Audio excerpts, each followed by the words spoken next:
just before 11 p.m. at an apartment in Lake Township, Ohio, where police respond to a report of a person shot.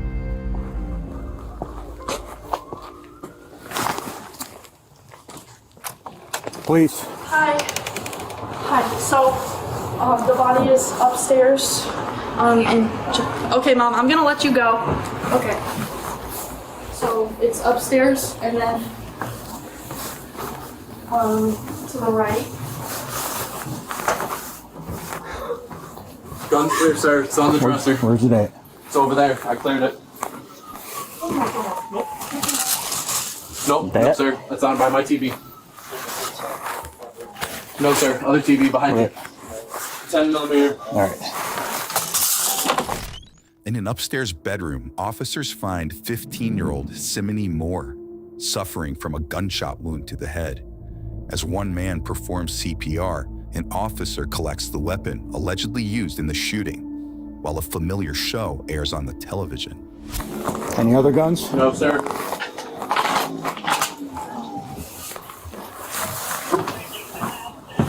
Yes, ma'am.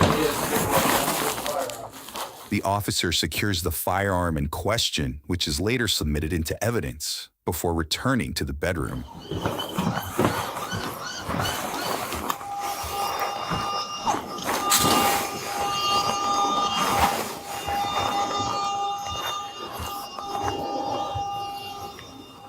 Simony was pronounced dead on scene a short time later, according to an incident report. Next, more officials arrive as the investigation gets underway. And then I didn't know, but there was blood on my prom shoe spot, so I touched her blood, and then I washed it off in the sink. The box come from upstairs? Yeah, it was right next door. Where's the body at? Upstairs. First room on the right. Is that the gun? Yes. Is it clear up there? Can they go? Yeah, it's clear. Sir. Police identify the suspect seen here as 18-year-old Jacob Heinzelman, who one officer notes showed, quote, no emotion and was extraordinarily calm upon their arrival. Who am I talking to? Okay. Go ahead. Just let's come downstairs. Absolutely.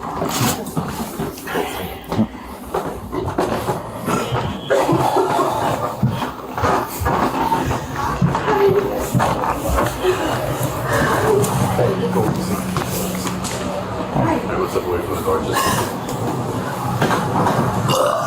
Alright.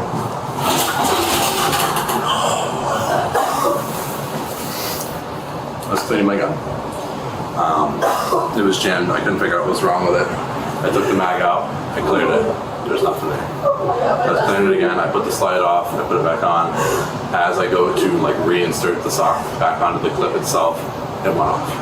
There was just like that. First thing I did was call 911. She said CPR. Call you guys. That's exactly what I did. I've done that 1,000 times. I've never had it happen that I've done. I don't know what's going on or why I did that. I've never had that. Jacob claims the gun misfired while he was cleaning it, leading to what he describes as an accidental shooting. But officials have more questions for him. My key was in my purse. It was still in there. And so I was... There are no other weapons in the house. His I have no other weapons on me. That's not true, I'm sorry. I think there's a 22 upstairs in that room, but that's about it. Yes. Is there anything I can do? Not right now. Just hang tight.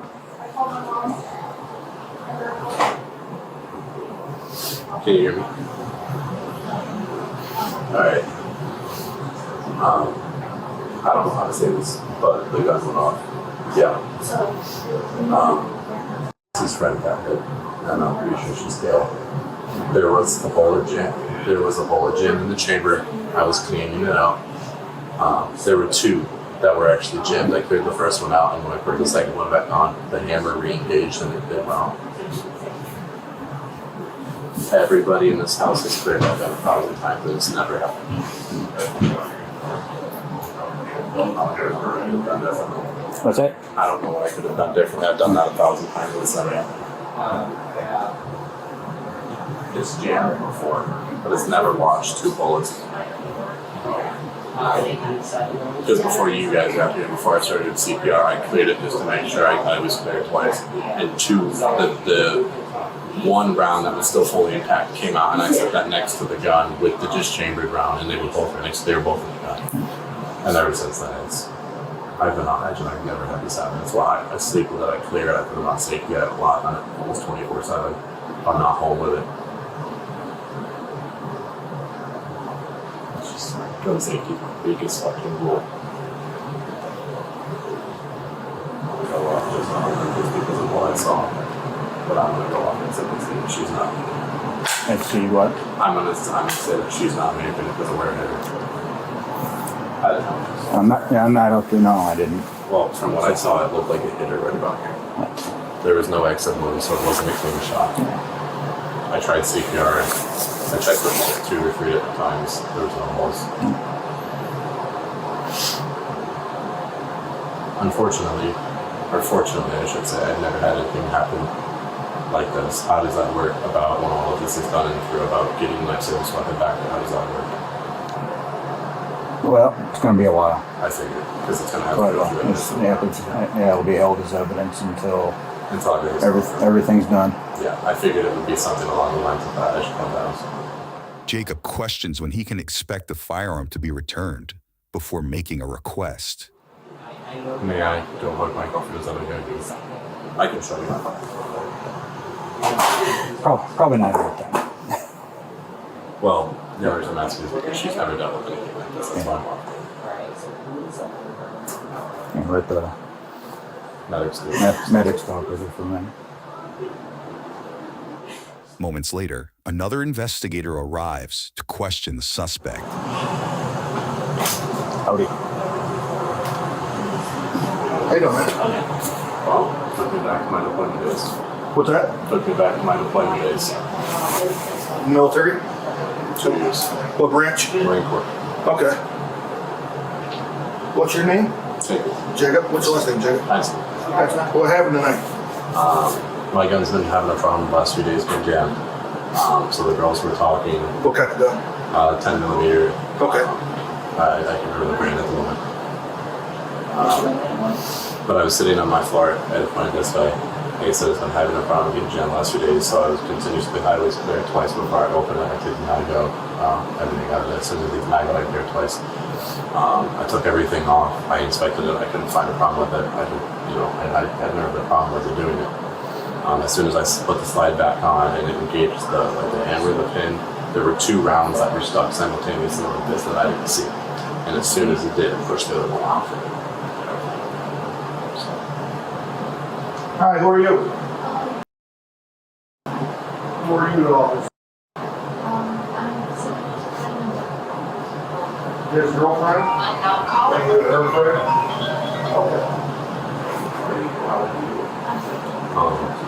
Are you guys going to want to talk to the other buddy that was here? He served with me also.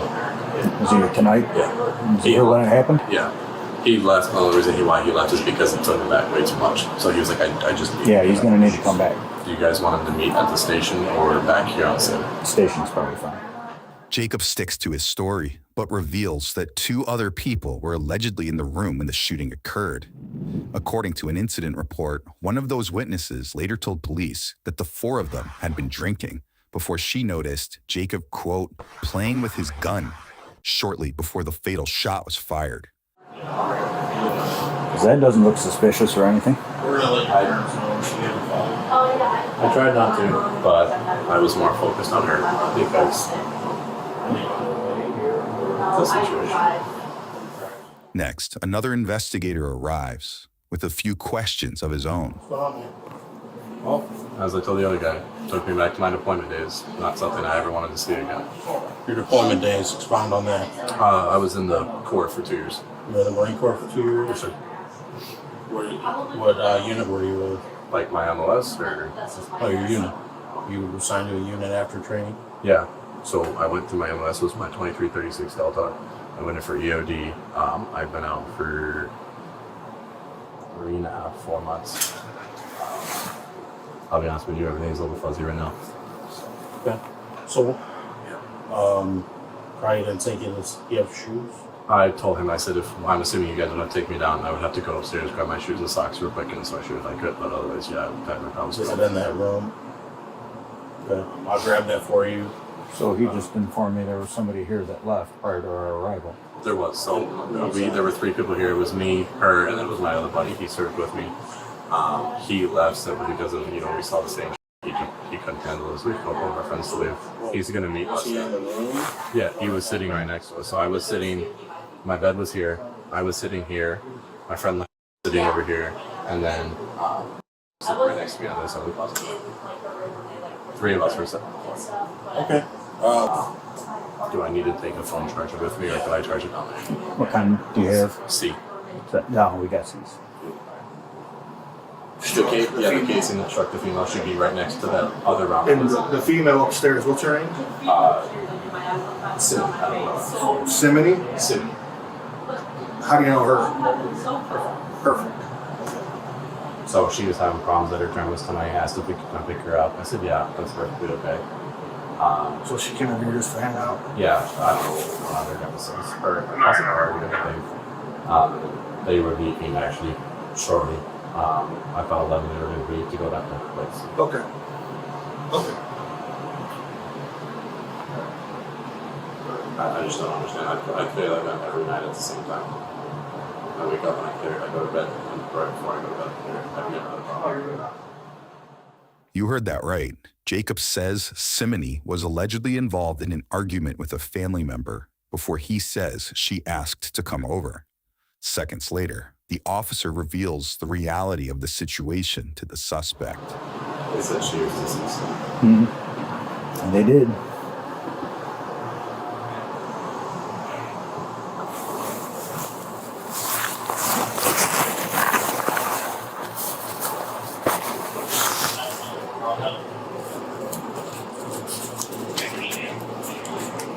Is there any other information I can give you while it's still fresh in my head?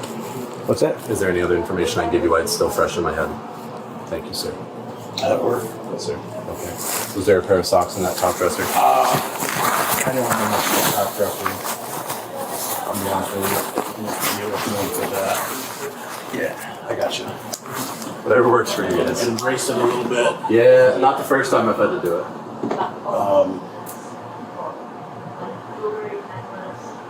If you don't mind me asking, what is that like the hands and foot? Cover all our bases.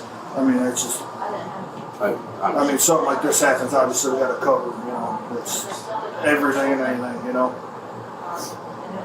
Is there anywhere else on you at all? there was some on my foot, but that got cleaned off. That was it. You cleaned that off on your foot? Yeah. Which foot was it? My right foot. Right foot, okay. There were like literally 3 small dots on it. It was just because from when I went over her and I pulled her off the bed because that's what she asked me to do to give her CPR. I think when I pulled her off and it just flipped over and it was what happened. It was how it got over. Okay. I don't know if it was. We've been having the problems. So like if you look on the spray under itself, there's either like rust or some sort of like orange paint or something on the top of the spray towards where the actual tip of the barrel is. I don't know if that was a problem. I don't know if it was just sticky and it got punched in there. Ran photos Because my buddy, who's like still registered on it, was like, did you chamber one before? Now, dressed in what appears to be pro-gun attire, Jacob prepares to head to the police station, but not before one investigator shares some thoughts. I've done that 1,000 times. Well, yeah, I mean, I said you've been in the Marine Corps, so, you should know first thing about firearm safety and handling. You would think I would know damn near everything about it, but they still Did you surprise see this It happens. for photos? That's what's there. Okay. Was that down here when? No, she It brought it was down. by the bed and I grabbed it because it was underneath, or like my purse was on top of it. So I grabbed both of them because it's my prom shoes. Okay. All right. You want to? Next, Jacob is escorted outside, where his ride awaits. And the plus side is my car should be toasty from sitting here for a while. I hope so. My one roommate likes that thing colder than the Polar Express itself.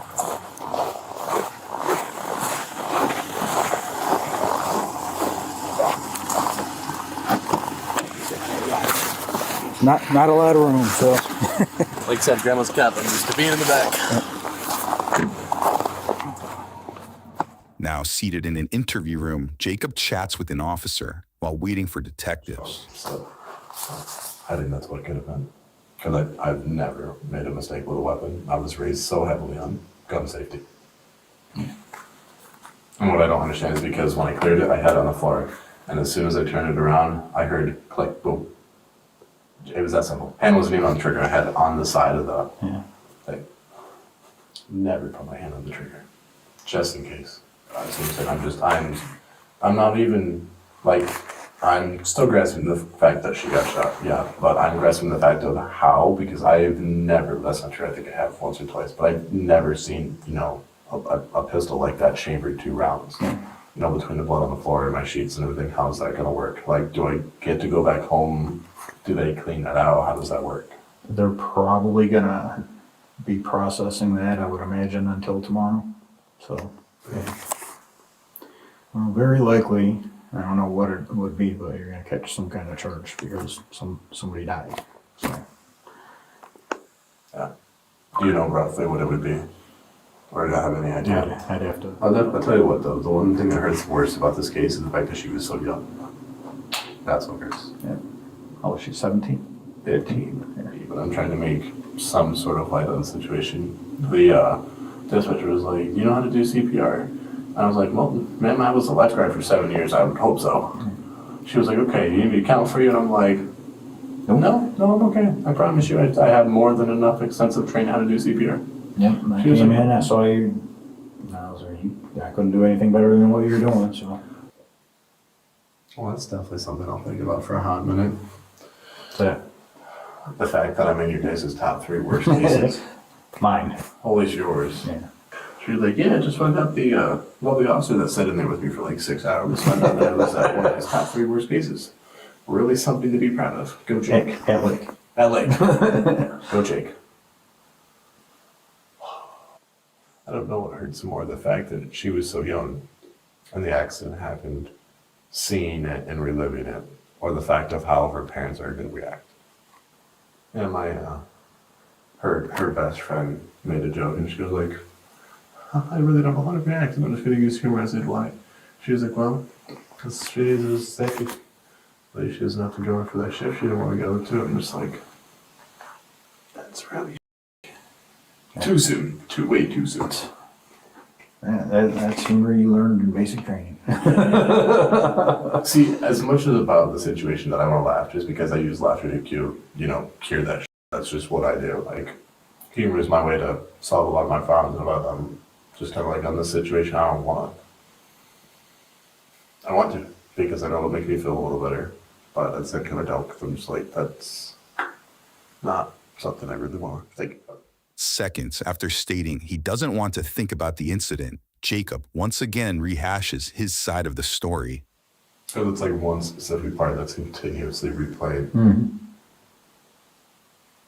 It's like the only part, which is the fact that, like, as soon as I put the slide, because like the way it is, you had to like pull the slide back and then lock it to then, flip the switch back up to try to close it. And it was as soon as I pulled it back, because the way that is, because it likes to get stuck right before you can like truly lock it. Yeah. So I like threw it back into it, and as soon as it just hit, it was just enough pressure. I don't understand how.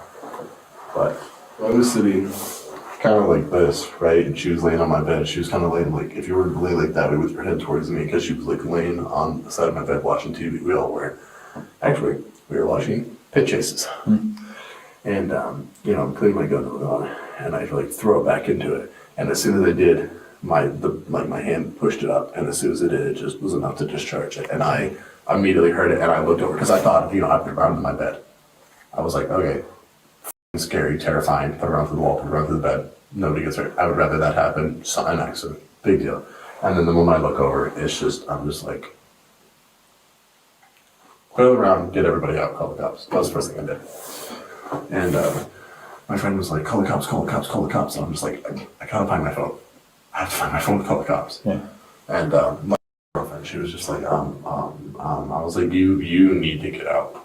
She was like, why? And I was like, because this will literally traumatize you. She was like, what about you? And I said, I've seen worse.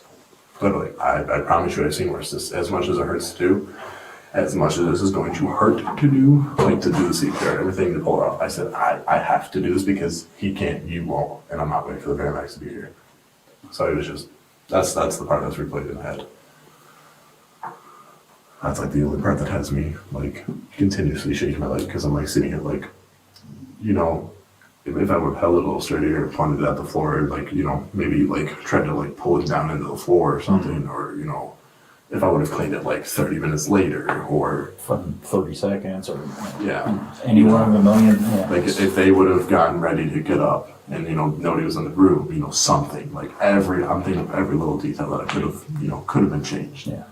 You're real tired. I just remember telling one of you guys, it was like, yeah, like where was everybody? I was like, well, I was on the floor next to me laying down on the other side of the wall. She was upstairs. Like I remember how she was laying. I remember how her hair was. Like I remember where my girlfriend was, how she was standing, because she had literally just walked back in the room. I remember that for a fact. See, if she did. I swear I could like sit here for hours and just be like, what about this? What about this? You know? Because my buddy was like, well, hey, you want to go do something? And I was like, no, I just want to stay home. I was like, what if I said yes, you know? Or something. Or what if I wouldn't have said yes to picking her up? Or, you know, I think one thing that hurts me the most was that I told her she was going to be safe at my house. I said, nothing's going to happen. You're safe at my house. Yeah. That's one of those things that'll be stuck in your head for a bit. I don't think I'm going to have people over for how that. Yeah.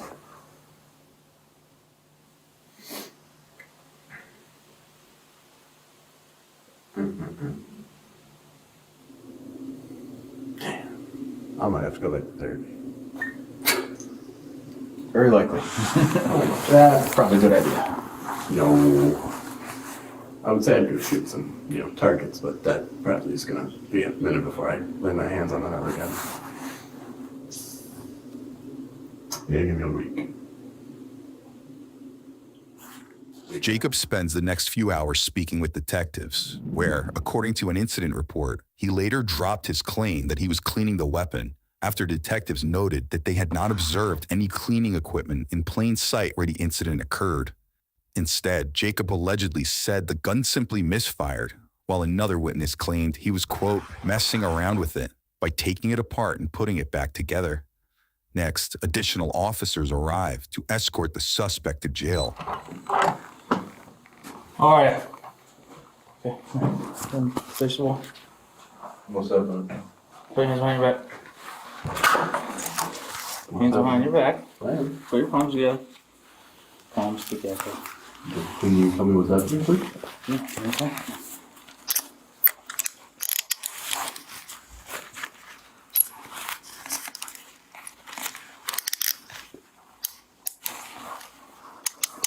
All right, not too tight.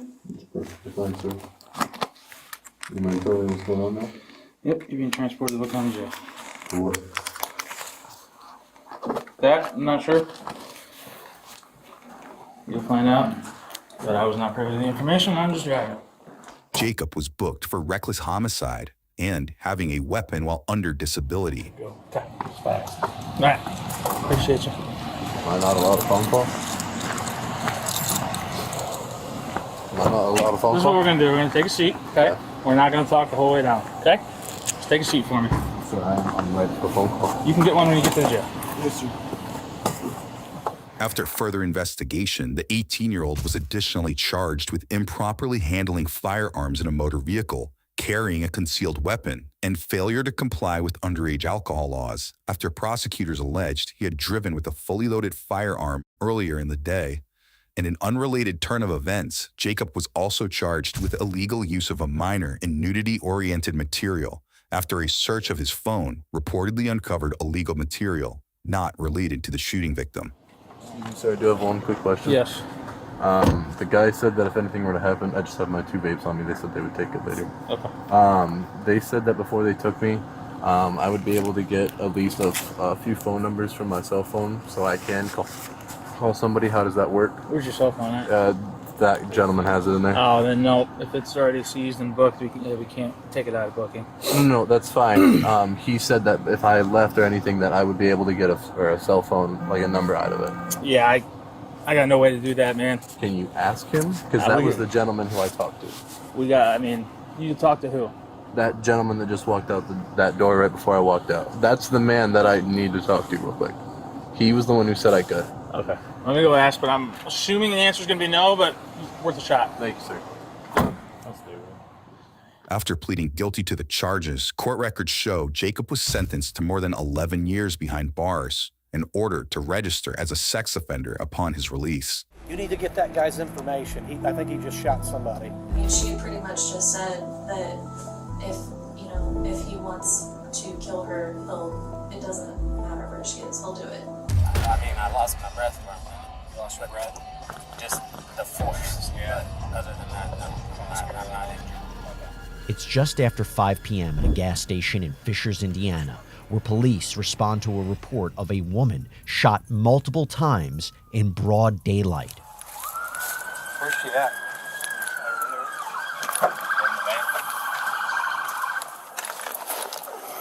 She's inside the van?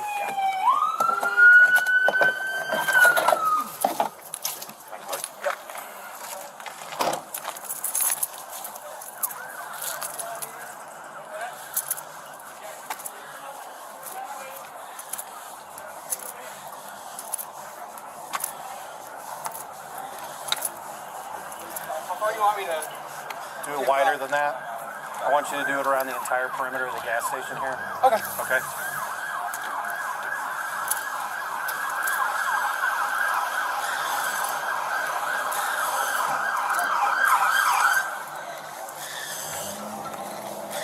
There's shell casings everywhere. Yeah. Police find a horrifying scene. 33-year-old Kayla Farmer shot numerous times and lying dead behind the steering wheel of her minivan. You want to do probably if you are willing. You want to do an enter on this so we don't have anyone walking through the crime scene. Sorry, what, buddy? We'll do an enter on this. I'll have them once they get this outer. Okay. Cordon this off so that nobody tramps us through here and messes up the scene. We'll just have them probably route it right around here. Okay. Yeah, who's the on-call? Let me go look that up. I'll get that for you. I was going to say they're going to be activating everybody.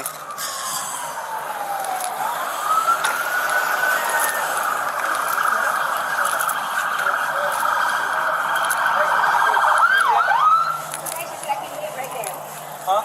The man that had that thing said I can live right now. Has anybody talked to you yet? She's not allowed to leave if she witnessed anything.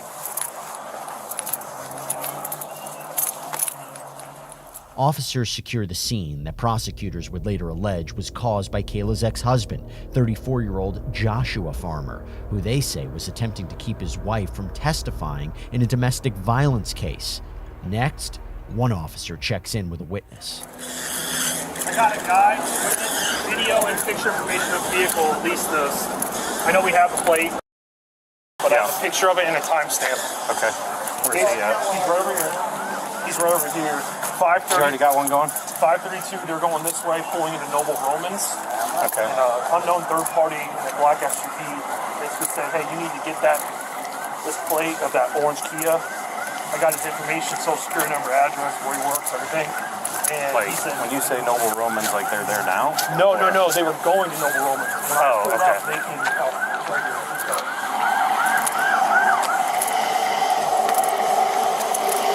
Yeah, this is my boss. How you doing, sir? Good, how are you? So, what sort of So, this is what we had. So, my daughter and I were going to meet my wife after she got off work at Noble Romans over here off 116 in Allisonville. As we're in the turn lane, there's a red Kia SUV and then a silver vehicle in between, and then there was a black gentleman in a black vehicle. And he's like, "You need to get that guy's information. I think he just shot somebody." And so he basically was, relaying to us. Can you hang on for 1 second? Yep. Sorry. That's okay. Really quick. Investigators gather information from multiple witnesses and identify the vehicle Joshua was allegedly driving as an orange Kia Soul, reportedly belonging to a woman the suspect met on a dating site.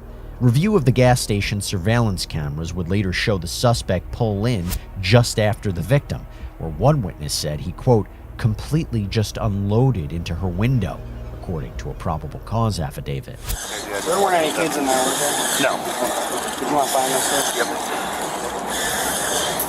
I kind of took this on my own. If you need me to do something else, just let me know. No, actually, if you just wouldn't mind taking care of this for right now, that's good. We'll have detectives and everything. Should be here Whatever you shortly. need me to do. All right, thank you. We'll just do a carotid check real quick, if that's cool. Yeah, that's fine. Let me double check that with him real quick. Your guy sent this. Hey Todd. So we're tracking. Are you cool with them doing a carotid check just to confirm? Yeah. Okay. Just want to make sure.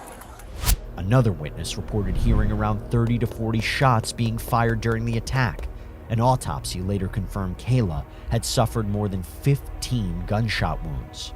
With multiple agencies now in hot pursuit of the suspect, an affidavit reveals that detectives conducting electronic surveillance in an area about 30 minutes away from the crime scene noticed, quote, a pair of shoes behind a growth of shrubs and identified the stowaway as Joshua, who was quickly apprehended.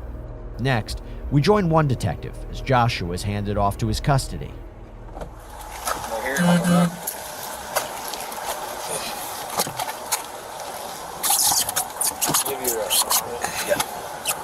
Here. Face that way. Slide this way a little bit. Just, okay. Yep. Just like here, just a little bit.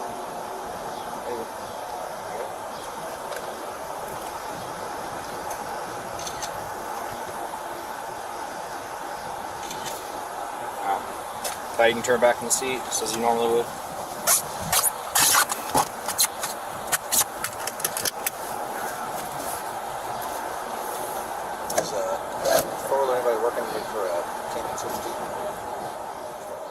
Investigators said they believe the suspect had spent the hours before the attack following his ex-wife, before eventually deciding to carry out his plan when she stopped for gas on her way home from work.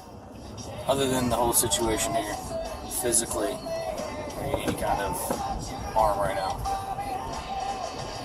No. Okay. Make sure that obviously I was not there when we located you initially and making sure you're alright. We are, I mean, I lost my breath for a minute. You lost your breath? Just the force. Yeah. But other than that, no. I'm not injured. Okay. Well, I'm Detective Arndt. Alright. I am the Fishers Police Department. And I am taking you back to the Fishers Police Department. Yeah.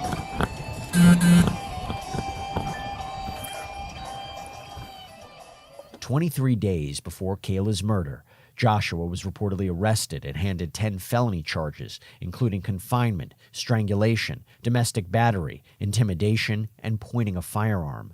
Police said Joshua had been, quote, actively evading officers since a warrant was issued for his arrest in that case.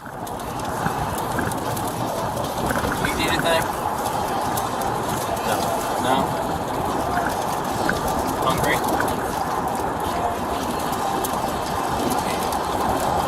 A little bit.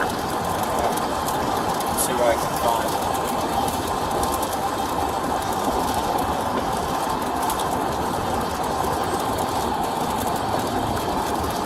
Talk to your dad for a little while today.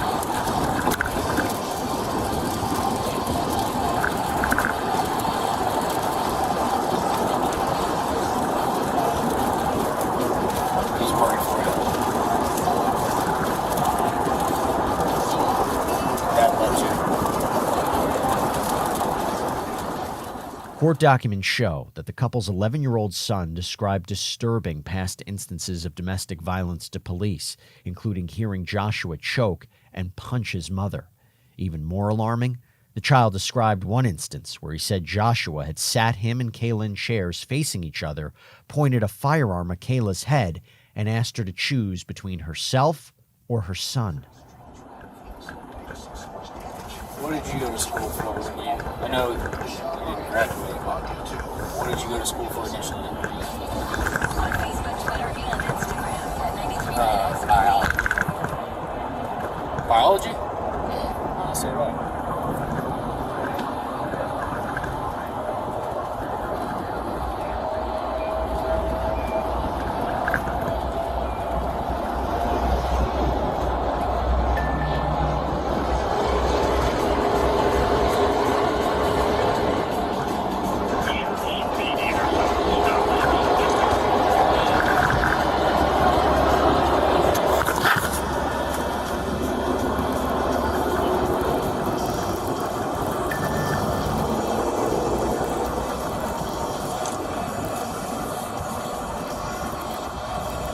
How long did you go for?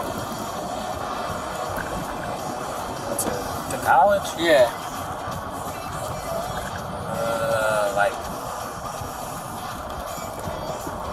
It was like the summer and the first semester. Co-workers of the victim described regularly seeing marks and bruises on the 33-year-old, who they said was working on an escape plan and had been staying in a shelter.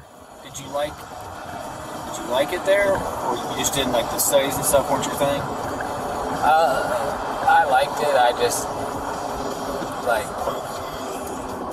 just didn't know what I wanted to do. Yeah. I don't know what y'all talked about, but me and my dad's relationship is not good. Oh, it's not? So,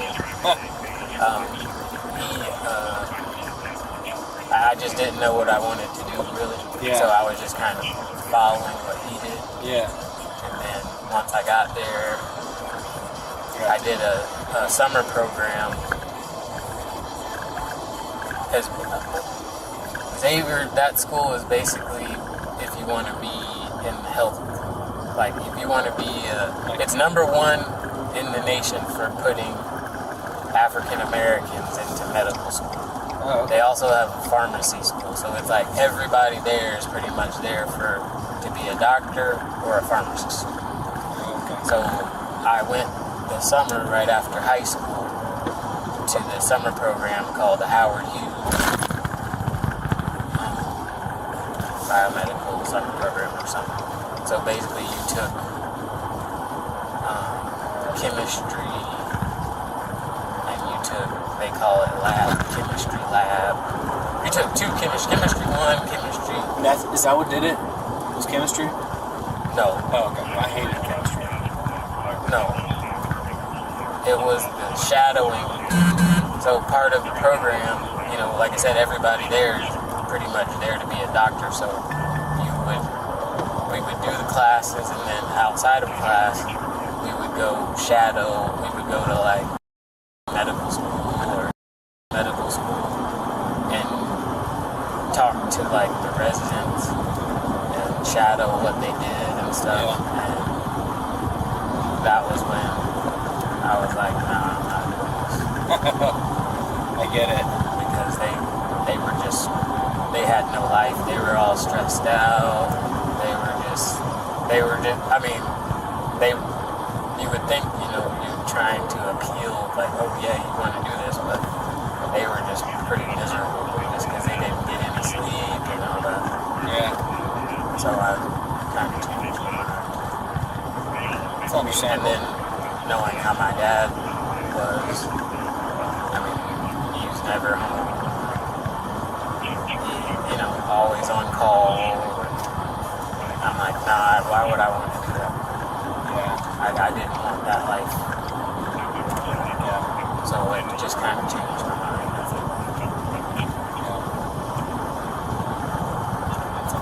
You joined the Army? I was in the Army.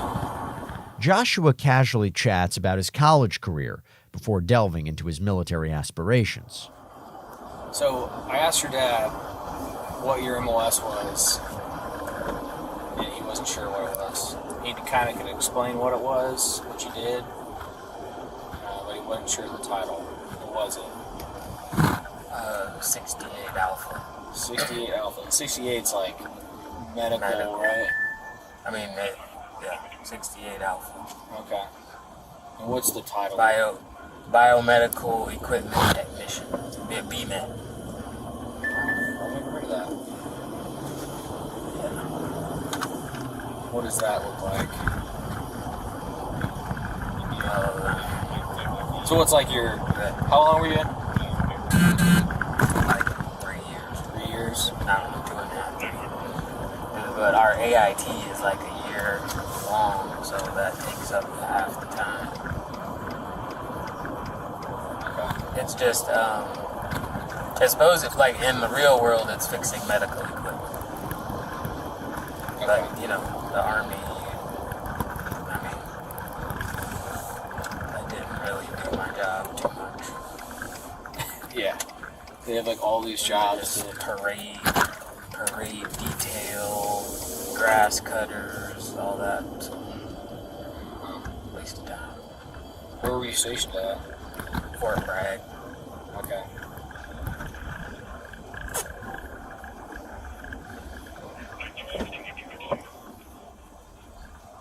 You make some rank? No. No? I mean, I was just a specialist by the time I got out. Well, you got some responsibilities as a specialist. Some leadership stuff you can do. What year did you get out? 2012.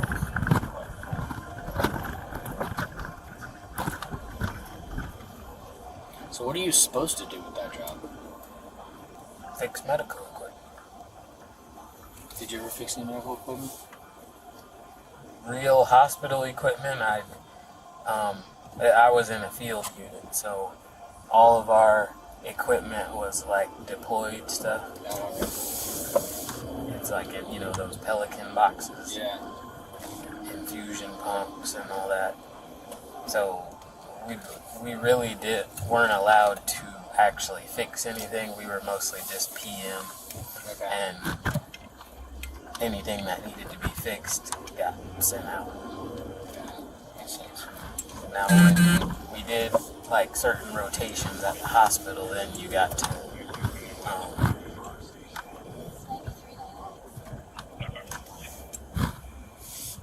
work on some equipment, but mostly they let the civilians do that.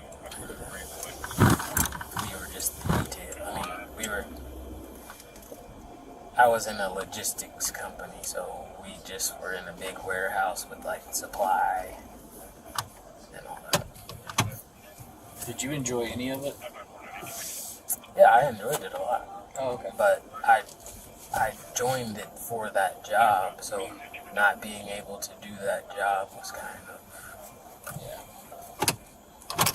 not what I joined it for. Moments later, Joshua arrives at the police station. Might have you step out with him. I'll just sit there. There's that running board right there.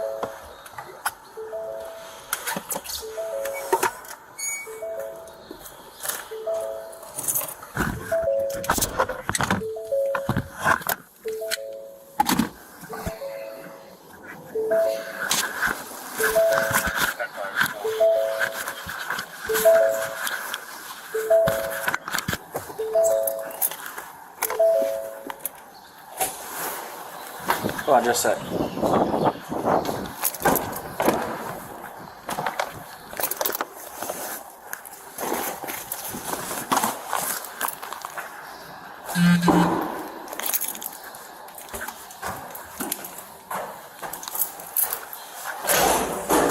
Take the stairs.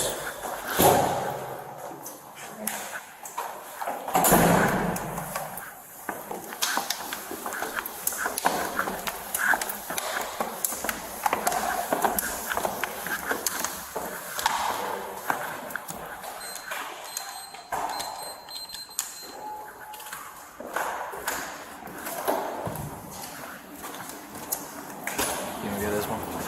Alright. You wanna grab this one?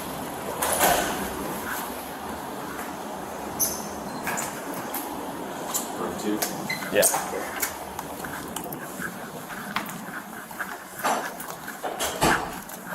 Now have you step into this room right here, okay, man? chair right there. So, like I said, I'm gonna come back in here in a little bit. For right now, I got a couple things I gotta do, so you're just gonna have to hang out here for a little bit, okay? All right. I know you haven't eaten or you're hungry or whatever. I'll try to get you something to drink for right now, so you can have something on you, and then I'll be back here in a little bit, okay? All right, we good? All right, man. Next, we hear from one of Kayla's former coworkers at a medical facility who shares even more chilling details. I think she was so burnt out from it that she wasn't really showing us any fear. I think she had pretty much just said that if he wants to kill her, it doesn't matter where she is, he'll do it. Did she say that to you? Yeah, she said it for several of us to hear. That's okay. I just want to know if she elaborated more on what was going on. She said that police were looking for him and that pretty much that he was on the run, but she didn't get too far into it, at least with me, about it. But she actually told you that it doesn't matter what I do. Yeah, because one of us asked her, and we were sitting up there talking to her, and I wrote it down in here because I wrote stuff down after Wednesday had happened. Kayla said verbatim, "It doesn't matter where I am. If he wants to, he'll find me anywhere and kill me." He said that to several of us that were up at the front desk that were just sitting there talking. It was pretty slow that day, so she was kind of telling us what was up. And one of my coworkers had asked, "Do you really feel safe being here? We're not really sure if you should be back here." Yeah. And kind of being like, "I don't think you should have come back at all. I think you should have just ran." And that is verbatim what she said. You heard that right. The woman says that Kayla told her coworkers that Joshua would stop at nothing to kill her if he, quote, wanted to. I think this is like one of the only places where she felt comfortable and somewhat safe. Because no matter what, like being here, a patient yells at you, okay, we can deal with that. But he yells at her at home, it escalates, it can get worse. So that was just, it was pretty rough. Yeah. Pretty much any time she talked about him, I was like, bro, I hate him. I was like, if I ever see him in the street, it's on site. I was like, he is, a full piece of shit. Yeah. You're fine. You're okay.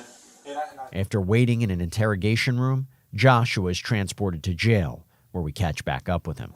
Mr. Farmer, have you ever been incarcerated here? Yes, sir. You can see to a chance for life.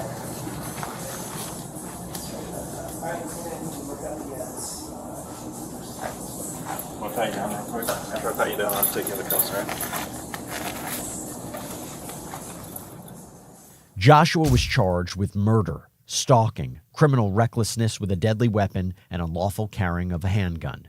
He later accepted a deal and pleaded guilty to murder and stalking while the other charges were dismissed. The 34-year-old was sentenced to 80 years behind bars. It's March 4th, 2022, in Albuquerque, New Mexico, where police respond to a downtown alleyway where a teenage employee of a nearby restaurant has just been shot and killed. I'm sorry, can I go to school? Yeah, bro. Does have a wound. Star 4255.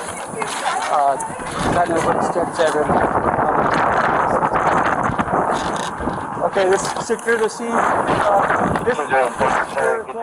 Police identify the victim as 16-year-old Josue Ruiz, who is later referred to as Jay, lying in a pool of blood and dead from an apparent gunshot wound to the head. Meanwhile, investigators rush to determine what exactly happened here when one detective discovers a camera in the alleyway. Somewhere right here. Yeah, so he just walked to the passenger side. And they react. Is this victim? Though surveillance doesn't capture the actual shooting, it does capture the suspect's car leaving the scene of the crime. This will be important later. Next, other investigators hear from one witness. Our kid wearing a graduation cap and gown, it was blue. and there was a group of people over here out of a car.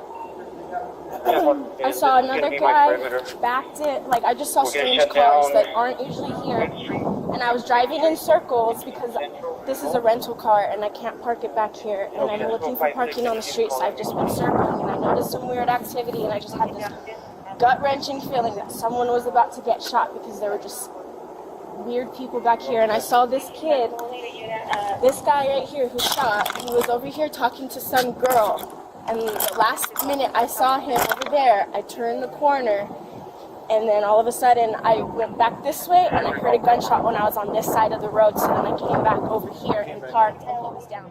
Seconds later, the victim's employer rounds the corner and shares some important insight before officers break the tragic news.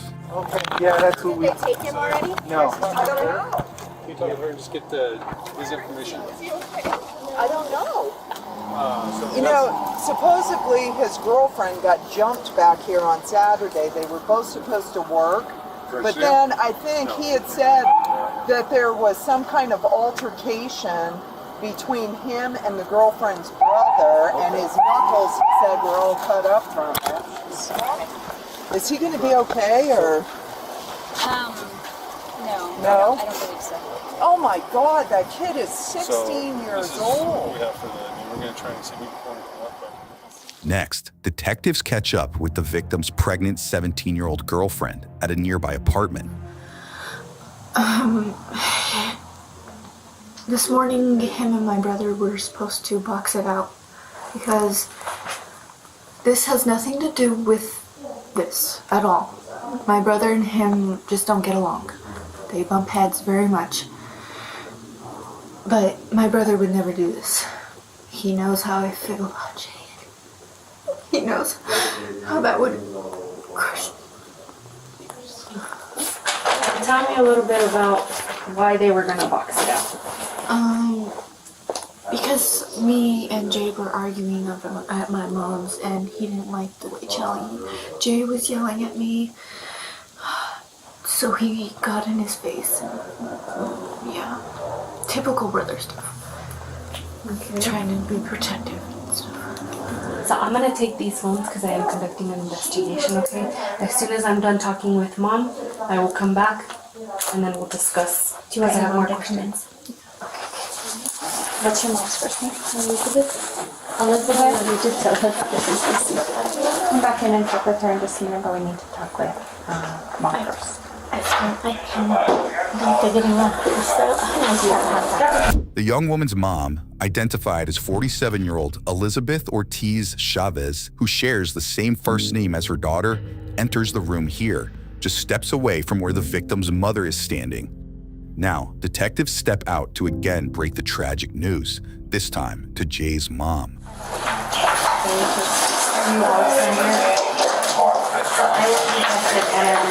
You could just call me Anna. It's my partner anyways.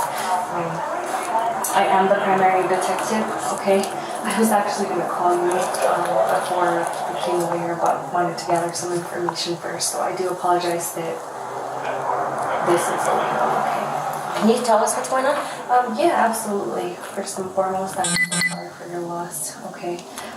Right now, I don't have much other than officers were dispatched to the alleyway in reference to wholesale people deceased, okay? What happened? And that's why so we just got called out. That's why I'm trying to interview as many people as I can. That's why I headed here first, and then I was headed your way because I do have some questions. But as of right now, I don't know. Okay. I really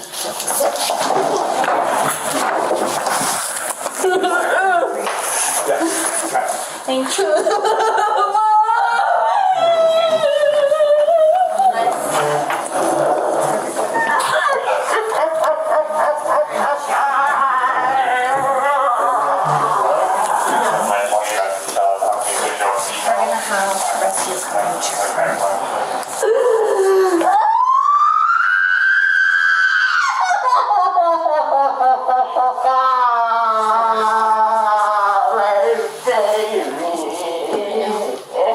Investigators clear the room and invite Elizabeth to talk, before this twisted story begins to unravel. Elizabeth, so I'm gonna read you your rights, okay? Why? Just because I have some more detailed questions I want to ask, and I want to make sure that you understand your rights. I may not want to answer no questions I don't understand. So I have more questions about your car. Okay. But I can't ask them without reading you your rights, okay? So the reason why I'm Mirandizing you, and I know it's scary and all, but I want you to understand that I have some more questions about your car, okay? Because the car is not where you're saying you left it at. Okay? Somebody stole my car. That's why I'm talking to you. I want to know. So I have to call my car was stolen. So here's the thing, okay? So I believe your car was used in today's homicide. Okay? You're lying to me. No, I am not. Okay, so if you don't tell me who had your car, I don't know. It's your car. I left my car at the side of the road. Okay. I didn't lend my car to nobody. You heard that right. Police confront Elizabeth with the news that her car was allegedly spotted leaving the scene of the crime. So what I'm getting at is that what are the odds that your son and his friends have a problem with Jay, and Jay is now dead, and people are telling me it's your car on scene. Okay. So talking to your daughter, talking to mom, nobody has a problem with Jay other than... But my son said he wouldn't, and they were gone, and I was with them today. Okay. So you were with them all day? Yes. They went to the laundromat with you? They did not go to the laundromat with me. During that time, they were all at home. But you wouldn't know because you weren't home. Correct? Between the hours of 1:37 and 2:20, I was gone at the laundromat alone. I got dropped off from Big Sabina. My children, all the boys, they were all still at home. None of them left. Okay. They're not allowed to leave the house unless they have permission, because I need to know where they're going. Okay. So then if they were home, because you said you were on your way over here, right? When your car broke down. That was what you told me. Yes, between 9 and 10 in the morning. You were on your way over here? Mm-hmm. By yourself? I'm by myself, yes. Okay. And so then still at the house. Okay. So then when I find video surveillance from the incident... Okay, but you have to give me a moment. Okay. My son had an interview at 9 o'clock, and we were over at the Whataburger over there, Cottonwood or whatever. So it had to have been after 10, between 10 and 10:30 perhaps. I left the house shortly after I had spoke to Elizabeth, checked my daughter's phone, and see the time that her and I had spoke. Okay. And the time that I'd spoke to her and told her that I'd be on my way is when I'd left my house. Okay. My car never made it that far. I parked it, left it there. I was mad, I was upset, and I walked back home. And this was at 9 o'clock when you had Angelo in the car? No, because I had dropped Angelo off at the house.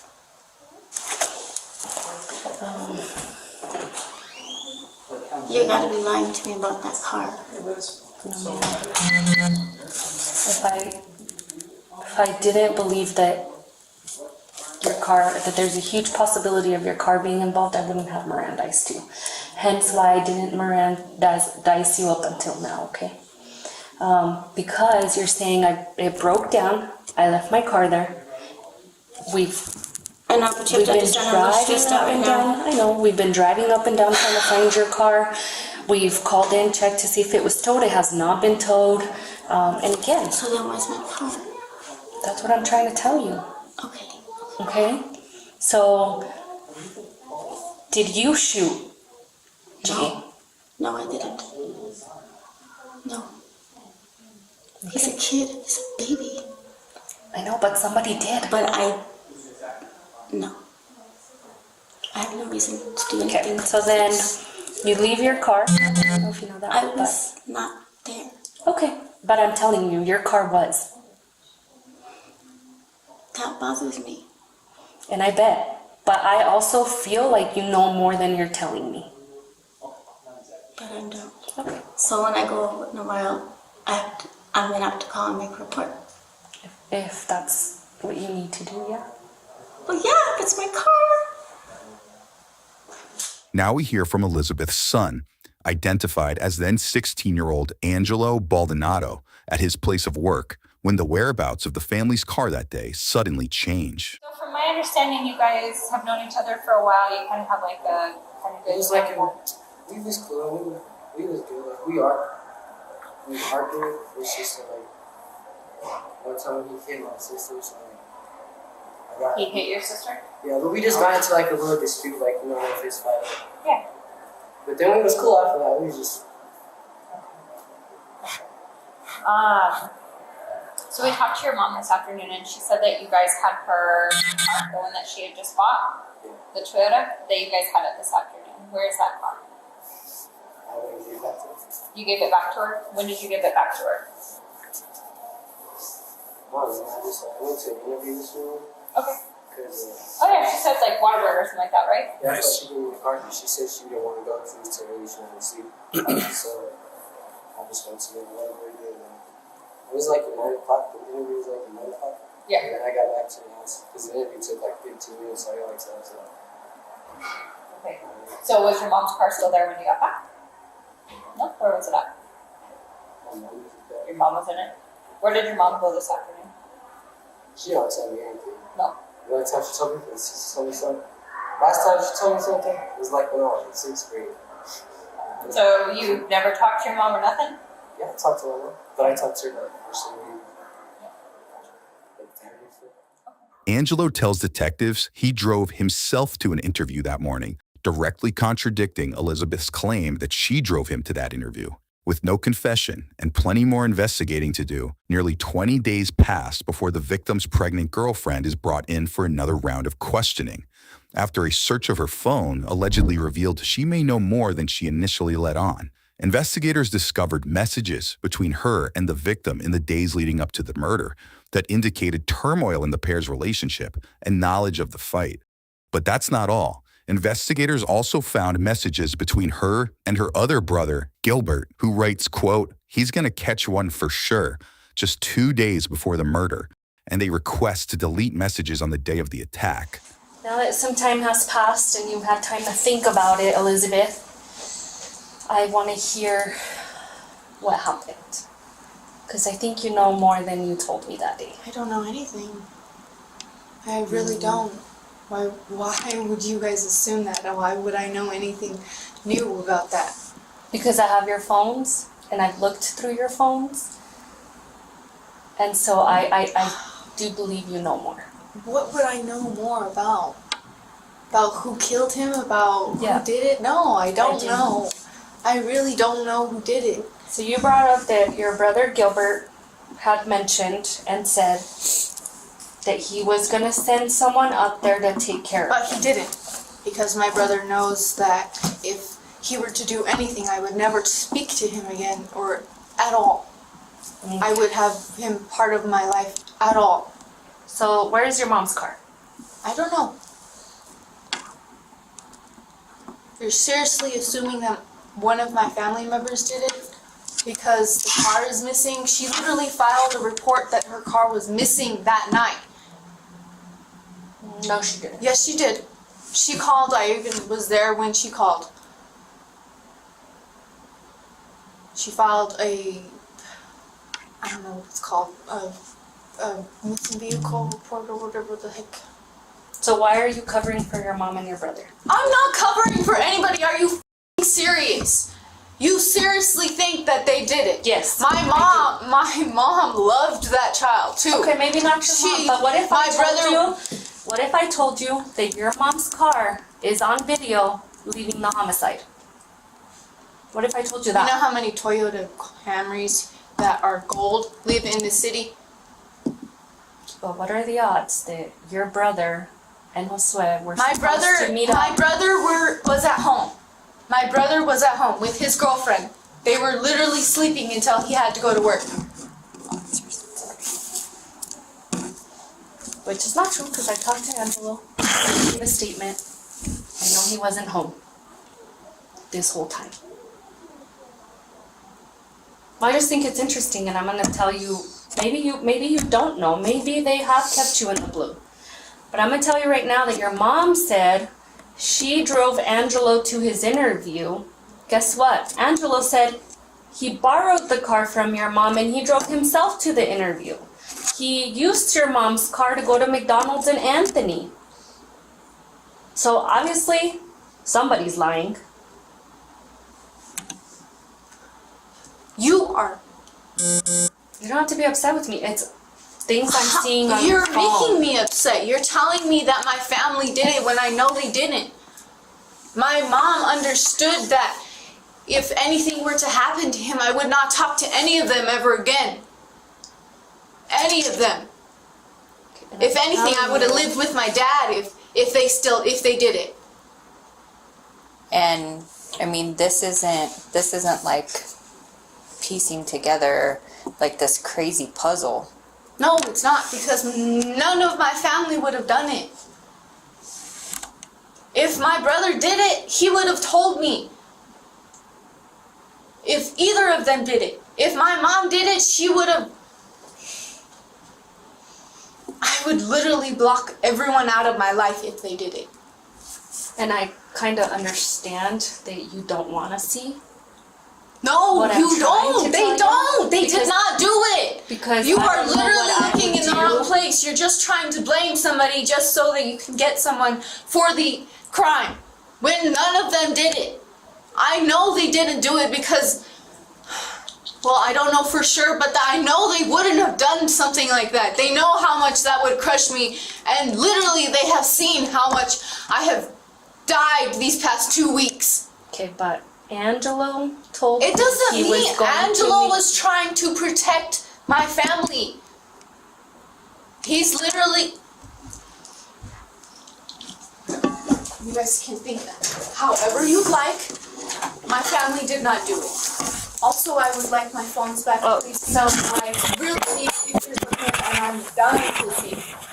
Elizabeth Jr. doesn't exactly fess up to anything, and nearly 2 months pass before detectives decide they have enough to confront the family again, starting with Gilbert Chavez, who police said threatened to harm the victim just days before the murder. What's your name, brother? My name is Oh, hi Gilbert, how are you? Mike.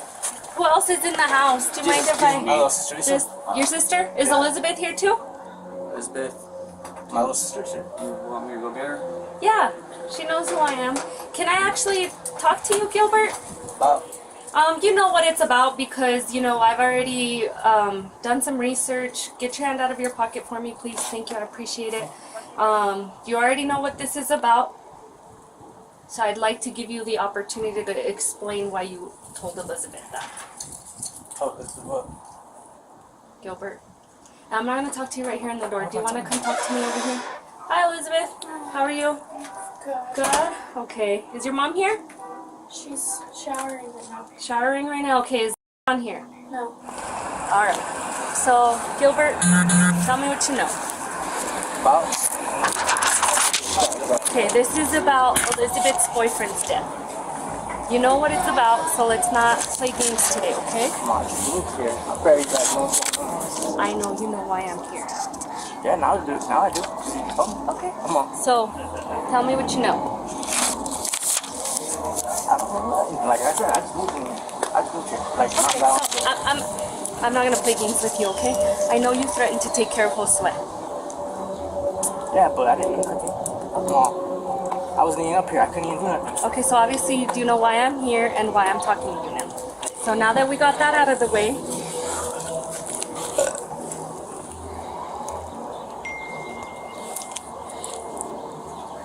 I'm innocent. okay, so again, in your Facebook, you do disclose and say you're gonna send somebody to take care of him.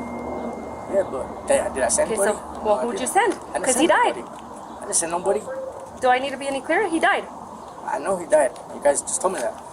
Well, you know because that's Elizabeth's Yeah, but I didn't send nobody. baby daddy. No, ain't nobody want to do it. They're all scared. Okay. So then let's start from the beginning. What did Josue do that upset you for you to make such threats? Hit my sister. Hit your sister? Okay, how do you know? Because my sister told me. Okay. What did she say? She said that she lied to her boyfriend and hit her. That's what ticked me off. You know what I'm saying? Anybody hits somebody's little sister, you know what I'm saying? Like, what? Again, you have to realize that I'm investigating a homicide.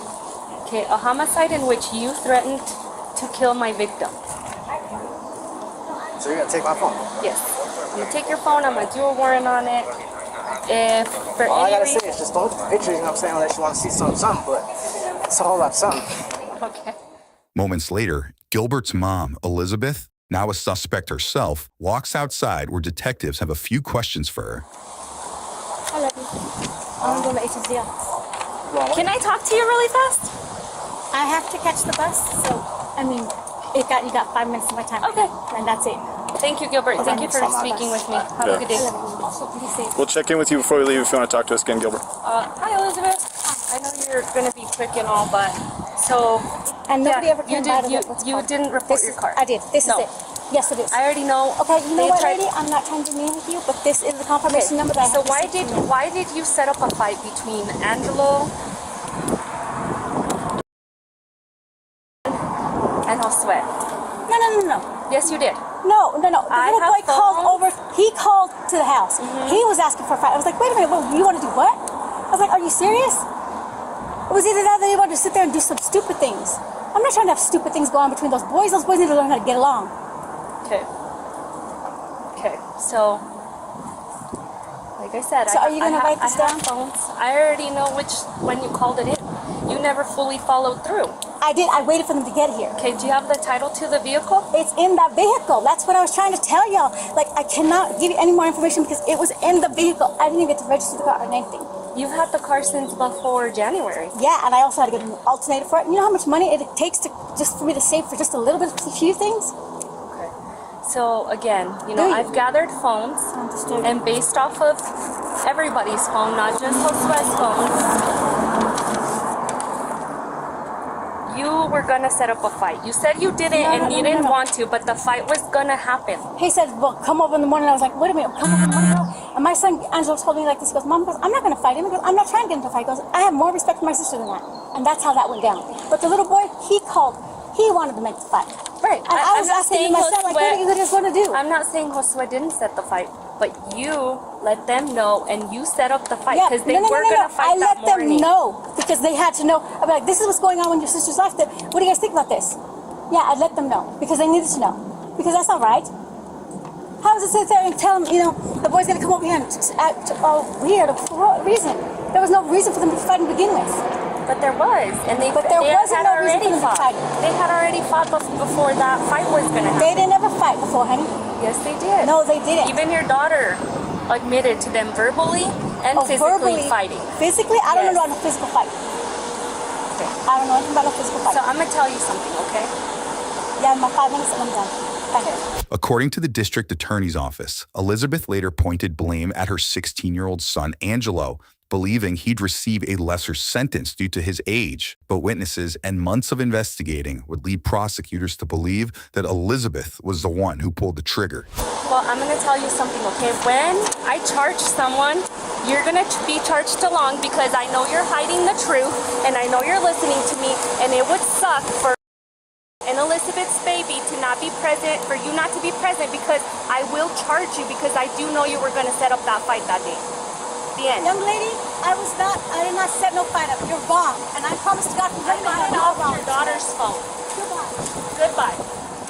Nevertheless, Angelo found himself sitting in an interrogation room weeks later and asking for his mom. Is my mom going to be here somewhere? Is your mom going to be here? Was she driving? Was she driving down here? No, she was talking to one of the people that was there at the house. Oh, at the house? Yes. She should be coming. She should? Okay. So, Angelo, because you are a minor, I am gonna read you your rights, and we're That's why I gonna. want my mom here. That's me. Like, I know you had questions or something. If I wasn't like gonna talk to my mom about. So you want your mom here while I read you your rights as well? Yeah, I want her for the whole thing. For the whole thing? Okay, fair I enough. was asking so much.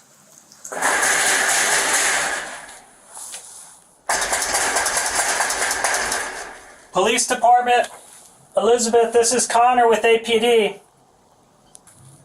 Angelo wanted you to be there with him. Elizabeth, this is Detective Coleman with APD. We're just coming here because Angelo wants you to be with him. He's been asking for you. Who was nowhere to be found. So I know that you asked her for your mom, but unfortunately, my sergeant and a detective just went to the house. She's not there, okay? Can you go to her workplace? Please. Unfortunately, no. At this time, you are gonna get booked for your warrant, okay? What exactly is the warrant? It's a homicide warrant. Isn't there? I couldn't hear anything in there. Oh, so it's not that.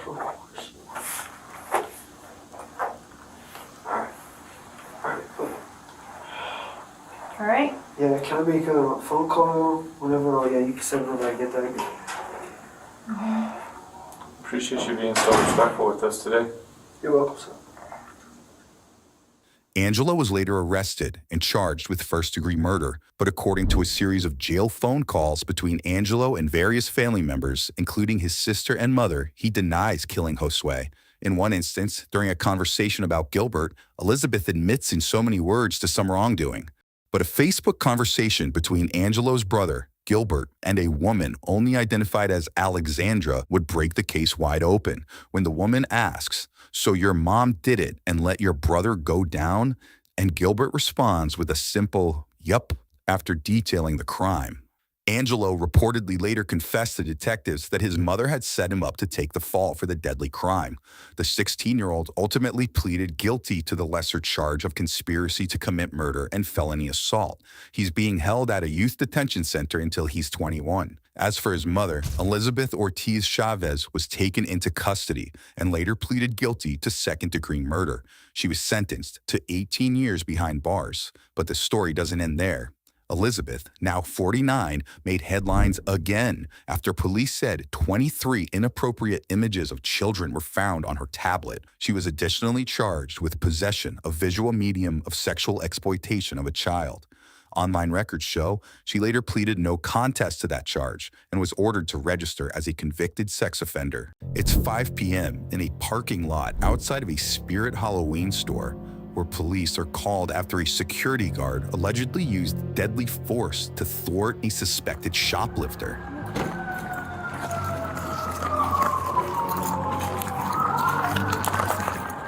And for 731 seems to care for a car. Who's the one that shot?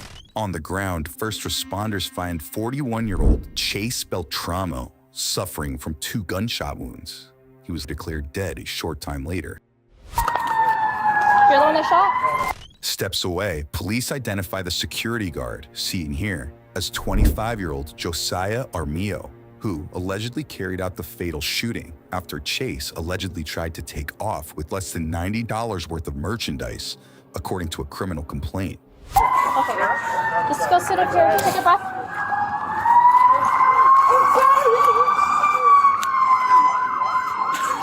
Come on, come on.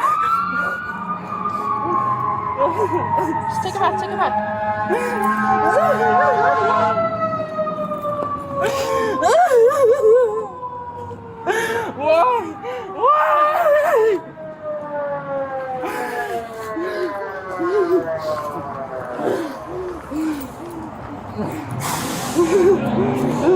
I'm sorry, dude. Hey. Just for now, man. Just for now. Keep your hands where you are. I'm just gonna take your firearm, okay? I know the protocol. One officer secures Josiah's weapon before he's detained for further questioning.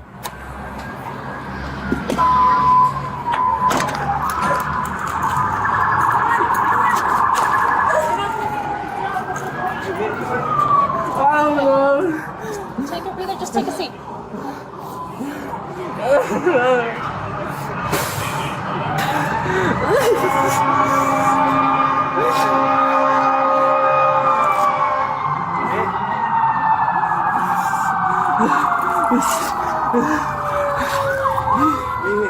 Take his vest off. You okay? Come on, take his vest off so he can breathe.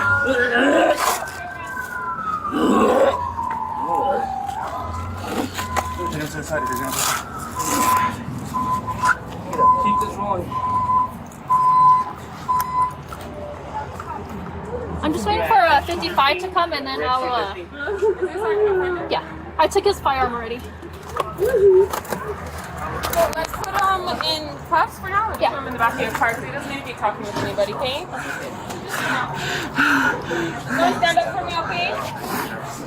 Awesome. He's gonna be detained for now, okay? Can you put something? Can you put this phone real quick? And I'm gonna take this duty belt off you. It's good. I need to call my lawyer. Okay. We're gonna go in the back of this car, okay?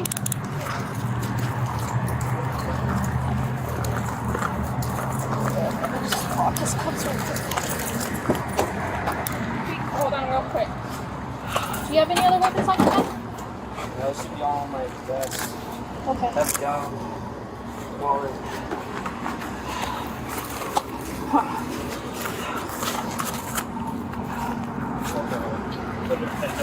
That's it. Okay. Go ahead and have a seat for me. Thank you. Go come talk to you. Josiah is secured in a patrol car, while officers look to speak with any potential witnesses. Or any of you guys with him? We just got here for his assist. I was responding from my post. Okay, so when you guys got here, everything already happened? Everything's I didn't touch it. I didn't do CPR. He was going to do CPR. I tried to get in, but... Okay. So this is his vest, right? Yeah, this is This needs to go. And then you have his... Body cam. Yeah, we need to upload it For us to watch it? Okay. Who can do that? our higher ups. Is he on his way here? One of them is, yes. Other security guards reveal that Josiah was wearing a body cam of his own during the fatal altercation. In a later review of that body cam and other footage related to the incident, one investigating officer reportedly said he did not observe the victim to, quote, ever make a threat to Josiah or be armed at any time. Next, officers ensure the security guard's body cam is secure before continuing to look for witnesses. They need the body cam until he comes. Just because it was on him and everything happened? Yeah. It is for their investigation. Yeah, it is. But I just don't know because he wanted to speak to a lawyer and I don't want to, get him. Gotcha. Yeah, because Gotcha. he didn't give consent for me to give the camera. Yeah, no, I totally get No, but I'm on your side. Yeah. I just don't want me No, to yeah, I get that. bad. If anything, investigation-wise, they'll probably get a warrant or whatever they need for it. If they don't give consent, that's fine. It's just it's part of evidence, so that we need to confiscate it. That way, it's not tampered with or anything's not messed with during that time. Okay, yeah. Does that make sense? Just make sure you tell him that I give you a body Yeah, cam. it'll be in the trunk too. It's so- recording still. Okay. Did you witness anything? I didn't witness something. I'm just the responding officer. And you did CPR, right? I did CPR. Okay. And then just run me through what happened. Well, we were about to walk out, and then I seen the security. He ran past us fast, and then Did you guys already talk to an officer? what's it called? He ran past us, and I looked as he was running. The girl, she grabbed the basket that he was holding from him. When you say the girl, the worker. Okay, she's wearing employee. an orange. Yeah, Gotcha, employee. She's wearing an orange shirt. She grabbed the basket from him. Yeah. And he shoved her, and then the security tackled him, and then they're just wrestling. I couldn't really see because then everyone started crowding. But then we were still standing right there because we were trying to leave, and we just heard. We seen he was crawling on his legs trying to get away. The security was on top of him, and he pepper sprayed him. I think it was pepper spray. And then next thing I know, I seen the man on top of the security guard, and then we just heard 3 shots go off, and then we just ran to the back. So when they were wrestling each other, were they right here? Yeah, they were right in front, and then the guy started crawling. Yeah, you stay right there. And they were just like, okay, and then yeah, I don't know. And then the guy was crawling, and the security was on top of him, like pulling like his something. I would assume it was the pepper spray. Okay. And then they like flipped or whatever, and then we just heard the shots go. And the guy was on top of security guard? He was for a second, and then I like looked the other way because everyone was like coming in, and then we just heard the shots go off. But I was like right in front because I was asking the girl, the employee, I was asking her if she wanted us to help her bring all the stuff in because there's a bunch of stuff outside. And then that's when the shots went off. Okay, so I'm just gonna run through the story of what you told me, make sure I got everything right, okay? So you guys were kind of in the front, you seen him run past you outside, and then you saw an employee try to grab the basket from the guy, and then the guy shoved her back, and then as they ran outside, they were in a wrestling match. Yeah, the security tackled him, and then they were like wrestling. He was like just hitting him. And then they got wrestling, and then security was on top of him, and it looked like he was grabbing out pepper spray. Yeah. And then somehow it got flipped, and then the guy was on top of security for a second, and then you didn't see. And then after that, I didn't see anything. I just heard the shots. Okay. How many did you hear? 3. Okay. Is there video? Did this start inside as a shoplifter? Yes. They were kicking them out of their store. Okay. Because at least from what my witness said, it started as 37. As a 37? Yeah. Here in the store? Yes.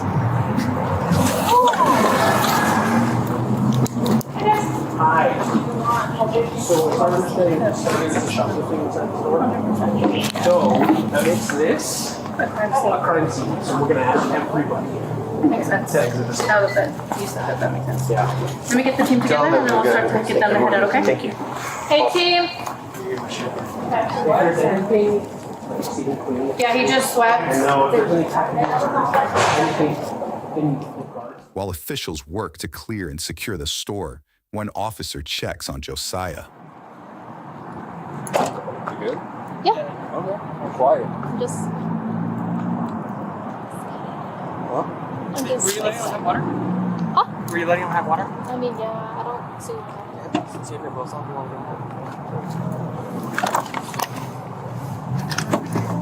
I got cramp. Oh, sorry. No, you're okay. Thank you. Appreciate it. Steps away, another officer finds more witnesses armed with additional video of the alleged altercation. But this guy needs to see this footage. I'm just having something. Yeah. I'm just eavesdropping.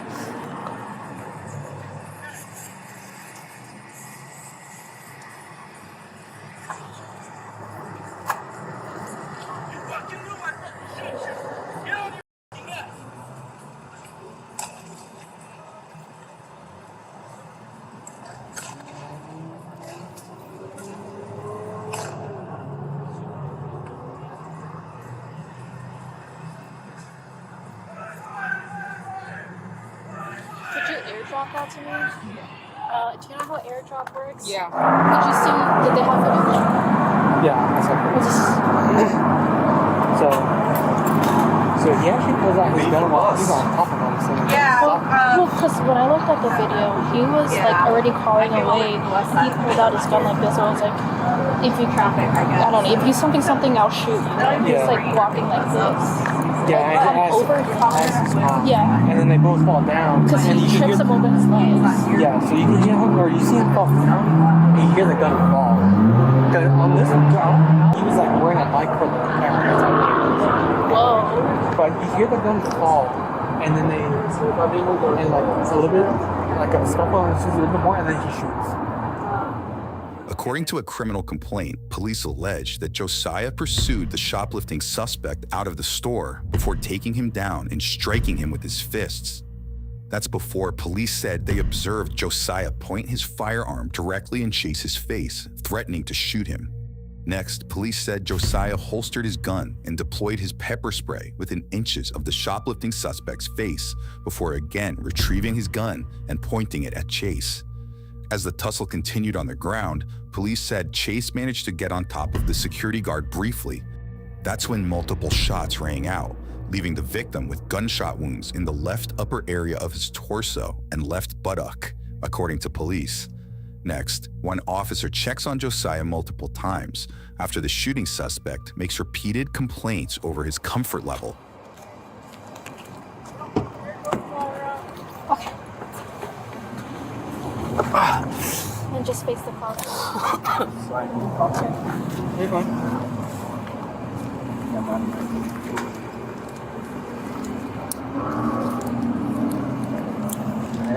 Yeah. Oh.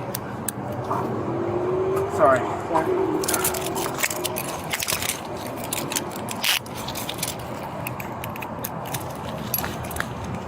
These are the differences, they're gonna feel different.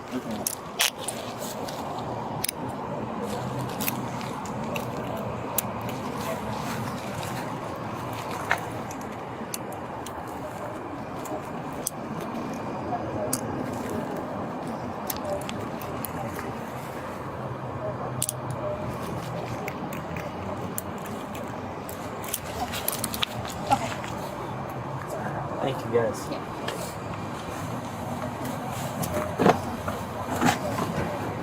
Want more water? Yeah, please.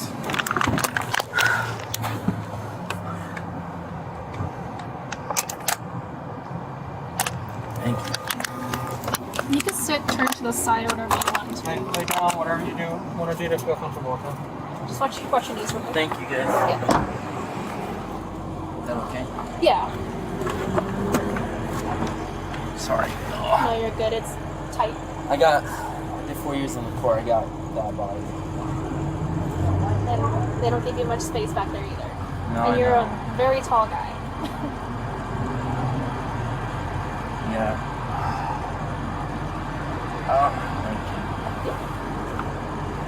Thank you. If it helps.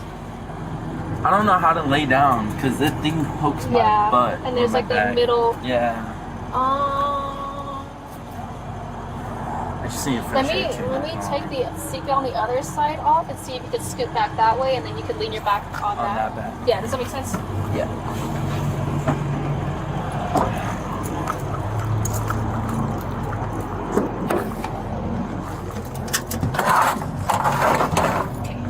I don't know. Just try to scoot yourself back.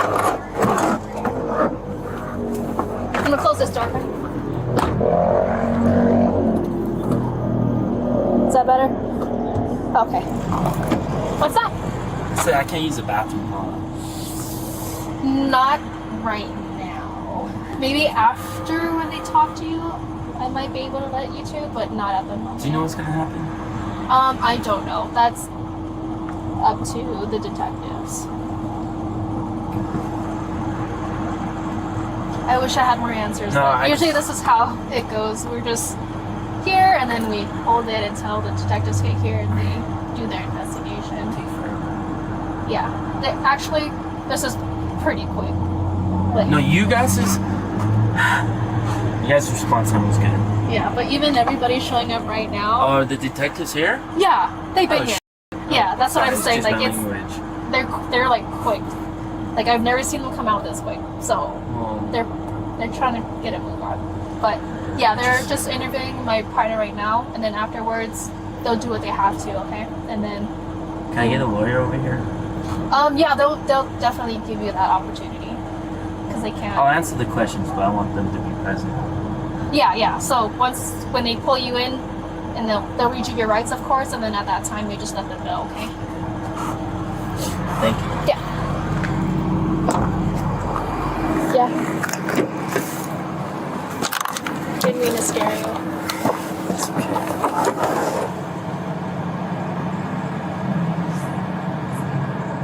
How much longer is it gonna take? I don't know. My partner's still in there. You want him to stand up and stretch real quick? Yes, please.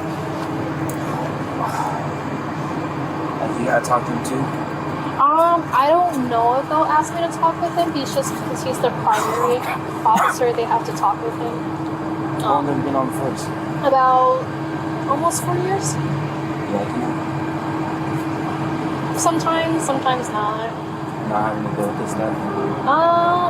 I kind of like calls like this. Oh, okay. I don't know. I like scenes. I went 4 years without having to kill somebody. I mean, I hope I never have to encounter that, because it's always for sure going to be a shock. Yeah, you just hope you do the right thing.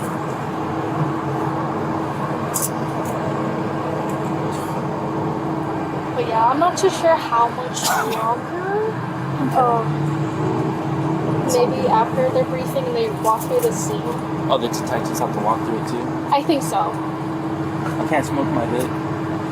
Not right now. It just helps me calm down, kind of freaking out. Yeah. Thank you for letting me. Yeah. I know those cars aren't very comfortable. Well, I've also been working. This is like my 11th day working straight. We work from 1 until they close, so my knees. When did they close? They close at 10. Okay. So yeah, we come in at 1, and then they close at 10. I don't leave until like 11 because we have to wait for like they do the money counts and everything. Okay, yeah, gotcha. But then they start closing at 11 on Saturdays. So I'm surprised they open so late. They actually, I think they're only a Halloween store. I don't think there's no Party City, huh? Not anymore. See, they might have turned the Party City into a Spirit though. I think Spirit did buy them out. If I'm because I do remember like growing up going to Party City. Yeah. I didn't really remember a Spirit. I don't know, because they turn a lot of like vacant store areas into Spirits. Yeah, that's true. But God. You good? Yeah, thank you. No? Okay. Hours later, Josiah is seated in an interview room where detectives get a chance to speak with him. Oh. How you doing, sir? What's that? I'm doing okay. How about you? I'm doing okay. So my name is David Small. I'll go to that hand. Sorry, I apologize. I'm going to be the primary detective handling the case. This is my colleague, Mia Baker. We know that you have made some statements earlier about seeking some assistance, but we just wanted to be able to chat with you a little bit. Just get some normal stuff like name, date of birth, make sure we have the correct information. And that officers just make sure that what they got from you is the correct stuff. So some basic things. If you know that we'll be recording per our policy and all that stuff. Okay, that's the standard. You guys have the same process? Do you guys record? We record every incident that we get into. Okay, good. That's it. I've always found it helpful, to be honest with you. It falls to your benefit all the time from my point of view. It does. So the one thing I'm going to cover is just so this is how I organize stuff. Don't worry about me.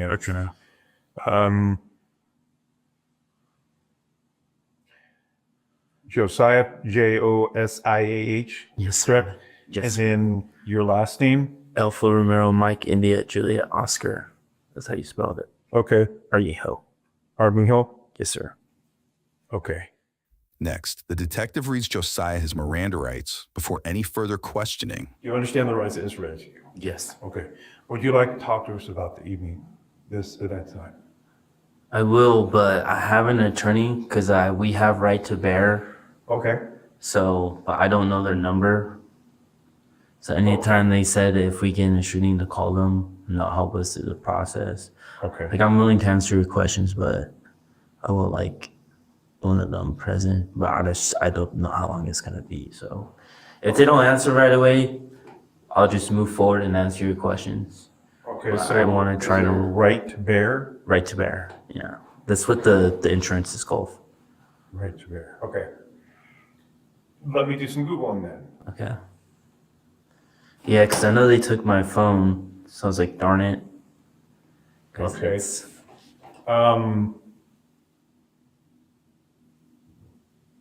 Is any more of those? It's okay. I'll just sure. You sure? I want to make sure that we're covering this. You understand that? I just don't. They probably won't answer. Is the thing. Or member services. Okay. Detectives give Josiah a chance to contact an attorney as requested. I should have memorized the phone number. You know, I just never thought I would have to use it. Is this them? Yeah, that's the down. That's There them? you go. Yes. Okay. Let's see. For calling right to bear. We are sorry that we missed your call. You've reached us either outside of our normal business hours or while we are assisting another. But with no answer, Josiah makes another decision. And then call 24-hour attorney hotline. It's not giving me the actual hotline number. Can I just use the one nights for free? And Okay. So you would like to have an attorney present when we're talking with us? yes, sir. Okay. All right. Then let me look into that and see what we can do about providing you an attorney, okay? Yeah, it was crazy day today. Okay. Then we will go ahead, step out. I'll try to see what we can do about getting you an attorney, okay?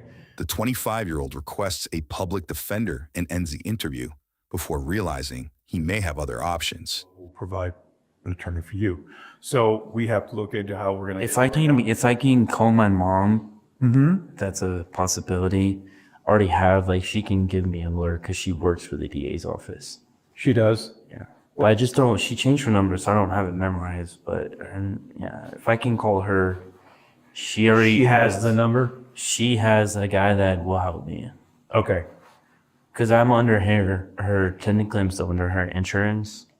Josiah was charged with second-degree murder after detectives reportedly determined that while the security guard had the right to detain the suspected shoplifter, he, quote, did not have the necessary need for deadly force in connection to the fatal shooting.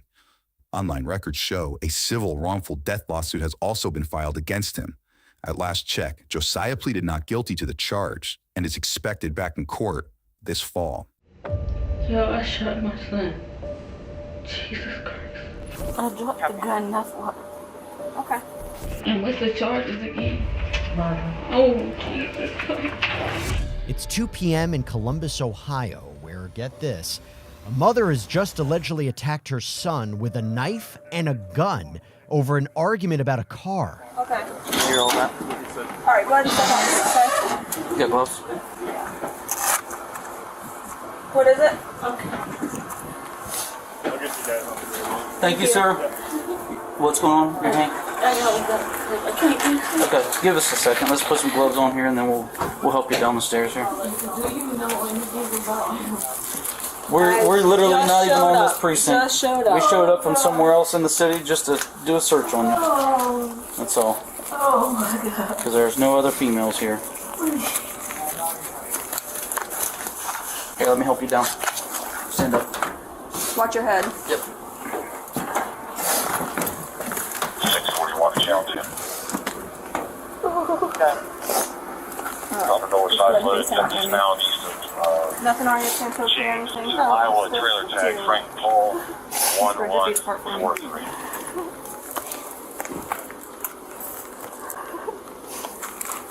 I dropped the gun, that's what. Okay. That's pants, I got on temporary pants. You got pockets in these ones? Yeah, there's nothing in it. It's compression pants. I don't see a pocket, honey. It might be one. I don't know for sure. I've got it. Police identify the suspect seen here as 44-year-old LaQuandra Williams, who police said tried to stab her 21-year-old son, Jihad Hughes, before firing a gun at him, ultimately killing him. It might be That's her actual 40? Yes. Yeah, she had a knife right there. I took that off of her right when I got her. Oh my God. And then You guys got like a small envelope or anything? I do. Yeah. So maybe put these in. Put them separate. Yeah. I would separate those.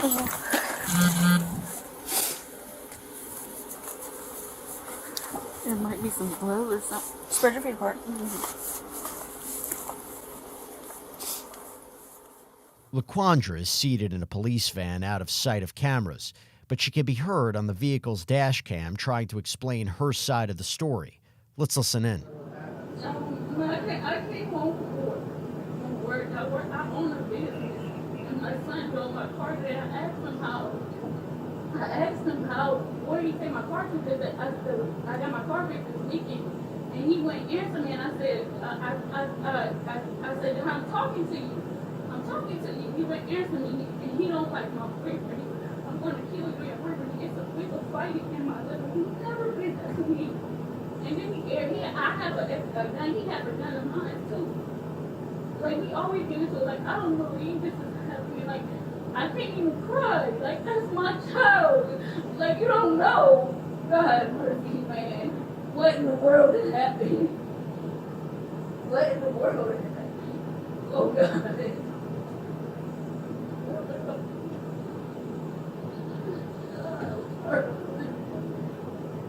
You don't know.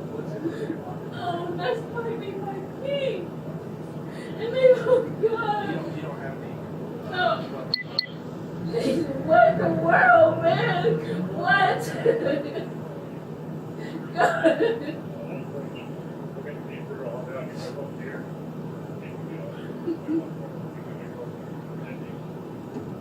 My whole life. I raised them and took care of my kid, moved from Youngstown to here. And we've been going through that. That's your son? Yeah. He's 21. First responders found Jihad nearby, suffering from an apparent gunshot wound that prosecutors would later say came from his mom shooting him in the back as he was trying to leave their apartment.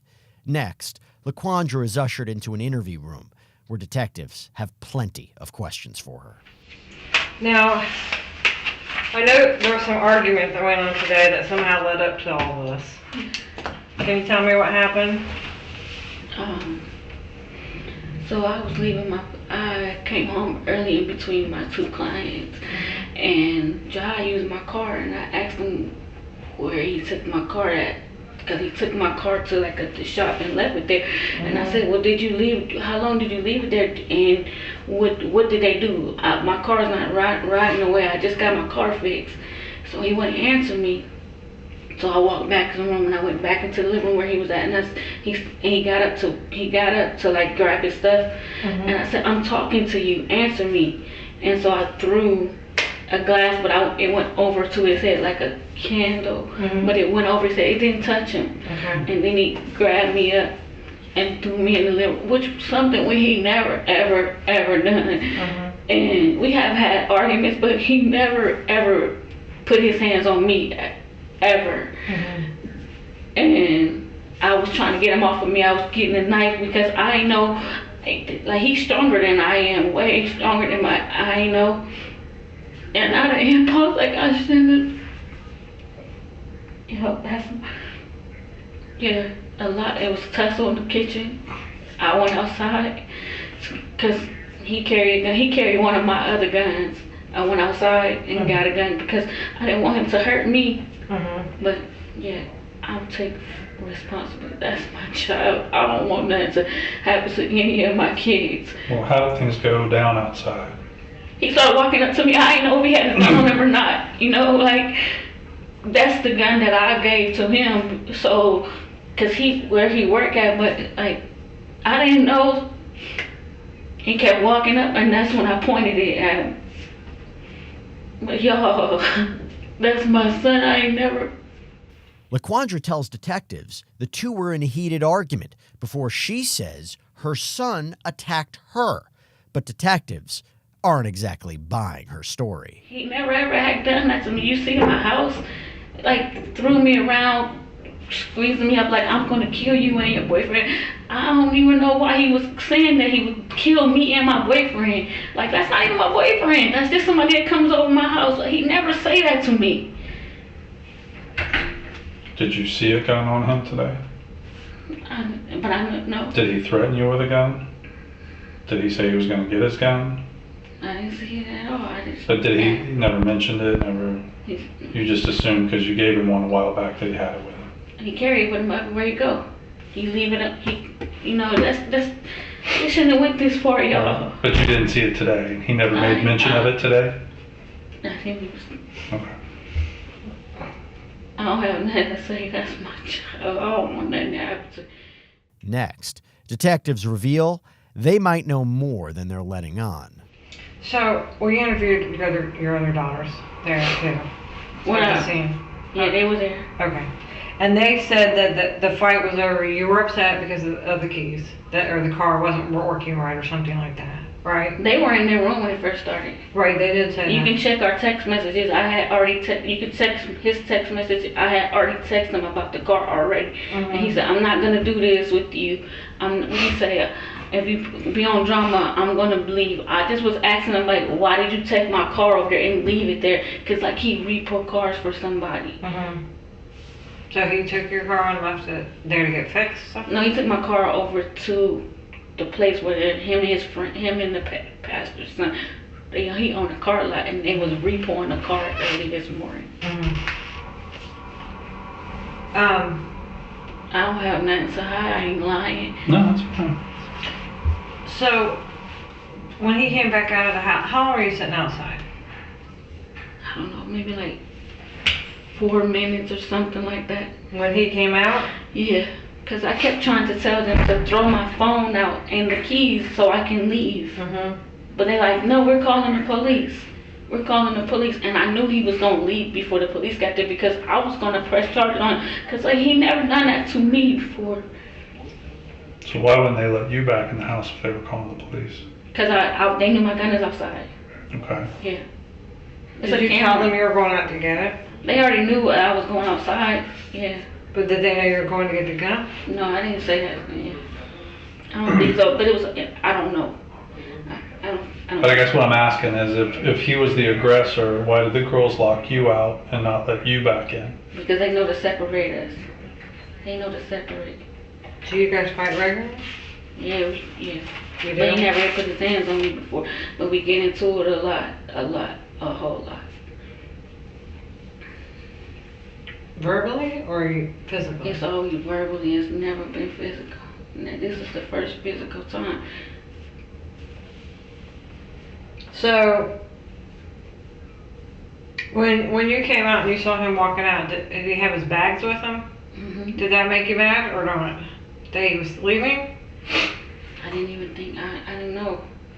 I don't even know. And I looked and I checked him after it happened. I checked everything to see if he had a gun on me. He had his gun on me. I said, "Oh my God!" I touched my. I helped wrap him up in the cold. I thought. So if you didn't see the gun, he didn't threaten you with a gun, why'd you pull the trigger? I mean, what were you thinking at that point? That he was gonna keep going at it, keep coming after me, keep going. But did he have his bags with him like he was leaving? Yeah, he had his bag with me. It was like he was leaving. He was laughing. Yeah. So at that point, it seemed like he was leaving and the fight was over. No? Were you just really mad by that point? No, I wasn't mad. I just. I thought he would have it. Like, I know he always have it on him. Like, I don't know what transpired to be between him saying, "I'm going to kill you and your boyfriend," to make it bigger than it. Like. Moments later, investigators try to get a better understanding of why LaQuandra pulled the trigger. Now, the girls said that you said you were going out to the car to get your gun. They said that's why they locked the door. I didn't speak. I was upset. I didn't speak. I just left. Well, the thing is they were both interviewed separately and they both told us you said the same thing, which is a little odd. I didn't speak. So how does that happen then? Maybe I did speak, but I don't know. It was happened so fast. Because they both, I mean, I admit verbatim what you said going outside. So you clearly said something. Because they were separated immediately when the officers would get there. They didn't have time to get their stories together because I don't think that I still upstairs when the officers got there, so they didn't have time to get together and say anything. I'm not saying that they did. I don't remember. Maybe I did, maybe I didn't. It was all facts. Okay. Did you say something like, I'm gonna show you something? Probably, I don't know. I'm not gonna say I didn't say it because I don't know. Because it all fast and a whole bunch of emotion going on. So what happened inside when you guys were fighting? Did the girls get involved at all at any point? Yeah, they were trying to. They were telling him to stop. Stop. They were saying stop so she can stop. Stop so she can stop. But he wouldn't stop. They said they were trying to take the knife away from you. Because he's stronger than I am. I'm going to. Even the grease. I threw the grease at him because he's on me. I can't get him. I mean, we're going off of what they're telling us. It's okay. And it sounded the way that they described things. That I'm aggressive. Yeah, and I mean, did you ever hit them? When they was like little, or even somebody last year, well, not last year, but the year before that, graduation time, maybe May. Yeah, I was always a very aggressive parent, so they wouldn't do wrong or stuff. So yeah, I can understand why they say that. Because they said part of what was going on with Jihad tonight was that he just said he was done. He was tired of getting his, But tired of getting hit. Yeah, look how big he is compared to me. I can't hit him with nothing. I threw a candle at the wall over him. It didn't even touch him. But yeah, I can understand them saying that I have been a very, very strong disciplinary, and that's not a good thing. They always talk to me about that, like, Mom, well, you used to whoop us a lot when we used to do stuff, and they say that to me all the time. So that's why I don't even whoop my grandson no more. But I just was trying to talk to him, and he ignoring me. It's my car. I drive to work. The wheel bearing had to get fixed. The wheel bearing got fixed on Sunday or Saturday. It was Saturday. And I didn't want it to get fixed anymore. That was like $500 that I had to pay. And I said, where you leave my car at? Why would you leave my car somewhere on Sullivan Avenue? That's where it was at. You heard that right. Witnesses told detectives that LaQuandra allegedly said, quote, I'm going to show you something, just seconds before going to retrieve her firearm. How many times did you fire? Only once.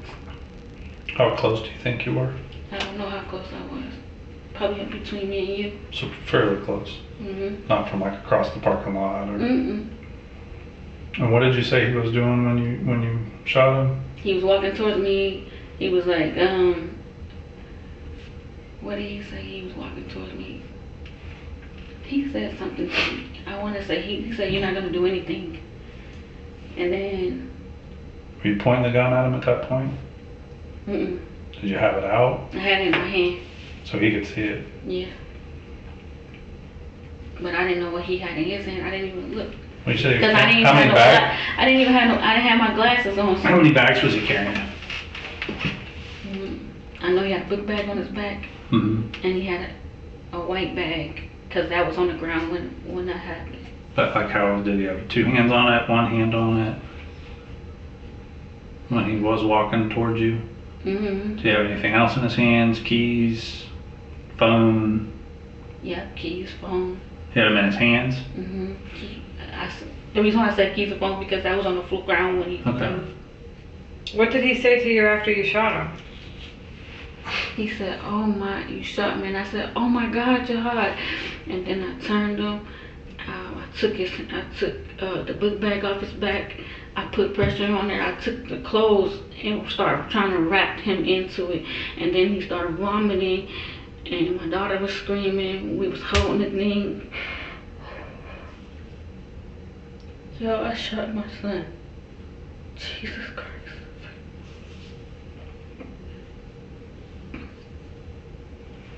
So, going back to the house real quick. When you grabbed the knife in the house, it didn't stop him. It didn't stop. But did he take the knife away from you, or? He was. They always trying to take. All three of them were. Okay. I was trying to take the knife away from you. But he was like, cause he had been choking me. He slammed me on the ground. Yeah, the girl said he slammed you, but it was to get the knife away from you. They said that he told them to back off so they didn't get hurt. So let me ask you a question, and if he had the gun, why would he let you come at him with a knife? In the God house? is a fighter. He not worried about no knife. Okay. But why would the girl say that you were the aggressor with the knife in the house and he was trying to get it away from you? I mean, and like I said, we interviewed them separately. They didn't have a chance. I'm not gonna switch it up. Yeah, they didn't have a chance to talk to each I didn't want him to be hitting other. on me. I didn't want him to be choking me. I didn't want him to be slamming me. So that's why I got a knife. Because he's big. Look how big he is compared to me. Look how muscle he is compared to me. They said you pulled the earphones out of his head. Did you do that? He had some kind of earphones in his head. Because he wasn't listening to you or paying attention to you. That's not true. I grabbed him, but he grabbed me, and I grabbed him because, you know, like you coming at me, I'm gonna grab you. You're a man, you coming at me, I'm gonna grab you by your face to try to, you know, I can't tussle with you. Right. That's all. Well, they said that he was ignoring you with his ear pods in. That's and not true. You snatched him out of his ear. They wasn't even there when it first started. Okay. Well, I'm just saying. It's okay. That's what they're telling us, so we can go on as what It's you know. okay. They didn't have a chance to get a story together. I didn't say they did. It's okay. They wasn't in their rooms when it first started, but it's okay. Soon enough, one detective reveals the tragic reality of the situation. I will tell you, unfortunately, your son did not make it. Oh, God. And I'm so sorry. What? They worked on him for at least close to an hour. But he did survive his injuries. Take me. You can take me. I don't deserve that. He didn't either. Yo. God.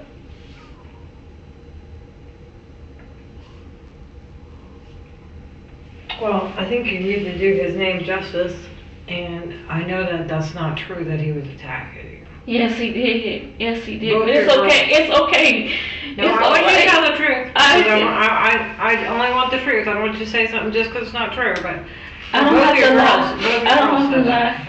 I don't have to lie. I'm not gonna say nothing that's not true. Like, I have to live with this. You know what I'm saying? I know. But I I'm think you're so- angry though. I think you're angry because we all get angry at times. I mean, it's like we both have kids. We both have We know adult how kids that live in our frustrating it is house. to try to get through. But I think unfortunately that you probably were angry and the pressure probably got to you. Yeah. But y'all, I'm so sorry, y'all. Oh. And I know. Sorry, y'all. Tell him I'm sorry. I was so angry because he don't listen to nothing I say. Like, you know what I'm saying? Like, I be working hard, working hard, and he work at a car lot. He worked at a car lot, and I said to her yesterday, I said to her, if I was to die today, you wouldn't even get the inheritance that you're supposed to get because I put money with the Navy Federal. You wouldn't even get it because you're not even doing what you're supposed to do.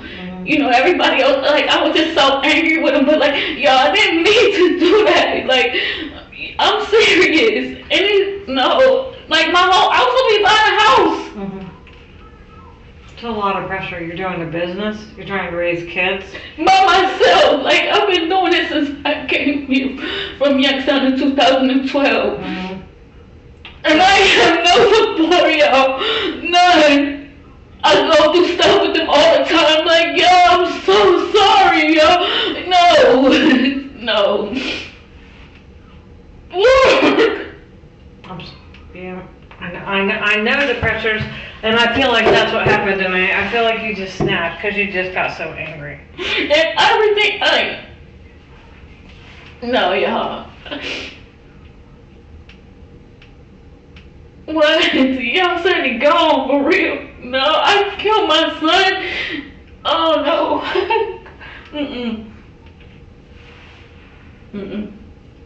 I'm not gonna believe that.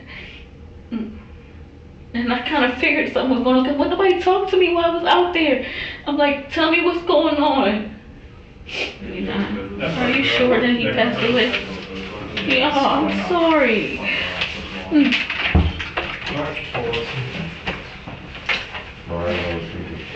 They're gonna go ahead and take you down there. You're gonna go to the Fairfield County Jail. We could have just kept them.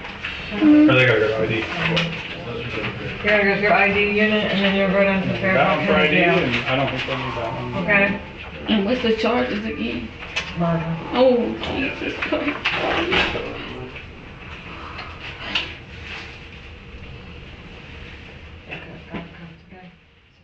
LaQuandra was charged with aggravated murder and felonious assault.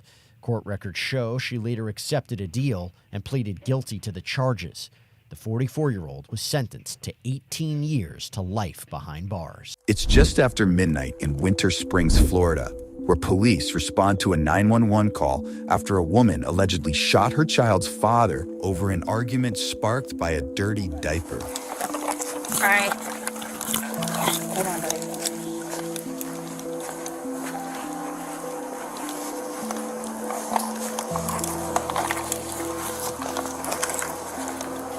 Door's open. 136 to doors, signal 88. Winter Springs Police! Put your hands up, please. Put your hands up! Let me see your hands! I need you to step out, ma'am. Step out! Come out here! Who else is inside? Who else is inside right now? My son's in there, please. Okay. Okay, come out here! Come out here! Lay on your belly. No. Lay on your belly. Lay on your belly. Okay. Lay on your belly. Lay down on your seat. Winter Springs Police! Come out with your hands up! Yep. Hand out for me. He's 8. He's 8. Thank you. He's 8. What's his name? What's the name? He's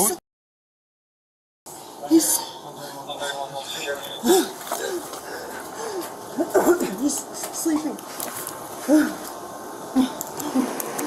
Please don't show him. Don't let him see. Don't let him see. Please don't let him see. Please. Stand by. Please. Don't let him see. I'll stand with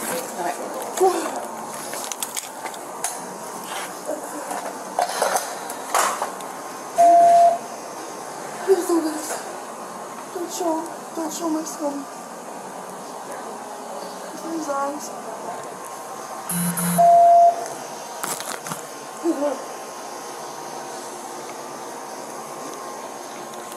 Do you have any weapons on you? No. Where is the gun? It's on the floor in there. Okay. Where on the floor? Next to the back door. Next to the back door? Hey, Sarge. 136. There should be a gun right there. You see it? Yeah, I see it. Okay. Stand right here for me, okay? Where's her son? It's in the bedroom. Okay. Police identify the suspect, seen here, as 38-year-old Lori Adams, the mother of an 8-year-old with special needs who allegedly just shot and killed the child's father. Don't let him see. Okay. Okay. All right. I need you to take a breath for me. I'm sorry. What happened? He threatened me. He threatened my son. How did he do that? He's been doing it for years. Okay. And I just had enough. I couldn't take it anymore. Okay. What a person? Yeah. I got you. You're good. Relax. Calm down for me, okay? Just relax. Just breathe. Okay. Just be careful with I can't. All right. No, relax. Listen. Just breathe right now. Take your time. Relax. Just breathe, okay? That's all I need you to do for me right now. Just relax and breathe. 127 FT97. I don't know. I just left my phone on. You got anything on you, no? I think there's a lighter in my pocket. A lighter, that's it? Okay. Don't worry about it. You're good. Just give me a second, all right? Just relax. I got you. Look. You gotta relax. You gotta relax, okay? Your son's not gonna see. Don't worry about it. We're not, okay? Just relax.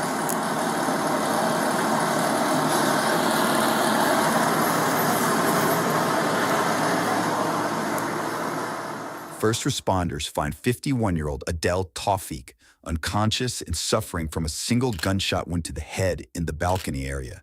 Investigators said the man was rushed to the hospital, where he later died. Right, so what was when we started talking and I got interrupted? My son pooped his pants. Okay. So he started to do what he usually does. What is that?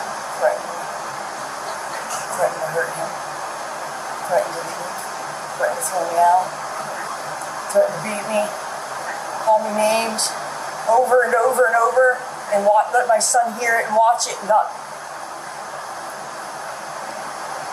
I had enough. What was the specific threat tonight? Aside from all of that, I'm not discounting that. Was there a specific threat tonight? Yes. Do you want to tell me what that was? Told me he was going to kill me. Where were you sitting? When I did what? When he said that, or when I? Yeah, when all of this happened. I was standing at the back porch door. Were you guys engaged in talking then, or? So you can go ahead and think about your investigations and prep.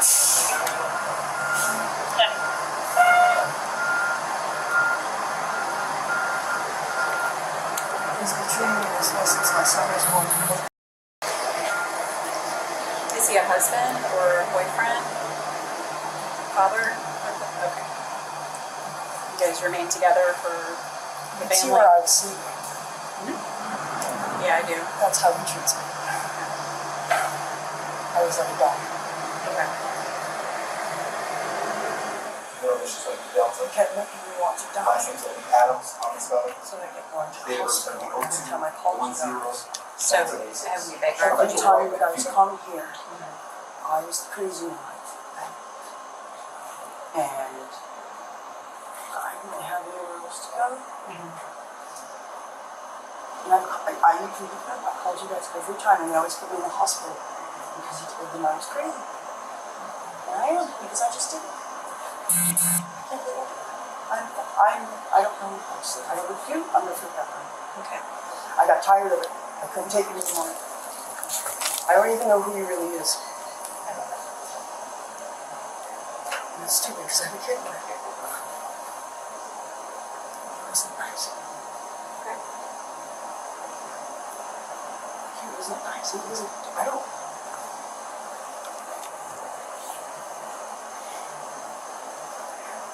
I don't like being abused. Lori paints a disturbing picture for the officers, detailing alleged ongoing abuse and saying she was treated, quote, like a dog, before she said the argument over the child's accident sent her over the edge. She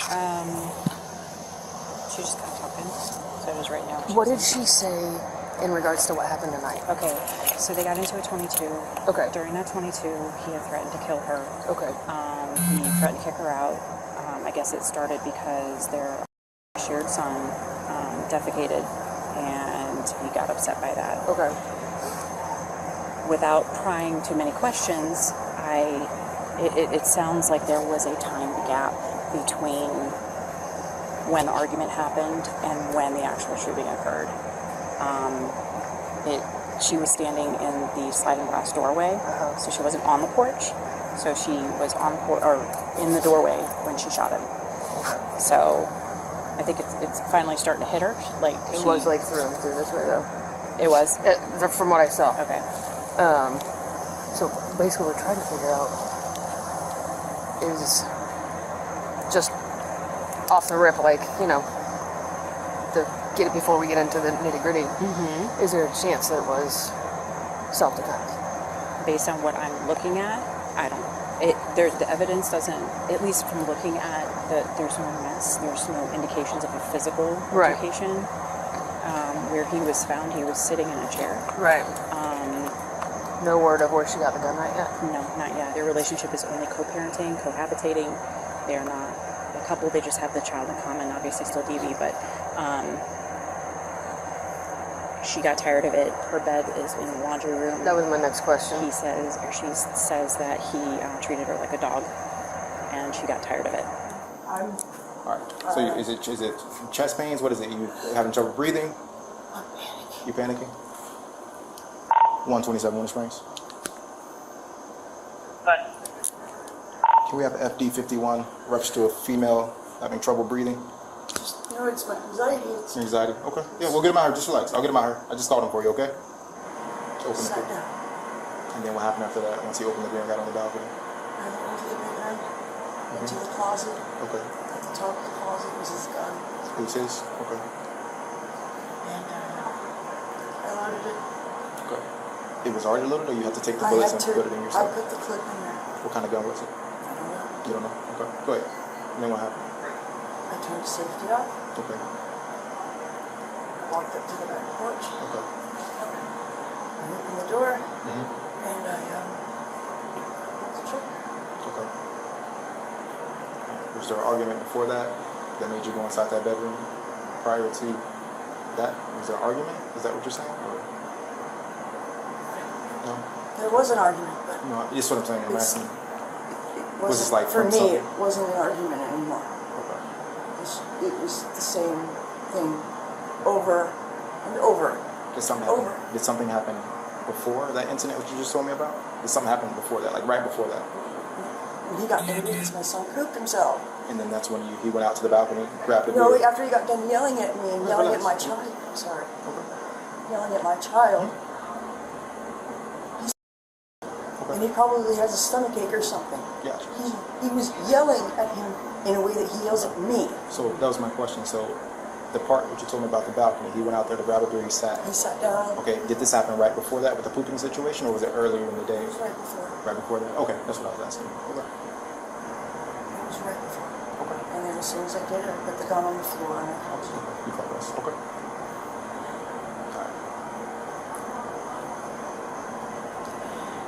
How long would you say that from the argument, or him threatening you, that it went from there to you pulling the trigger? 15, 20 minutes. And that's when you went 10 inside? minutes, I do. Just to confirm, that's when you went inside the bedroom? You said the top closet showed? Okay. Is it his or yours? It's his. He never used to. Lori now tells police she took 10 to 15 minutes to calm down after the argument before grabbing a gun from a closet and heading out to the balcony where she said her soon-to-be victim was smoking a cigarette and drinking a beer. Where do you hit you at? He shoved you backwards? Like with hands? He went both his hands and went. Where? Like I was upper, like a neck? On my chest. Your chest. He shoved me back towards the door. Towards the door? Okay. Is that all that turned physical, just that part? Okay. And then what was he saying, like, when after your son pooped in his pants? What was he saying to your son, and then what was he saying to you? He just popped a beer and went to sit down. No, I'm saying, like, what were their, like, the threats? Like, you said he was threatening you guys to harm you guys. What was he saying within that time? He was saying he's going to take us. Okay. And because of the way he treats me, I didn't trust him. So he was saying, I'm useless, I'm lazy, I'm the most disgusting thing on the planet, I'm a whore, I'm every name. If you can think of it, he said it. He said it. Gotcha. You guys been home all day? I took a walk. I got home about 6. 6? Okay. Were you guys arguing during 6? No? It was fun. So He works for Uber. Okay. It was my day off, and I go out and I take a blunt with me and I go out and sit in the spot where it's quiet to take a break. And I came back and he was like an hour late or something. Or I was like he said I was like an hour late. I was like, I don't work today. What are you talking about? And then he started yelling because he can't go anywhere because. So he got upset because you were out too long. Is that what it was? He got upset because he couldn't leave because of my son. He was okay. What time is that? About 6-ish. 6 years. I texted my brother the other day. I asked her. I says, if I commit a crime, a serious one, can I make you your guardian? And she said yes. I think that was 2 or 3 days ago, maybe. And he pushed me. And after that, did he physically push you, or did he just push you like no, he pushed verbally? Me. Okay. No, he pushed me. Okay. It was the last. Tell her you told me so. She actually. Baby's father got taken to the hospital. Hospital? Yeah. He's not dead? I honestly, I wouldn't be able to tell you that. I don't know. I'm not at the hospital. I just know he got transported. That's why I pulled you earlier to the side so they could take him out. So I didn't want you to see. Miss Lori, we're gonna escort you to my patrol car, okay? We're gonna head up to the Winter Springs Police Department, okay? Be a little bit cooler.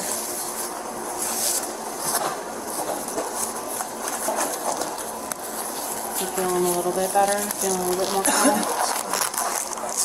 More, take a deep breath. Okay. I feel it in my chest. Okay. Well, it'll probably help once we get you out of the handcuffs and stuff like that, okay? Alright, so let's take a walk, alright? Yes, ma'am. My boy's okay still? Yeah, he's still sleeping. You want to? I'll do it. Okay. So my car is like right here, so we don't have to walk very far, okay?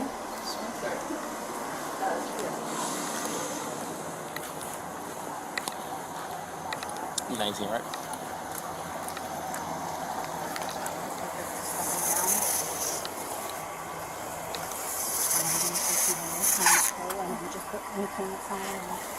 Just step down for me.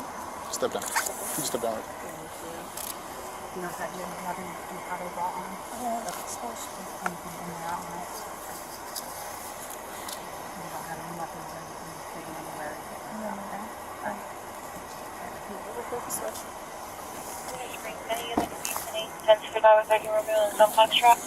See that?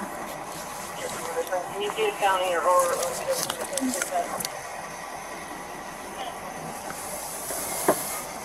Do you want to be buckled? Buckled? Do you want to be buckled in? No? Okay. That's fine. We'll be leaving here in just a minute, okay? Next, police escort Lori to the police station, where she gets a chance to explain herself to detectives.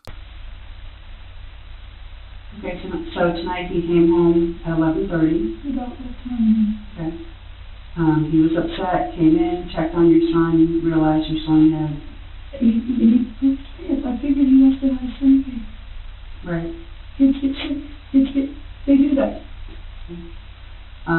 So after he was yelling at... Where were you when he was yelling at your son? I took him into the bathroom to clean him. I told him to leave so I could clean him. And then he got even more mad. And he kept saying things like, we're not going backwards.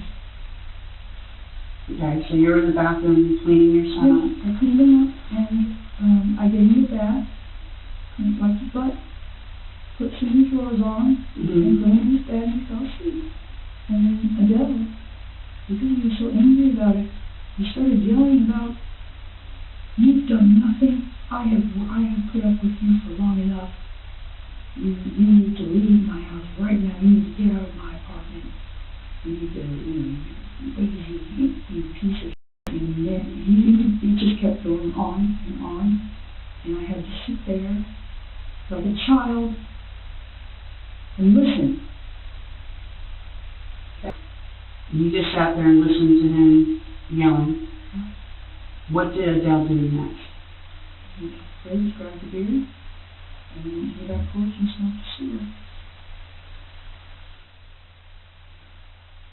Where did you shoot him? What did he do once you pulled the trigger?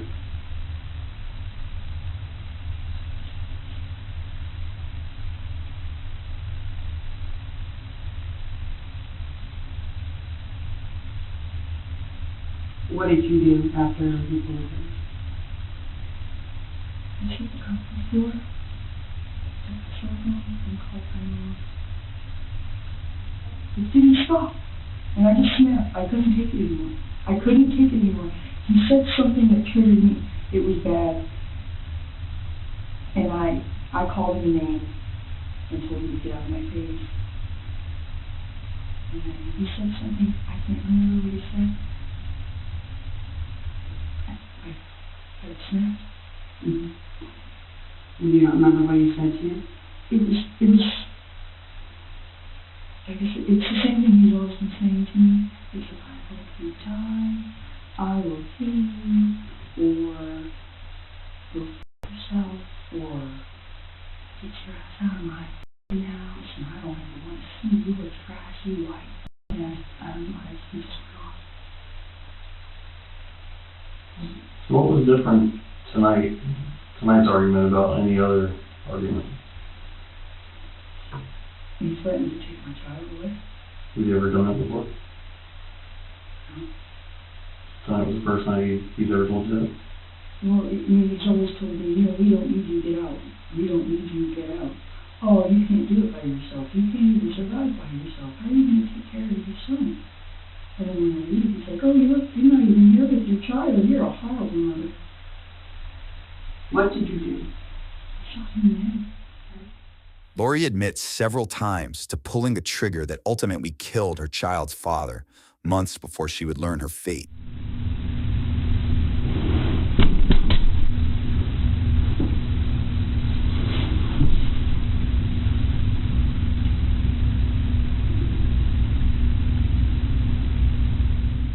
Lori was indicted for first-degree premeditated murder with a firearm. Court records show she later pleaded guilty to the charge and was sentenced to 25 years behind bars. It's 3 a.m. in Key West, Florida, when police rushed to a home after a caller reported waking up to a chaotic scene, his roommate bleeding profusely while being held in the arms of his frantic girlfriend. What's going on? She's holding pressure on a wound on the back that she won't let anyone see, and I took this. Okay. The first arriving officer flashes a 9mm handgun, seen here, that he says was found on the living room floor. Is it hot? That's why I haven't checked yet. I was waiting to make sure somebody else. 13 Traverse, Florida. Going to be 79th Street. Go ahead. 42 Alpha. I'm saying temperature-wise. 42A. KUB. Going to be attached to a yellow Florida from Bobby. Going to be Okay. Who all? on US 1 by 79th Street. Who all was here? That guy? Yeah, I told Quad not to leave that. That's it? These two, yeah. Inside, medics tend to the victim of a possible gunshot wound, 30-year-old Tyler Nolish, who was rushed to a hospital where he was later pronounced dead.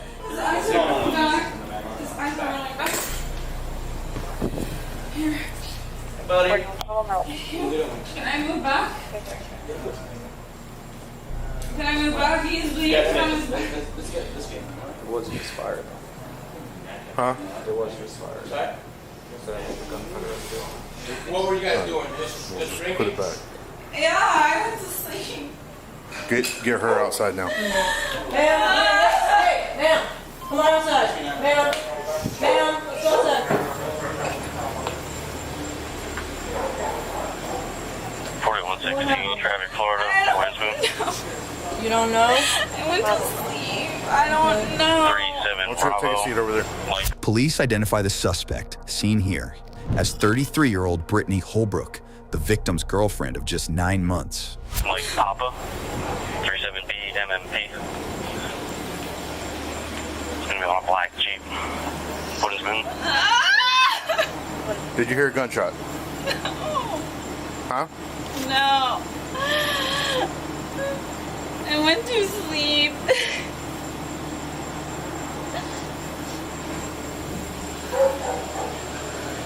Oh! I went to sleep.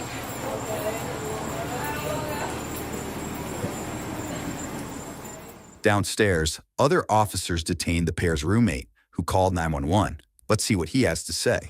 All right. Why don't you walk me through what happened? It's probably like a timeline. I called like 3 minutes before I called 911. I heard a scream and her walking down the hallway and say my name.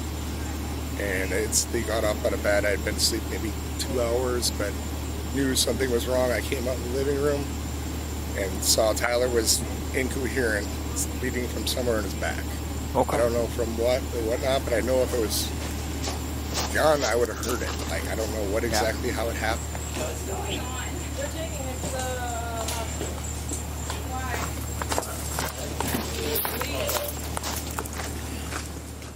Moments later, both Brittany and her roommate are taken to a patio area, while law enforcement carries out their investigation. Listen, I have to pee. That's not up to me. Okay, well, it's not up to you, but it's definitely up to my body. So I have to use the restroom rather than whether you or I really say so. It's gonna happen. It has Okay. to.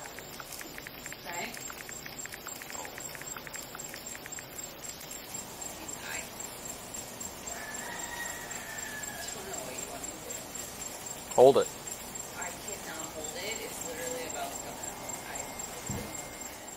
As the sun rises, detectives arrive to try and get to the bottom of what happened here.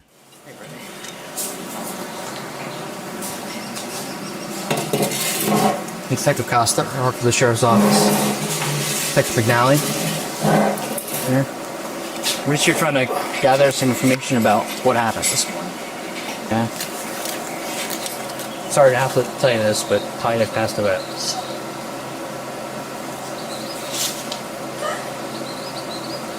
That's why we're all here. Okay? So that's why it's important for us to figure out what happened. I have no idea. We don't know either. We're just showing up. We're trying to figure it out after the fact. Okay? So we got a couple of questions. Before we start asking these questions, we have some stuff we have to read to you. I'm sure we watched Law and Order or Dateline back in the day. Alright? Tyler is not alive. Brittany has read her Miranda rights and agrees to speak with detectives before questioning continues. How much do you think you drank last night? A lot. Like 5 or 6 beers, like 2 bottles of rum? Or what's a lot? A lot. Like, I don't know. I drank probably more seltzers, and then Tyler to the store and came back with beers, and so I can't tell you how many of those I had. Really don't know, because they were all on the table and I threw them all in the box. What's the next thing that you remember? Holding Tyler. What? Holding Tyler. Holding Kylan's? Where were you at? In the kitchen. Do you remember how you got to the kitchen? So you laid down in bed with you, Kyler, and the dogs, and then the next thing that you remember, you're in the kitchen. Okay? And where was Tyler? I'm down. You remember how he was laying? I was holding him.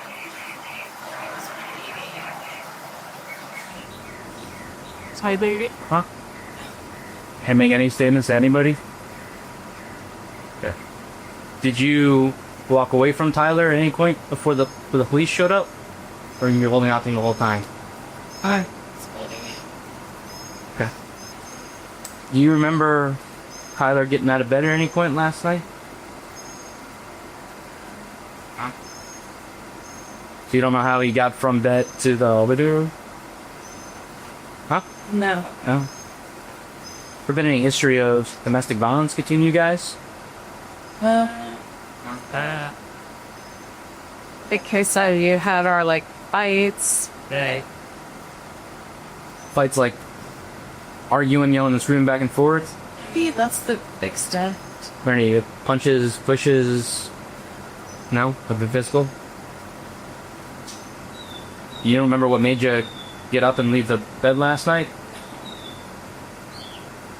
Do you think you were intoxicated to a point that you don't remember, or? I honestly don't even feel like this is real right now. Takes time to set in. Sure. Is there any reason that it would have been a pistol on the ground in the living room? I put it there, I would say. I put it up. Makes sense. Do you remember having it at any point last night? There's no pushing last night, shoving, punches, nothing that could have caused any other injuries to him? At the point where the police showed up, was he still moving around a little bit? Semi-conscious? Not a lot? Was he able to try to say anything or move his lips? Or you don't remember him saying anything? Brittany tells detectives she doesn't remember Tyler saying anything in his final moments, but her roommate tells a different story. Yeah, I've just, like, since I've lived with them, I maybe saw like 3 somewhat yelling arguments, like nothing physical ever, like. How was the mood when you Great. walked home? It was great. Everybody was getting along fine. I felt like it was a normal good night, you know? I don't know how to even picture it. It just makes me sick. I can't say what happened because I don't know. But he was coherent here when I came by him. And I just remember seeing the blood, and it's just, I saw a pistol. I don't even know what happened. I just saw a lot of blood. But I did see a gun sitting there in the holster, which I'm pretty sure was hers. I never heard the shot. If that's what happened, I didn't get woken up by that. I got woken up by her yelling. And the little bit I got out of him, like, I didn't see it. I don't know what happened, but I heard him say that bitch shot me in the back. Mumbled it. You heard that right. The roommate tells police he allegedly heard Tyler say, quote, "That bitch shot me in the back," while pleading for 911. And was he like in and out Yeah. at that point? And you mentioned that he had said something to you. When was Yeah, that? but it's like, I didn't see nothing. I just know what he said because I was trying to figure out what the hell happened. And I'm pretty sure he said that bitch shot me in the back. Where was she when he said that? Right there. Did you notice anything about her? Nope. Did he say anything else? Nope. Was he still? No, he did say one other thing. Like when I first said, like, Tyler, what happened? What happened? He's like, just call 911. And that's what I called. And then he said the other part. But, Has anyone here told you about your buddy? no, I've been asking, but no. Sorry to tell you, he passed away. Oh my gosh.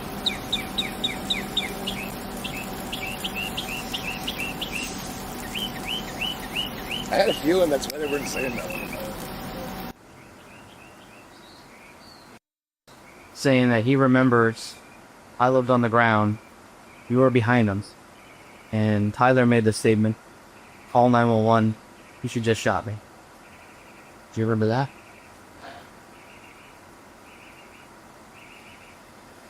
Is there any reason why you might have said that?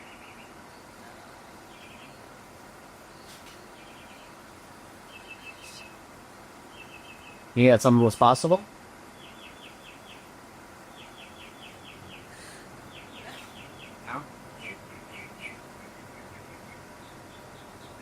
There's a fairly large gap in your memory. So I'll tell you right now, the only story that we have points to you shooting.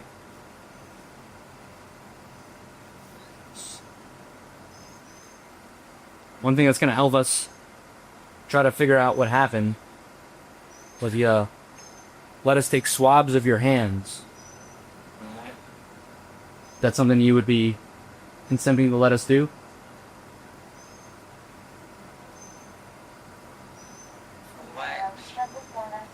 Well, we don't know who fired the gun for you. That's going to help us figure it out. Would you be willing to consent to us taking a swab of your hands? I don't think so. I have blood all over my hands. I don't know. Like, you guys really know. I have Tyler's blood all over me. Detectives give Brittany some time to think before her story suddenly changes. Okay. So, can you start me from what's the first thing that you remember now? Don't know. I don't know. I don't know why would he ever do that to me. I don't.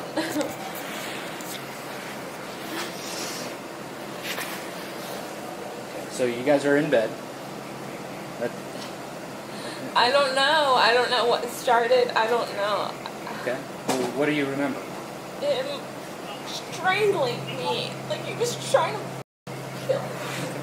My esophagus and everything. Can I just take a look at your neck? Okay.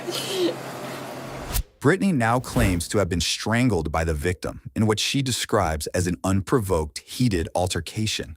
But police said they observed no marks on her throat or indicators of strangulation in her eyes. Up here. Everything. I remember it. The wall. Okay. Because I Can I think just take a look at this side of your neck? the wall. He Okay. put me up on the wall. Tyler did that to me one time before. Okay. So you're in bed, and how do you wake up? I have no idea. I just don't know. I just know that I remember not being able to breathe, and he was like crushing my esophagus. All right. And where was he? Like on his side of the bed, but like up. All right. And what happened next? I don't know. I probably was definitely screaming. I remember trying to scream because I was trying to wake him up to help me. Okay. And I remember just screaming really loud. And he just kept doing it. He did it more than once. And like I tried to get away and go out the room, and he followed me and pinned me up against that wall. He held me up by my throat. You say held you up like off the ground? Yeah, like. Okay. You know, I don't know why. Do you remember how you got out of that situation? No. And what's the next thing that you remember after being up against the wall?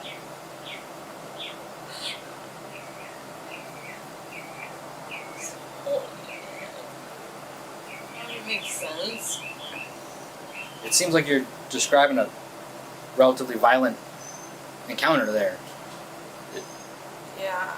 Was there a fight at that point, or were you throwing punches and scratches? I mean, if someone's strangling me, I'm fighting as hard as I can to get away from that, right? Yeah, I did, because he pinned me up against the wall. Okay. I didn't know what else to do, and then he got really mad. Do you remember what you were doing to try to escape? Do you think you might have Scratched him or punched him or? I'm sure all of it. All of it? I don't know.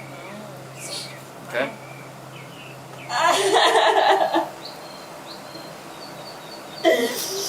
I don't know. All right. I'll give you a second, okay?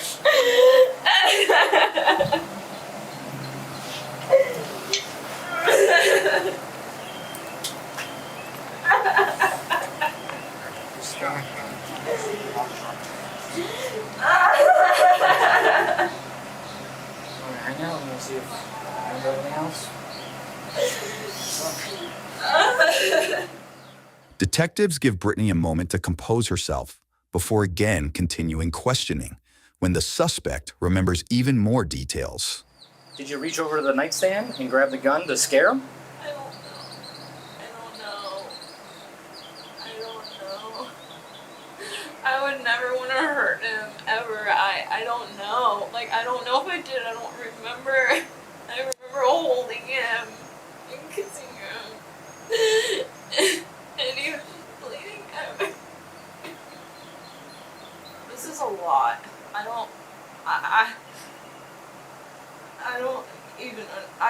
I cannot comprehend this right now. This is too much. I don't know. He kept screaming at me, saying things that like weren't making sense, like calling me like you slut, and saying that like he was gonna teach me a lesson, and that like just that made no sense at all. And he was just like, look at what you're doing to me, and I was like I'm not doing anything at all. This makes no sense. You're not making any sense. And like, just go back to bed. Like, When you were up against the wall, did you have the feeling like, this is it? I thought he was gonna rip my esophagus out of my skin. He was like crushing it. So he wasn't just pushing, he was like, squeeze. Crushing my throat. Like, I couldn't make noise or breathe at all. Like, yeah, he was trying to kill me. He really was. Honestly. He was trying to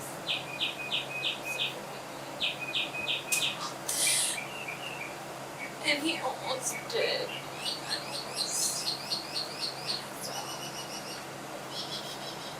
It sounds like it.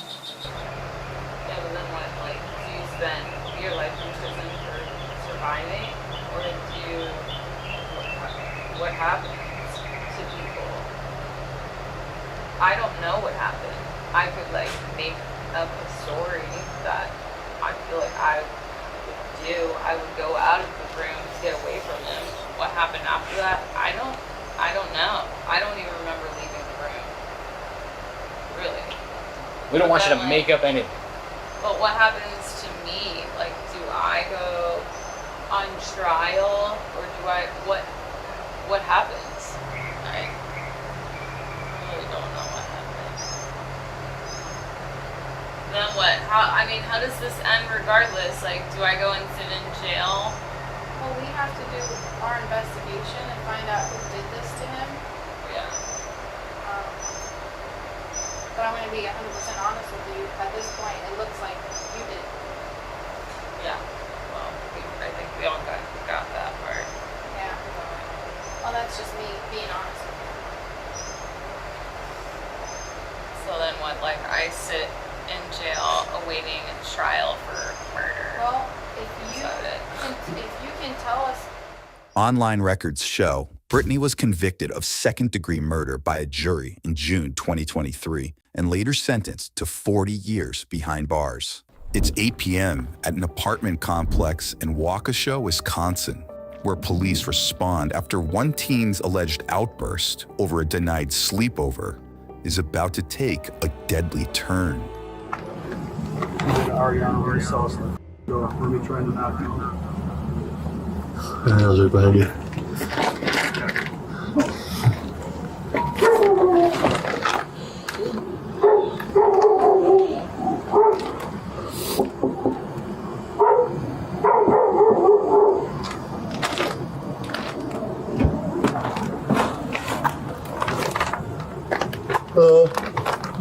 Can I help you? We're just here to talk to Ronnie. I need to get a quick statement about something he was involved in a couple days ago. Officers identify the suspect seen here as 17-year-old Ronnie Fuentes, whose alleged altercation with his uncle 4 days prior took a serious turn when the man's health suddenly declined, leading to hospitalization and a call to police, according to an incident report.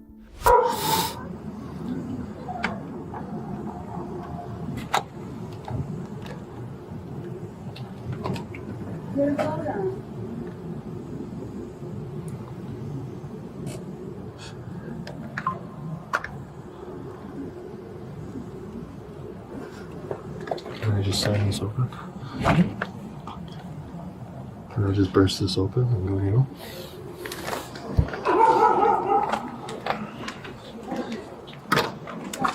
Hey, how's it going, man?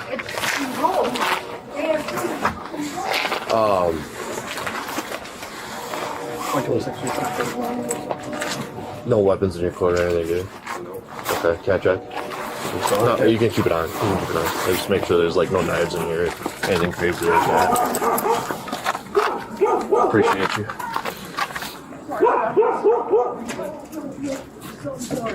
Oh, it's a pencil. I was like, what is sharp in there? Go ahead, take that. You doing homework or what? Yeah. Okay. Cool. Appreciate it. I got an inside pocket. Oh, thank you. Thanks for letting me know. So we're here about what happened with Adam. I'm sure you know what I'm talking about. Yeah. I'll just really pick him up. I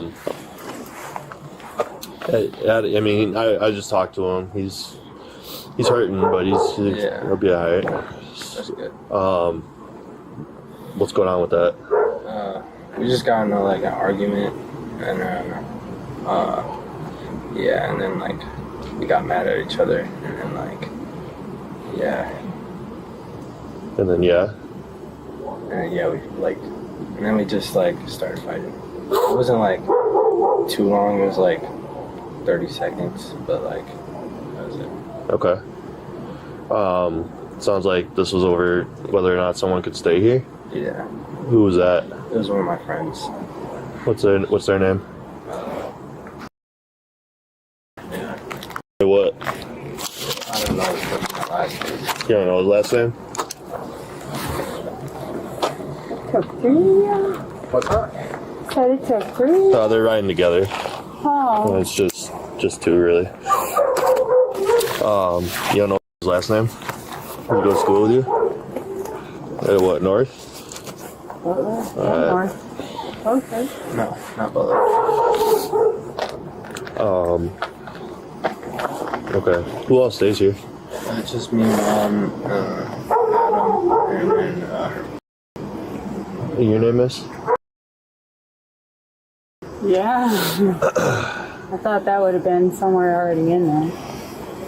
This is the first time I've ever been here. No, I meant because of the information you have already gotten while you're here in the first place. Okay. But you live here with Adam? Uh-huh. Okay. For how long? For like Since Adam moved in? Yes. Okay. Well, unfortunately, anytime two adults live together, in the eyes of the law, 17 is an adult. Anytime 2 adults live together and get into a confrontation, we're mandated to make an arrest in that situation. Whether he wanted to press charges or not, we'd still have to take you back to the station and take a statement from you. Just got my statement. Okay, but you're under arrest. So I gotta have you put your hands behind your back. You can keep your coat on. It's fine. It's cold out here. Look at you cooperating. You ever been arrested for this?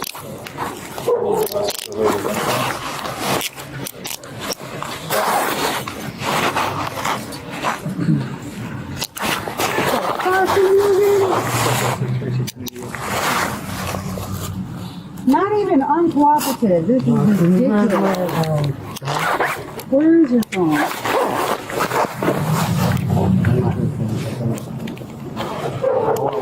We'll grab the property off him and get whatever property.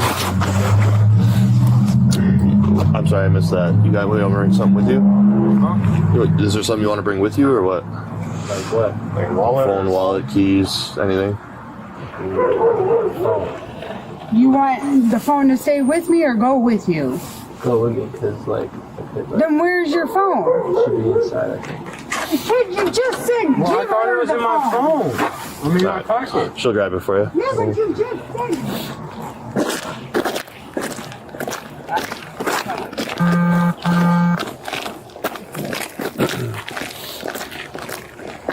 Before we get in the car, I just gotta do a better search of you. Alright?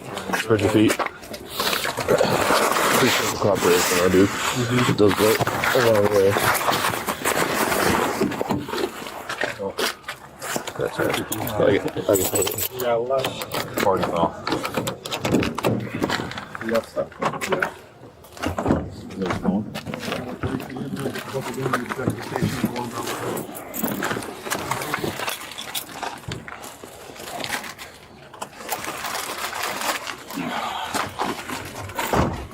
Now, we join other officers hours earlier as they catch up with Ronnie's uncle, identified as 45-year-old Adam Thompson, in the hospital. What's your name, sir? Adam. Adam, Dan. Nice to meet you. Sorry to meet you like this, though. I know a little bit. Can you kind of fill us in what led up to this point? My nephew thought it'd be. he's having difficulty talking. They briefed us on that, so we had nothing but time. Do you live with? Does he live with the nephew that did this? Yes. Okay. Basically, what he told me was Ronnie. The nephew. 17. He had a friend over, and his mom had told him that he can't sleep over, and then the last minute, it was time for him to go, and Adam had said he can't be staying overnight, and Ronnie slipped out. And Okay. So Ronnie flipped out and he attacked you? he stood up, he told me to shut my mouth, and I was like, I'm not gonna do that, and he said, you better, and I was like, or what? And he stood up, punched him in the face. I punched him, something fence, and he just went ham on me. Like, just, he hit you in the back, Yeah, hit you in the head, hit you in Yeah. the jaw. yeah, He just wailed on him and chest. in chest. And I just had open heart surgery in April. In April? And now he has a brain bleed. Adam says he did not seek immediate medical attention following the alleged attack, but in the days that followed, multiple concerning symptoms arose, leading to his hospitalization and discovery of a brain bleed. It happened Sunday. He complained about a migraine, really bad headache. Monday. And then he told his mom about this incident on Monday, and that's when he said he had the headache. And then what happened? Nothing happened. He talked to her this morning. I had a headache. He's like, Adam, what's going on? It sounds like he couldn't talk. And she's like, I'm on my way. And she brought him up here, and he supposedly had a seizure because of the brain bleed. 11 days after this interview, Adam died following a surgery to alleviate swelling on his brain, after the 45-year-old's health continued to decline, according to an incident report. A medical examiner would later rule the death a homicide, concluding that Adam died from complications of a head injury and blunt force trauma, noting the victim's pre-existing conditions as contributing factors. He's had open heart surgery. Yeah. He has thyroid problems. He doesn't need someone beating on him. Right. And when my sister, That's actually a blast. and now you add this to it, this is not my funny. Next, Adam explains what led up to the alleged altercation. My sister had already told him no. For the kid to sleep over. And he was gonna be bringing it upon himself to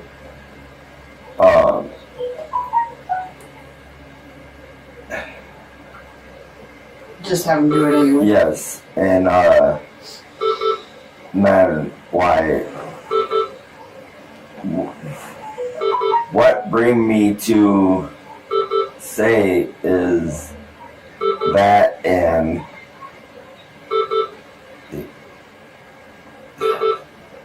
to let him know that That's why he told Ronnie that he is not allowed to have him sleep over. Because his mom already told him no. Okay. Well, after he started hitting him and pounding on him, he actually was cool in front of his friend. So it was like, he goes, see, Adam, I can take you down. Hours later, Ronnie arrives at the police station, where investigators have plenty of questions for him.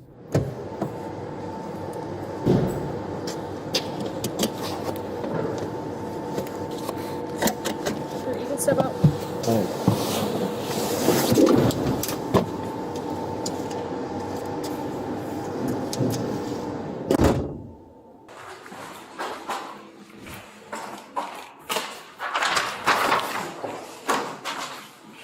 I get this. A little bit more comfortable, at least.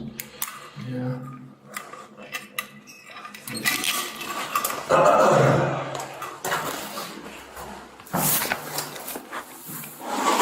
Alright, so really no question why we're here, right? I'd like to get your side of the story, like officially. I know we talked at your house, but that's up to you. Now that you're in custody, I do have to read you your Miranda rights, like you see on TV. And then if you want to speak with me or answer questions, that's up to you. All right, but I do have to read these to you first. Before we get to that though, I just gotta fill out this top portion. I already know most of it.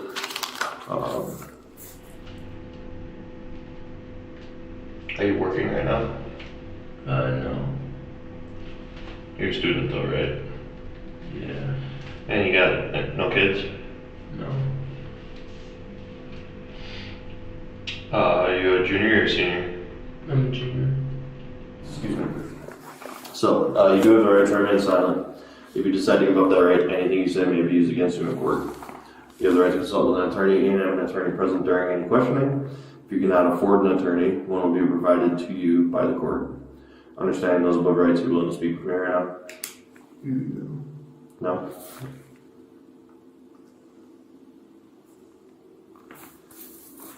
Then just a signature on the bottom there. I'm not going to ask you any direct questions regarding the case. Ronnie declines to speak further and ends the interview. But back with the victim and other family members, we learn this isn't exactly the teen's first rodeo with the law. We can't keep letting the kid get away with doing this stuff. He has a case out there. Oh, he's about to have another one. Yeah. Because He almost killed him. the fact that you guys live together, whether you want to press charges or not, I want to. Okay. Even if you didn't, we were going to go arrest him. Thank you. So, He has a history and apparently he has been ordered to go for anger management. okay.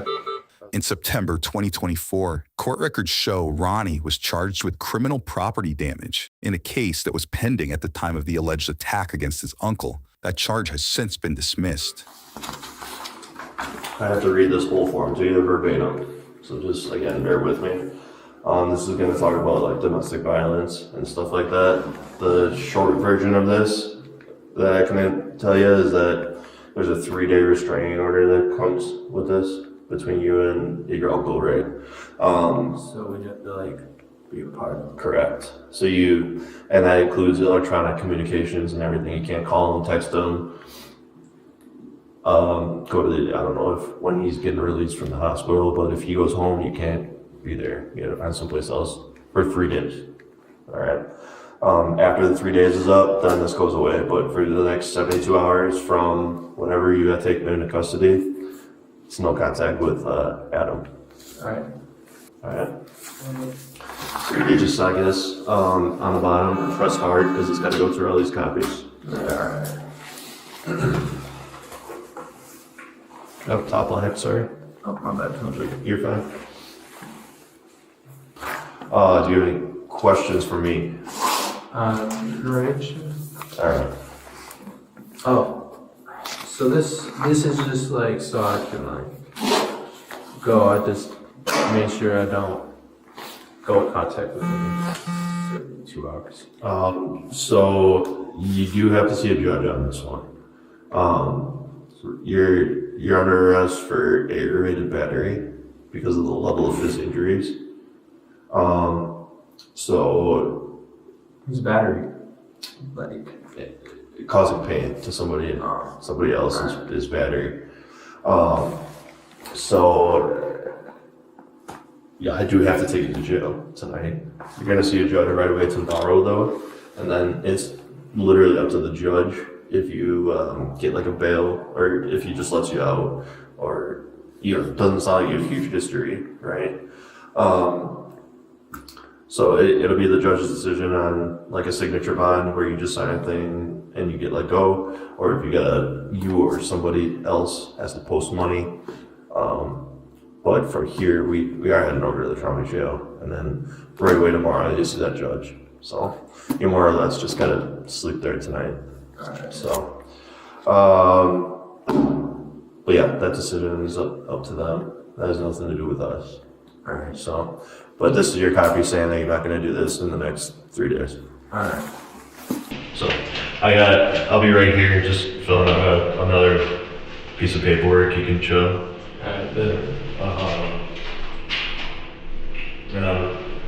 We'll give you your shoes and your coat back for that ride over. Moments later, another officer steps in to photograph Ronnie's hands. Is it your pinky finger or your pointer finger that's the weakest? I have no idea. Do you want to just put your hands flat?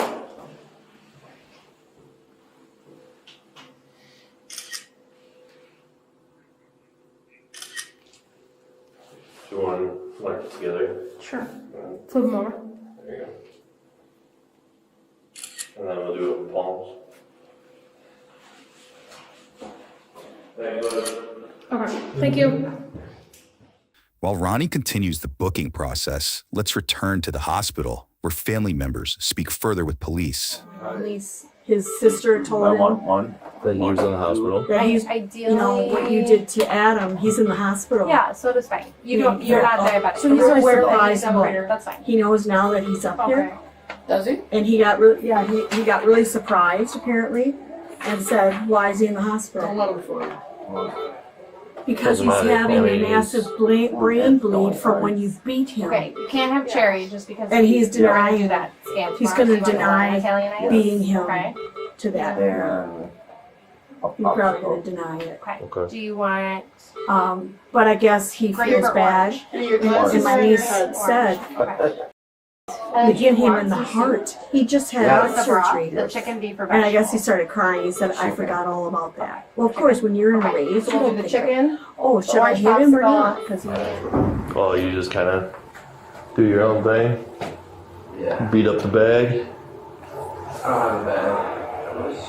No? I wish I had a bag. I just like practice just like straights. A little shadow boxing? Yeah. Just working on my posture. There you go.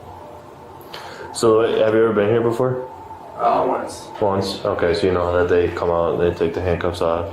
Yeah. They search you again, and then... Hello. Sorry to bother you. Do you have the paperwork for Ronnie Fuentes? Did that get brought over to you? Paperwork for what? I've got the booking. Sure, that's what I mean. Oh, yeah. I gotta add a bail jumping, I just realized. Oh, okay, let me grab that. Bro, you got an open case. Doesn't change much. It's called bail jumping. It's, Me when you're done? yeah, thank you so much. Thank you. You got an open case right now. So you can't, it's just that you can't commit any new crimes while you're out on bail. Ronnie was initially charged with aggravated battery, but that charge was later upgraded to felony murder following his uncle's death. Court records show the now 18-year-old was found guilty by a jury and sentenced to 4 years behind bars, followed by an additional 4 years of extended supervision. It's 8 p.m. in Milwaukee, Wisconsin, where police respond to a suspected drunk driving crash that has left one person fighting for their life.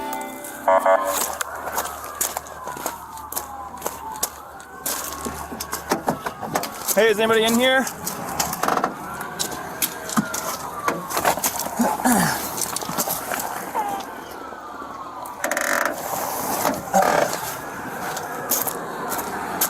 Where are the people?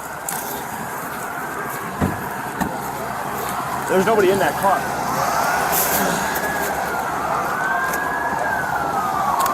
Who was in that car? You two were in that car? He's still in that car. Are you okay? He's not okay. He's not okay. He is not okay. And I have a. What's going on? He's struggling to breathe. Well, He's struggling to Okay, breathe. why don't you sit down here real quick, okay? You're struggling to breathe? I got some pain right here. Okay. You have any? What happened? I don't know. Who was driving? You were driving? Okay. What all happened here? I don't know. I crossed the intersection. Hey, you want to get a rescue over here as well? He's having trouble breathing. So you were driving? Nope.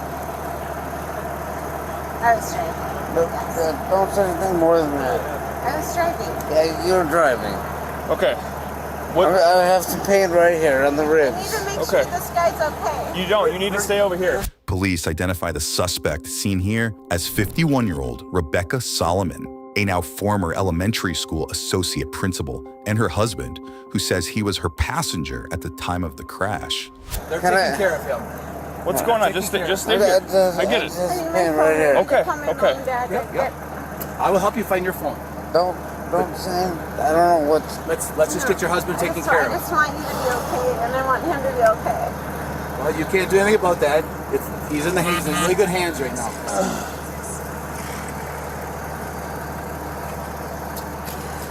Where were you guys coming from? We were coming from that I need. What? What do you need? I just need to walk. I need to breathe. Okay, well, you need to stay here. I need you to stay here, okay? You can't tell me. You can't tell me. You can breathe if you're standing. I need you to stay here. You can't tell me there's something's wrong. Okay, I understand that. We're working on him first, okay? Yeah. I don't need. Let me breathe for a minute. Okay. Oh my gosh, is he okay? We don't know right now. Oh my so, gosh. What happened? Where were you coming from? I was coming from that You were direction. coming. Enough out of you. Yeah. So. Enough out of you. Do you want to knock it off? Knock it off. He's okay. Stop! Back up! Stay back! Knock it off! What is going on? I haven't done anything. I just got in a car wreck. I came from Lucky Shot. Yeah, I'm aware of that. Yeah. I didn't know. You're done. Cut it out. He's hurt. He's hurt. I didn't do anything. He's I hurt. was in He a can't car breathe. wreck. He can't breathe. I can't breathe. I'm the one. 469 County, we have one detained. I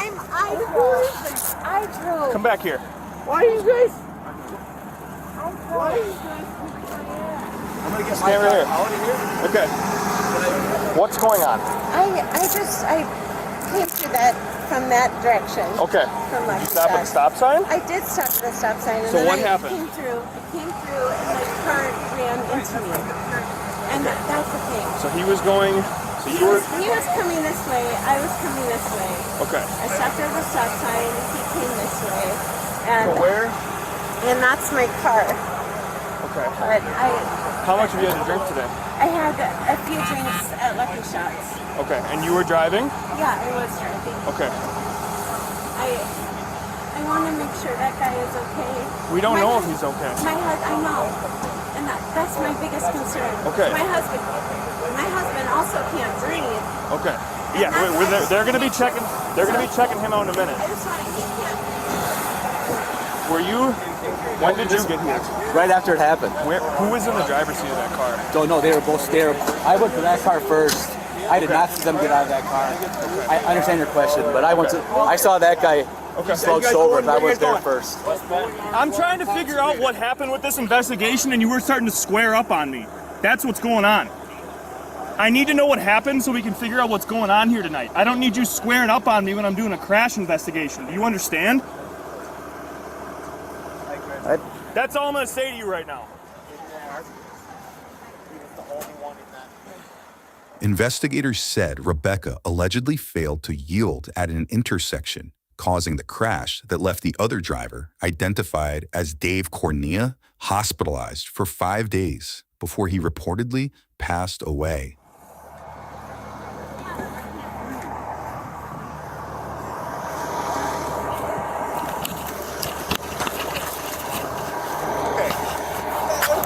So now he's saying, the woman's saying she was driving that car, and this is the guy that's a passenger, her husband. Allegedly. Yeah. I was being responsible. She's, She might be 5'5". Yeah. She didn't drink much. I'm going to get some pics real quick of everything. So, this is that's him. Okay. Did you this way, going eastbound? She said she stopped and made it through the intersection, and in the middle of the intersection is when this car going south T-boned her in the intersection. But I'm not sure where impact happened. Yeah, I don't know where it happened. It had to be right in the middle. But I was trying to, Sarge, I was trying to talk to her about what happened, and he started to square up on me and said, don't say anything, don't say anything. And that's when he like cocked his fist back a little bit, and I was like, no, we're not playing this. Okay.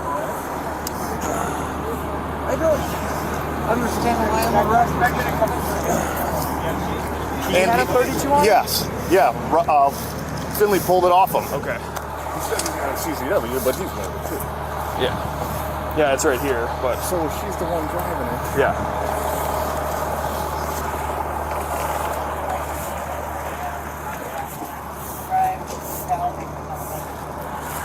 10-4, thank you. Okay.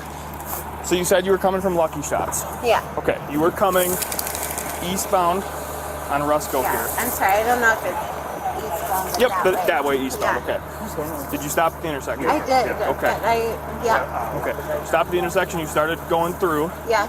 And then he hit. Where about in the intersection did he hit you? Like right dead center. Okay. And that's when I ran right into Trying to find out more. the side. Okay. Hey, can you guys stop sweeping? Guys, hold on. Yeah, we might need a. Okay. Because So. my dog is sick. Okay. How much have you had to drink today? I've had a couple of drinks. Okay. What is I've it? had a few drinks. Okay. I've had What's a few? It's I've different had for everybody. 3 drinks. I've had 3 drinks. 3 drinks? Yeah. Okay. What kind of drinks? Beers, wine? And margarita. 3 margaritas? Yeah. Okay. But I kept pouring like soda water. And we're sticking with the story you were driving. Yeah. Oh yeah. I You was 100% driving. were driving. I was 100% driving. Okay. Yeah. Okay. Yeah. I was 100% driving. My husband Adam, he can't breathe. I know. They have. Right immediately he said he wasn't able to breathe, and then that guy wasn't moving. Okay. Yep. Okay. So. I kept pouring soda water in my drink. Okay. So I had drinks, but I kept pouring water in my drink. My dog's also sick. If I can call my parents so they can go to my house to get my dog. We'll be able to deal with that in a minute. We have a couple other things we need to deal with first, though. Okay. Yeah. Do you think it needs to be recorded? I'm the one that was driving. Rebecca admits to having at least 3 margaritas at a bar before the crash. Next, officers decide to put her through field sobriety tests. Let's see how she does. So because you had some stuff to drink tonight, okay, you kind of slurring your words a little bit, your eyes are a little bloodshot and glassy, and the crash that occurred, I want to put you through some standardized field sobriety tests. Would you be willing to do those? Yeah, I prefer to get a blood test. Well, we'll talk about that later, but I need to run you through some tests first, okay? Yeah. Okay. So why don't we, hey, Sarge, I'm gonna run her through SFSTs quick. I'm just gonna probably do them back here real fast, okay? Okay. You just wanna stand by with me? Okay. All right, let's go back here in the back of this car. You can put your you can put your purse down. Okay, that's all right. Do you have any weapons on you or anything like that? No. No guns, I saw a CCW in there for you. Yeah, I do have a. You don't have a gun on you though? I do not have a Okay. concealed, no. Do you mind if I search you real quick, just to make sure? Yeah.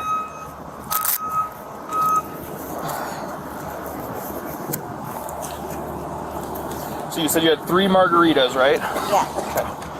But I kept filling my third with soda water. Okay. So I have a couple other questions before we start, okay? So what time did you get to Lucky Shots? It was at the Packer game, so 3:30. Okay. Yeah. So from 3:30 until the crash occurred, you only had 3 drinks? Yeah. Okay. Yeah. Okay. And I kept filling my third drink with soda water. Yeah. You can grab mine real quick, I'll unlock my spot. Okay. So at like 3:15, or the game started at 3:15, so did you get there for the start of the game?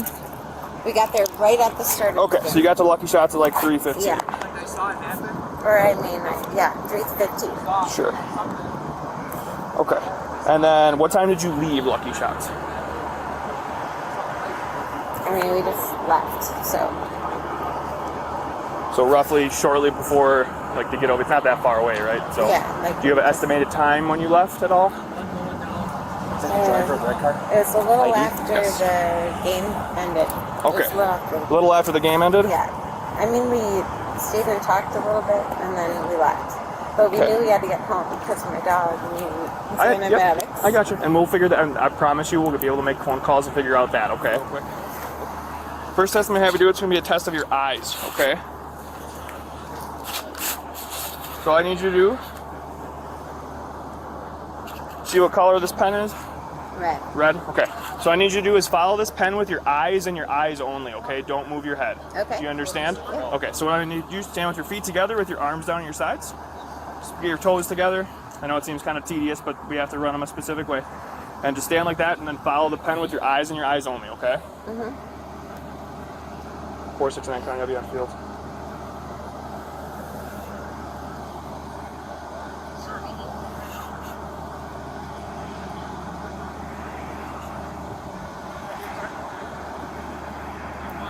And then with your right foot, stand in front of it, standing heel to toe. Okay, so left foot on that line, and then put your right foot in front of it, standing heel to toe. Wait, am I going on that line? No, or just an imaginary line in front of you. And where am I going? Right now, I'm just trying to get you into the starting stance. So left foot on that imaginary line with the right foot in front of it, standing heel to toe. I don't know if I can do that sober. Okay. Okay, so can you switch your feet for me? Left foot with your right foot in front, okay? Now you're gonna stay like this while I'm explaining this test to you, okay? So what you're gonna be doing is you're gonna be taking a series of 9 heel to toe steps down that line. All right, you can begin. Count out loud. 3, 4, 5, 7, 8, 9.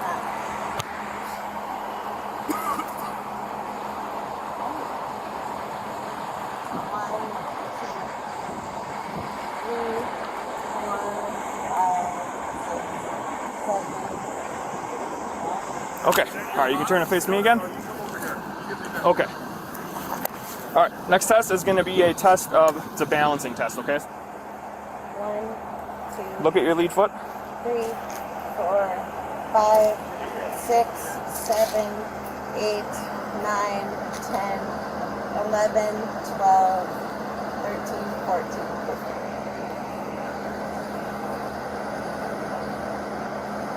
Keep doing it, keep going until you, keep going. Yep. Oh, I'm sorry. 16, 17, 18, 19, 20, 21, 22, 23, 24, 25, 26, 27. Okay, you can stop. All right, I grabbed mine because I don't even know your car. That's all right. You have a gray one or you have a? Yeah, gray. Okay. All right, so this last part is going to be a PBT, okay? What's a PBT? It's just a breathalyzer. It's not admissible in court. It's just a gauge to see where you're at, okay? No, I refuse. You're not going to be taking it? Blood test. Yeah. Okay. You can turn around, put your hands behind your back. You're going to be placed under arrest for operating while under the influence. At this point, I believe it's causing great bodily harm, but we will determine what that's going to be when that actually gets figured out.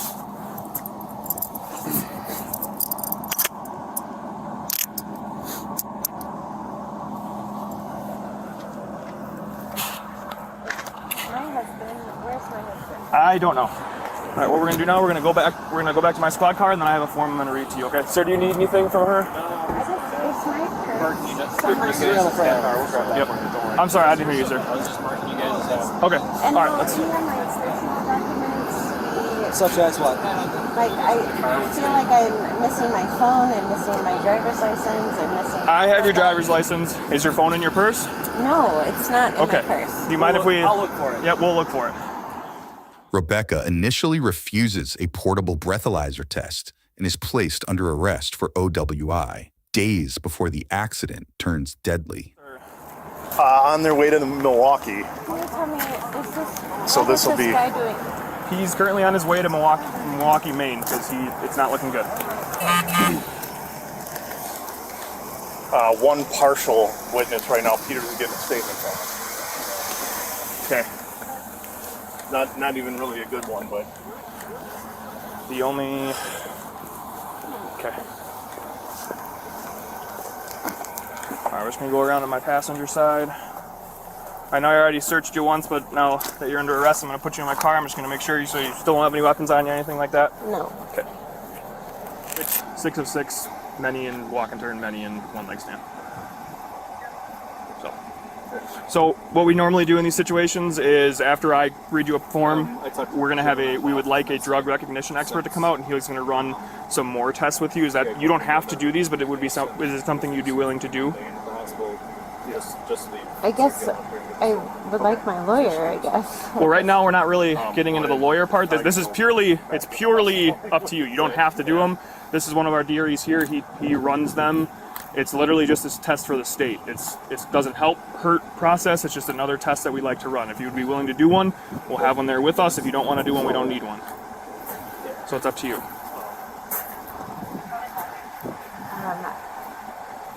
I'll let you think about it. We can talk about it in a minute, okay? All right. Why don't you read if he's available in the area. Having been one of them legislators.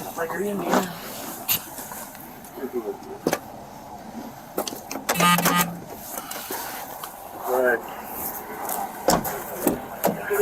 Out of your door. You need anything else from me? I don't think so. Okay, I'm gonna take her up, so get one real quick. What does he want? Why is he tapping on the window? He's just obnoxious. Okay. Broken record. Same bull. It's not illegal to have a gun when you're drunk. No, it's not.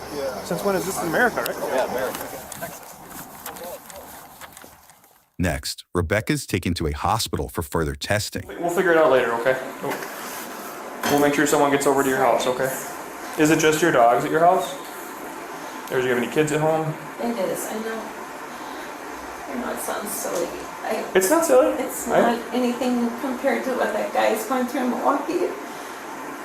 Or my husband. I'm just so ashamed right now. I just need your mom and dad to know. Okay. Your husband's okay. He's okay. He's getting checked out in the ED right now, but he's okay.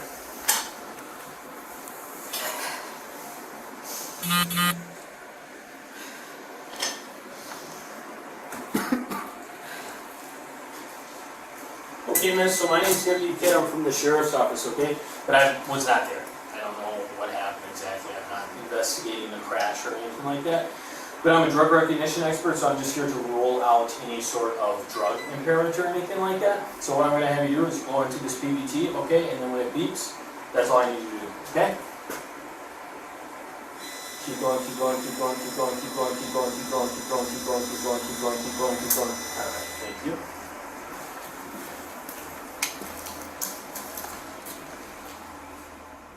Here, the former associate principal complies with a breathalyzer test that, according to a criminal complaint, registered as a .109 blood alcohol level. Here at the call.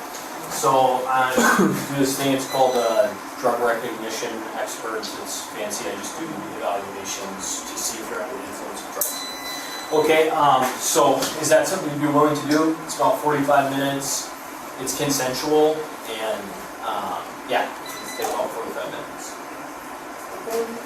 Am I under arrest? You are under arrest. Okay, so I haven't been given my rights, and I prefer if I can. We haven't asked you any incriminating questions at this point. So we're just doing evidence collection right now. But I am actually about to read you your rights if you would agree to this test. I would, no, I'm gonna. Okay. If you read me my rights, I'm gonna ask for a lawyer. Okay. Okay. Okay. So I'm just gonna have you blow into this PBT. We'll read the rights here. There's a bunch of questions here. If you want to learn them, we're not gonna ask all those questions. Okay. Fair enough. Okay. Right. Is that optional? You can refuse it if you would like to. What are the implications of that? Well, you're gonna be the one that has to go to court and explain to a judge why you were uncooperative with the police. I'm not trying to be uncooperative, I'm just saying. I'm just answering your question. You haven't read me my rights. Yep. Well, this isn't TV, And if right? you said I'm under arrest, then you should. Then what do I have to do? Then you should read me my When? rights. When? If I'm under arrest. When do I read you your rights when you're under arrest? I'm not sure, and that's why Okay. I need See, to that's consult what a lawyer. And that's fair, but I'm just telling you, it's not like some sort of malpractice happened here. I don't think that's so. I am a big supporter of the police and. Oh, that's good. That's good. I'm just. Supporter of the police. I just also need to protect myself. Absolutely, and this is the United States. And that's the beauty of America, right? I would prefer to have a lawyer. I want to be talkative, but I want to have a lawyer To protect yourself. Yeah, absolutely. That's the purpose. Eventually, Rebecca agrees to undergo further testing and is taken to another room where she again completes field sobriety tests before one officer fills her in on the victim's condition. He's all done with his portion of it, okay? You've been cooperative with me so far, okay? But I'll put handcuffs in front of you, okay? But right now we're gonna go up to the jail, okay? All right. So just put your hands up. What's that? So I'm gonna let you know, as of right now, the other individual in the car, the guy in the other car, he is still alive. However, he does have pretty significant injuries. I wasn't able to get a list of what his injuries are right now. But right now, so it's gonna be the OWI citation, It's going to be an OWI causing injury citation, and then a failure to yield causing injury as well. Okay? Stuff may change depending on his status, okay? But that's what we're going with at the moment, okay? Do you have any questions on anything right now? Okay. Zonka, do you mind grabbing her? I'm going to grab my stuff. Rebecca's charge was later upgraded to homicide by intoxicated use of a vehicle. Court records show she pleaded no contest to the charge and was sentenced to 6 years behind bars, followed by 3 years of extended supervision. It's December 14th, 2023 in Broomfield, Colorado, where an officer responds to a home for a wellness check after a husband, get this, said he grew concerned over his wife's not responding to a text.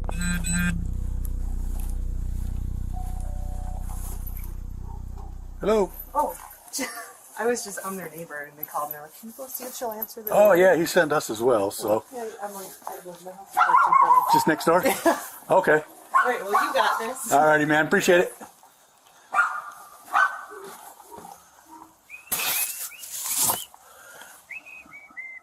The officer finds a neighbor at the door, who investigators would later learn was called by the same man to check on his spouse.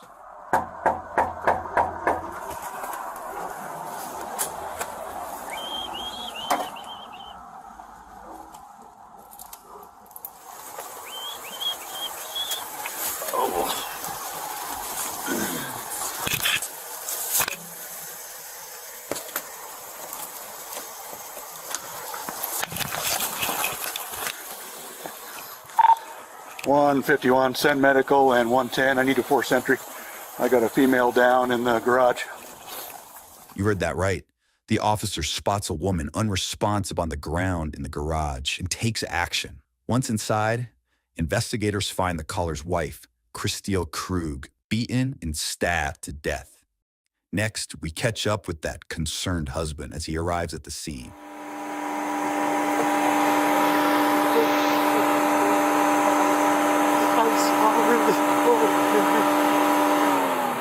What happened? What happened?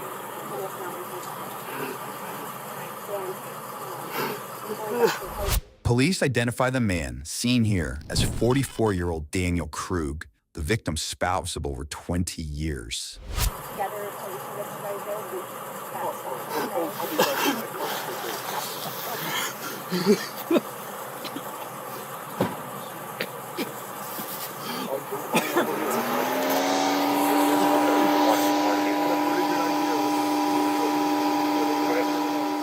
Let's rewind about a month earlier, when the victim alerted authorities about an alleged longtime stalker who she says recently cranked up the heat. All right.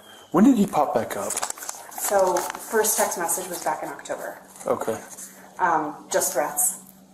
Just out of nowhere? Just He pop does back? this. He does Okay. this, and he's been doing it for over 20 years. Okay. So this is, so. This is the first time it's this violent, Okay. aggressive. Normally it's he has a gun.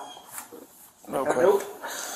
So the last contact was, I'm guessing, more than 5 years ago, just because it was last. I had a Facebook account at the time, and I don't have that, and I haven't had it since pre-pandemic. So Okay. easily, like, wonder how many years before that. Yeah, no, completely out of the blue, and not engaging at all. So there's absolutely no response from me. Okay. And he's still going. The in-person stuff that's scaring the crap out of me, and why I logged this, was starting since last Tuesday, and it's been almost every day since. Okay. I've gotten a few days break. And it's always been text message, or has it been? And emails. Email, okay. And he's changing his phone number every single time he text messages me too. Christelle explains that an ex-boyfriend from over 2 decades ago, who she says has periodically contacted her over the years, suddenly popped up again, but this time things were different. The soon-to-be victim describes explicit text messages and emails that grew to be threatening in nature, alongside inappropriate pictures too graphic to show. Next, investigators invite the couple to the police station to get more details on the alleged stalking after they said a cryptic photo of Daniel heading into work was sent to Christelle's email. So anyway, that made me go, is this his number? Where is he right now? What kind of car is he, like this was alarming. He's never said this kind of stuff to me before, so whatever. And the fact that it went so emotional is like, something's really wrong here. Then things go dark, right? And this is when I then contact you guys, because this now is escalating. This is not just threats against me, it's threats against my husband. He contacts me, and you'll see in my little log that this is an email address he contacts me now from more frequently, like he actually reuses it. But he is now showing that picture that day. There's snow on the ground. My husband had only gone into work on that Tuesday for Halloween. Okay. I'm guessing that it was creepy, but not real. But lots of people are jerks online. Sure. Other than that, I'm sure she has mentioned to you that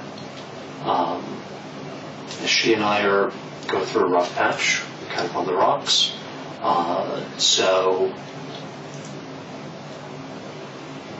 probably didn't seem that pressing until it was.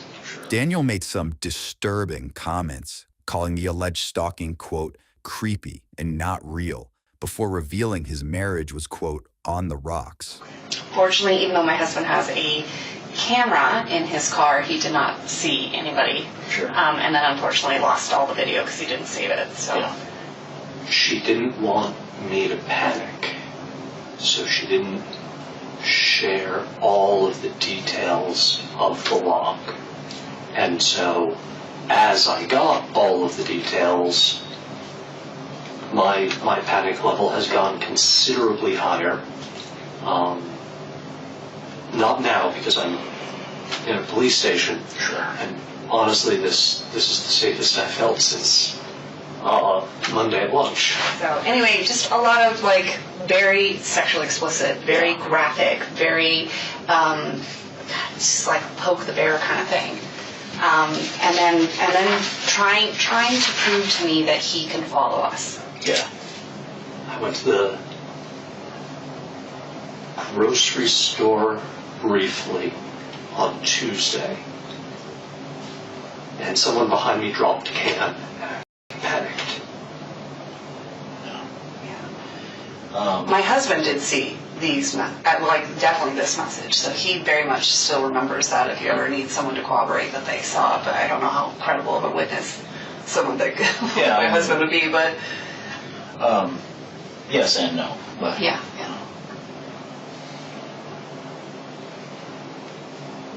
So what am I doing? I'm panicking. And I'm doing a shit job of protecting my wife. As bad as I am, I care more about her safety. Yeah. Well, I can understand that 100%.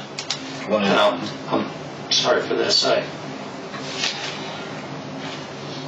We're a mask around the kids. Absolutely. I'm sorry. Unfortunately, because this is now so distracting and so constant, and it just anytime my phone buzzes, I'm just I don't know what's coming my direction. That takes us back to December, where Daniel is caught on a surveillance camera, casually walking into work and waving at a security guard, moments before calling police. Brimfield Dispatchers meeting. Hi there. My name is Dan Krug. I don't think this is an emergency, but this feels really weird. Okay. My wife isn't responding to text messages or phone calls. Okay. And we've had threats against us.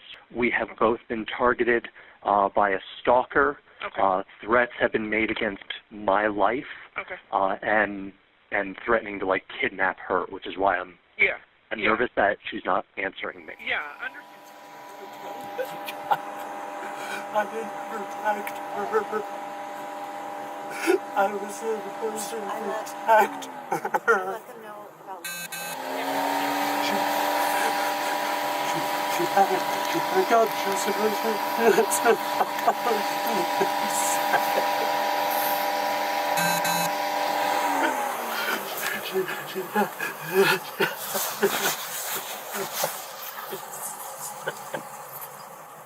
Daniel is escorted to the police station, where detectives have plenty of questions for him.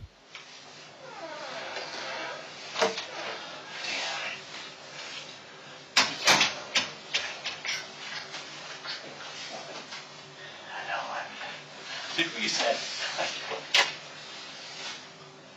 Call police. Couldn't reach you. Call police. Did what you said.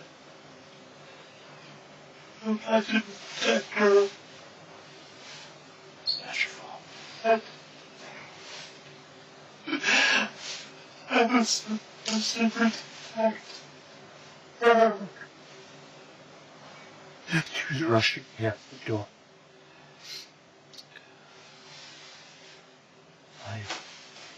I was Kingfield. I was leaving. She told me I had to go because she had a meeting. She was rushing me, and I went. She sent tissue, but she texted me, asking me to pick up. So I canceled or skipped my my CFO meeting, so I could get, and I left her for this. And you couldn't get a hold of her. She sent you that text. And that's as much contact as you had with her today. And I panicked when the check marks weren't there.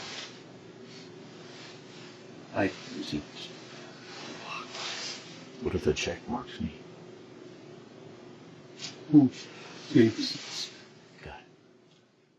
Daniel tells his initial story to investigators, saying his wife allegedly rushed him out the door before texting him about the kids shortly before the attack. Prosecutors would later allege that Daniel sent himself the message from his wife's phone in a suspected alibi attempt. That's when he said he noticed she hadn't read the text and panicked before calling police and a neighbor.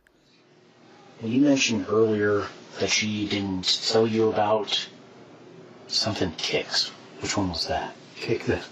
Kickman. That's what we call the sucker. Doesn't deserve it. Okay, and Midge Came up with Kickman because I remember having a he was conversation. gonna kick his ass. Daniel now explains the family nicknamed the alleged stalker Kickman before one detective decides it's time to read him his rights. Let's see what he has to say. We just now need to talk about your rights so we can proceed with getting the answers that we both want. Yeah. I have two different voices going through my head right now. I have my brother. Yeah, I've mentioned him. He's the sheriff's lieutenant. And I have his voice saying, talk to the police. And in typical cop fashion, he married a prosecutor. So I had Lynn's voice in my head going, get a lawyer.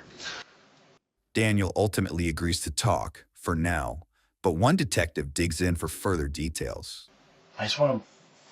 What caused the, anxiety or panic as to why it was so concerning that she didn't respond?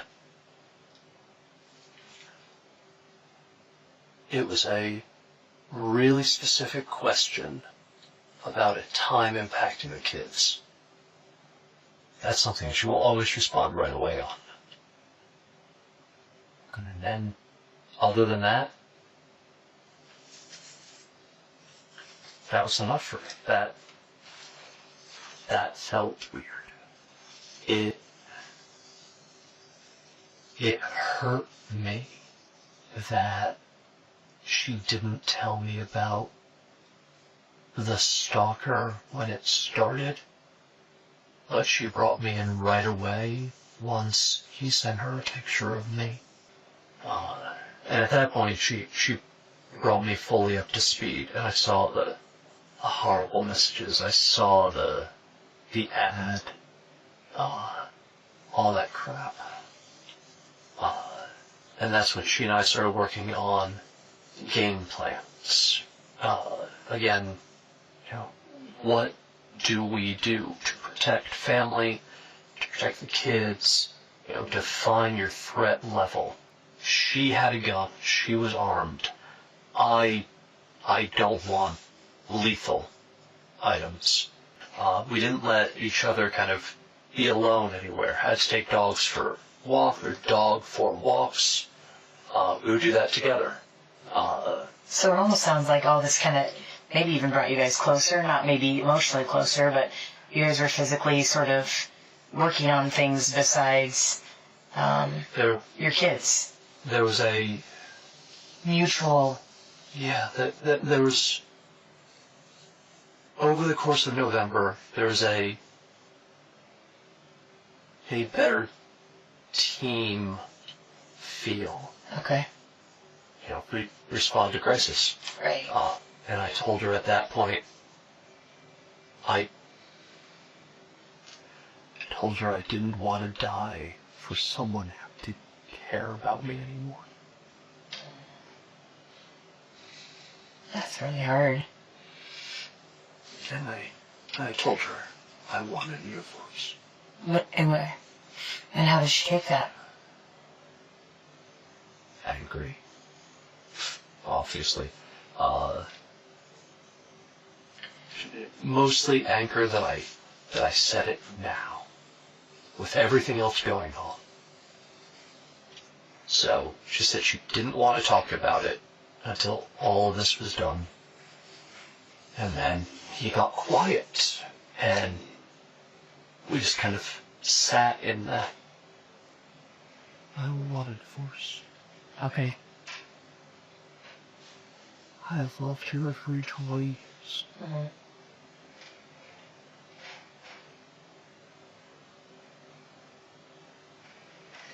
I was hurting when I said that, and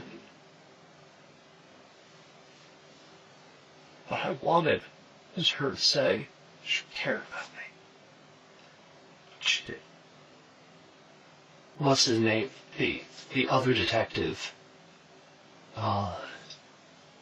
said that the cameras were turned off. That shouldn't happen. The only way that the cameras can be turned off is through the app. One of us has to hit the button. According to an arrest affidavit, multiple home surveillance cameras were not recording at the time of the incident, while another was found covered in blue painter's tape. He said they were turned off, and one of them looks like it has something on it. So, in my brain, I'm thinking someone made a move against her. So in my brain, the story that I have is someone came to the door. Maybe she went outside to get a package, and they must have come in. And she's a fighter. She's strong. She would have fought. And why do you say that? Have you guys fought before, or you just know though? Okay. I know her. Okay. She refuses to be a victim. I don't. Okay. So, I mean, who do you think killed her? I think it's Jacob. I think it's... Okay.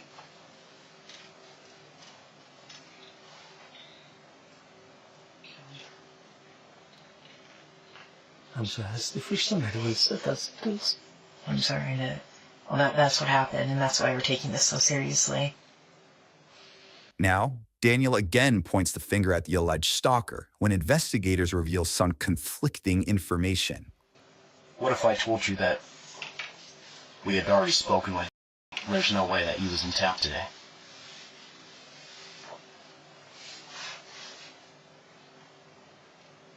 I have nothing. And I'm terrified to bring my children home.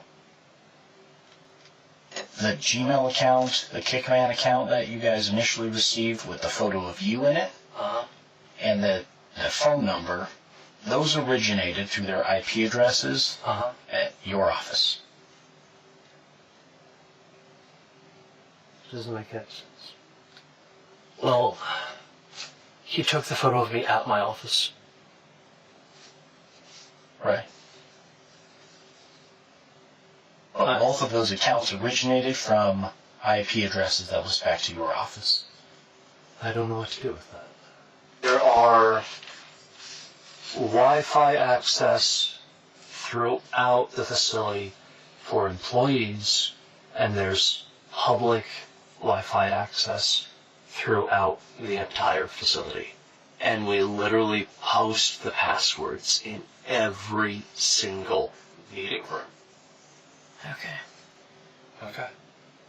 Because I guess the biggest concern is just the timing of everything, that it just doesn't quite make sense to have somebody create an account, take a photo, and then immediately send it off, and then the account is no longer being used. None of this makes any sense. Things are certainly pointing in one direction right now. So I'm going to throw this idea out there, right? You know he has reached out to her in the past, a number of times. She's been very open about that, yes. Right. The last time was 2016-ish. He had asked her at one point if she wanted to have sex. I think he's approached her multiple times. Right? So this next time, if there's any bit of question about infidelity, whether it's with or anybody else, we might create an account to see if we can create a facade, or see if Christine's actually interested in me. So we ask her and push the bounds a little bit and see if that will confirm our suspicions of infidelity.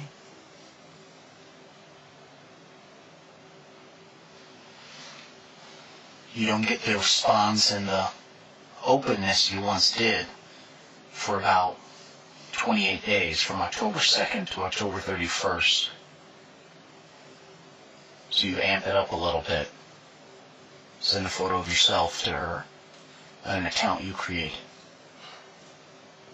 See what her response is. Maybe this started out the way that it was recorded, and then maybe it turned into something different.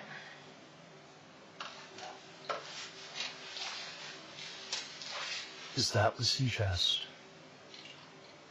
that I would put my children through this. But I think ultimately what happened today would bring you the closest to your children that you've probably ever been in your mind. There has to be someone that was able to turn off the cameras, that was able to access a password-protected system to turn off cameras, that was able to use your IP address from your work to create accounts, to send messages and photos, to act as a stalking suspect. Well, tell me. Help me make sense of it. I don't know, I'm not the one who does this. I'm analytical at work, and I read and write fiction at home. I don't do crime drama. I don't know what it is. If you're adamant that it's not Kickman, then there has to be something else. Kickman is 6.5 hour drive from here. There's no way you could have made that drive. If you flew, we would have record of that. That doesn't show up on any sort of flight record through the FBI, DEA, Homeland Security, anything like that. And then, in fact, he was contacted in his house, severely intoxicated.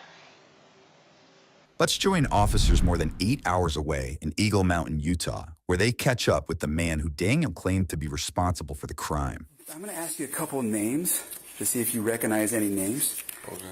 Have you ever heard of the name Crystal Krug? She may have been Grimsrod when you knew her. Yeah. And do you know a Daniel Krug? No. No? How do you know Crystal? She was an ex-girlfriend. She's an ex-girlfriend? How long's the ex? Like how long ago? 1999. Oh, so like a long while ago. She was my very first girlfriend ever. Oh, okay. Yeah. When was the last time you talked to Crystal? Has it been a minute? It's been a minute, yeah. Like since you moved from... Yeah. Yeah. So that would have been, what, back in 2014? Yeah. The ex was definitively ruled out after investigators said he had a verified alibi and no evidence to show he had traveled. All this time that we've been looking for him, for the protection order, and you just found him today, like that. Because I've been looking at you, but I've been waiting for these records to come back.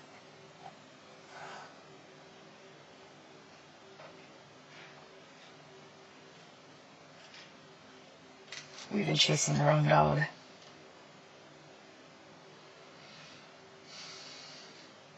Am I under arrest? Is it? It sounds like you're accusing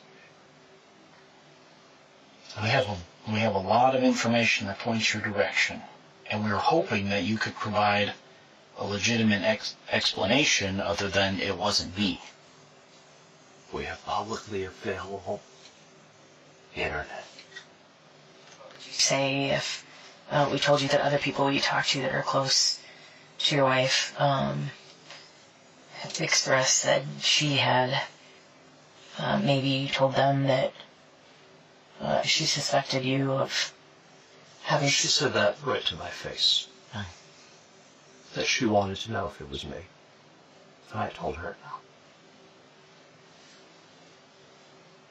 But why would she suspect that? I don't understand how we take the leap from we haven't had a romantic relationship for a long time in our marriage to I suspect my husband is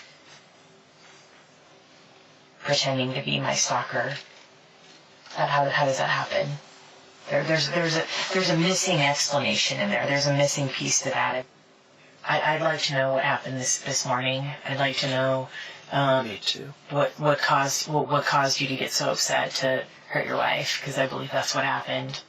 I believe that you've been because there's no other logical explanation. I want to know what happened to her. Did she fight? Did she get shots off? Where was she in the house? So tell me. Did she fight? Did she get shots on? Where is she in the house? We haven't been there to know. And there's only one person in this room that can tell us. Detective King Solomon and I have been here with you.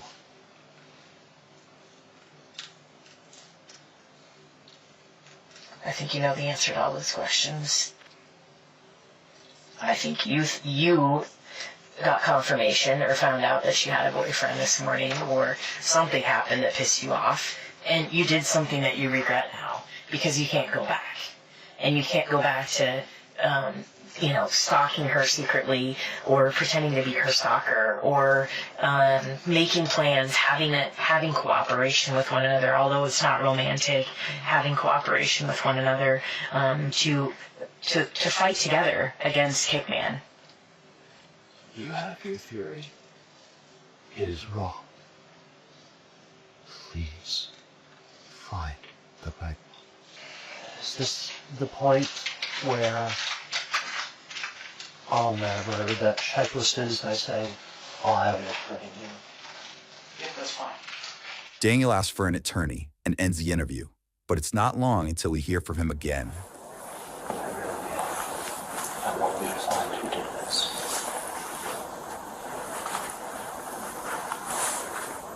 Because I don't.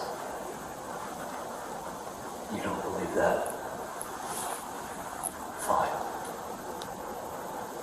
Just don't stop looking elsewhere. Focus on me. Okay?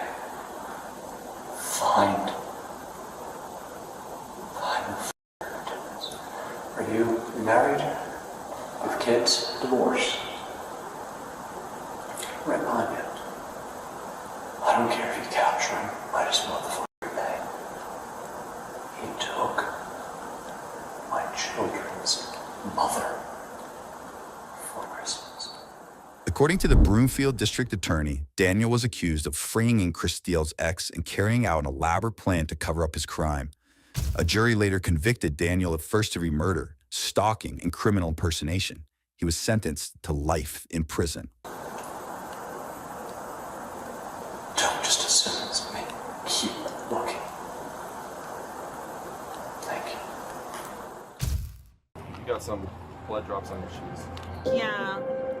Yeah, I saw her today, and she looked pretty out of it. I mean, she had her haircut, you know, like Britney Spears kind of thing, went crazy. Okay, Jeanette. You're not lying. It's 7 p.m. at a sober living facility in Everett, Washington, where police arrive to question one frequent visitor about her missing 4-year-old child. Okay. Yeah, sure. Nothing on you? No. Okay. You guys give us some privacy. Hey, so. Nothing in your bra or anything? No. Okay. Thank you. Yeah. Thank you. Can I just, you can make, you don't need to reach in, I'll just. Thank you. Do you know why we're here? Are you okay if I open the zipper? Why? Why are you guys What's here? going on today? Can I open the zipper? Yeah. Just checking it. Thank you. I just want to make sure before. What's going on today with you? And like, sounds like the cops have been talking to you already. Yeah. So, my, You got some blood drops on your shoes. Yeah. Police identify the woman seen here as 27-year-old Janet Garcia, who's being questioned after her mother reported her grandson, 4-year-old Ariel Garcia, missing under suspicious circumstances when she claims to have found blood in Janet's apartment. And now, one officer points out the blood on Janet's shoes before she offers up an explanation.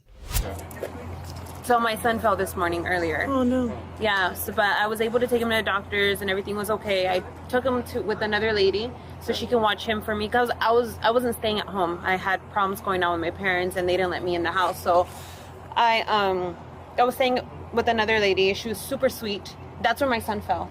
And then, but we left, so I was like, okay, you know. So I went to another lady's house, and I told her if she could watch him for me. I wanted to come get, you know, I wanted to fully recover. I'm an alcoholic, so I was like, if you can watch him for me for 12 months, that'd be amazing, because I'm not talking to my mom, and she's the one that has like, just like a notarized paper saying that she has legal custody of them, but I have legal custody of them. She's not letting me see my older son, so That would be really hard. Yeah, I'm a little bit upset about that Yeah. one. So Yeah. I'm here now and everything's okay. So I don't know what else. Well, we want to make sure that he's safe and know where he is. Who's the friend that you left it with? I left him with another lady. I don't have her information.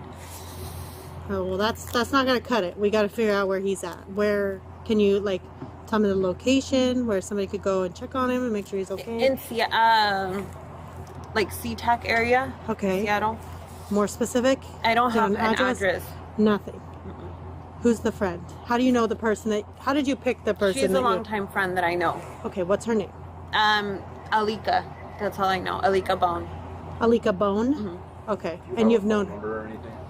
Okay. But you've known her for a long time? So how did you reach out to her? So I reached out to her because I needed help. How did you reach out to her? I found her number on my old Facebook, but I no longer have a Facebook anymore. So. Okay. Is this something you sign back into? No. No? You just deleted it all? I delete it all the time. So. Yeah. You found it today on your old Facebook? And her name is Alika Bone. Alika Bone, like B-O-N-E? Mm-hmm.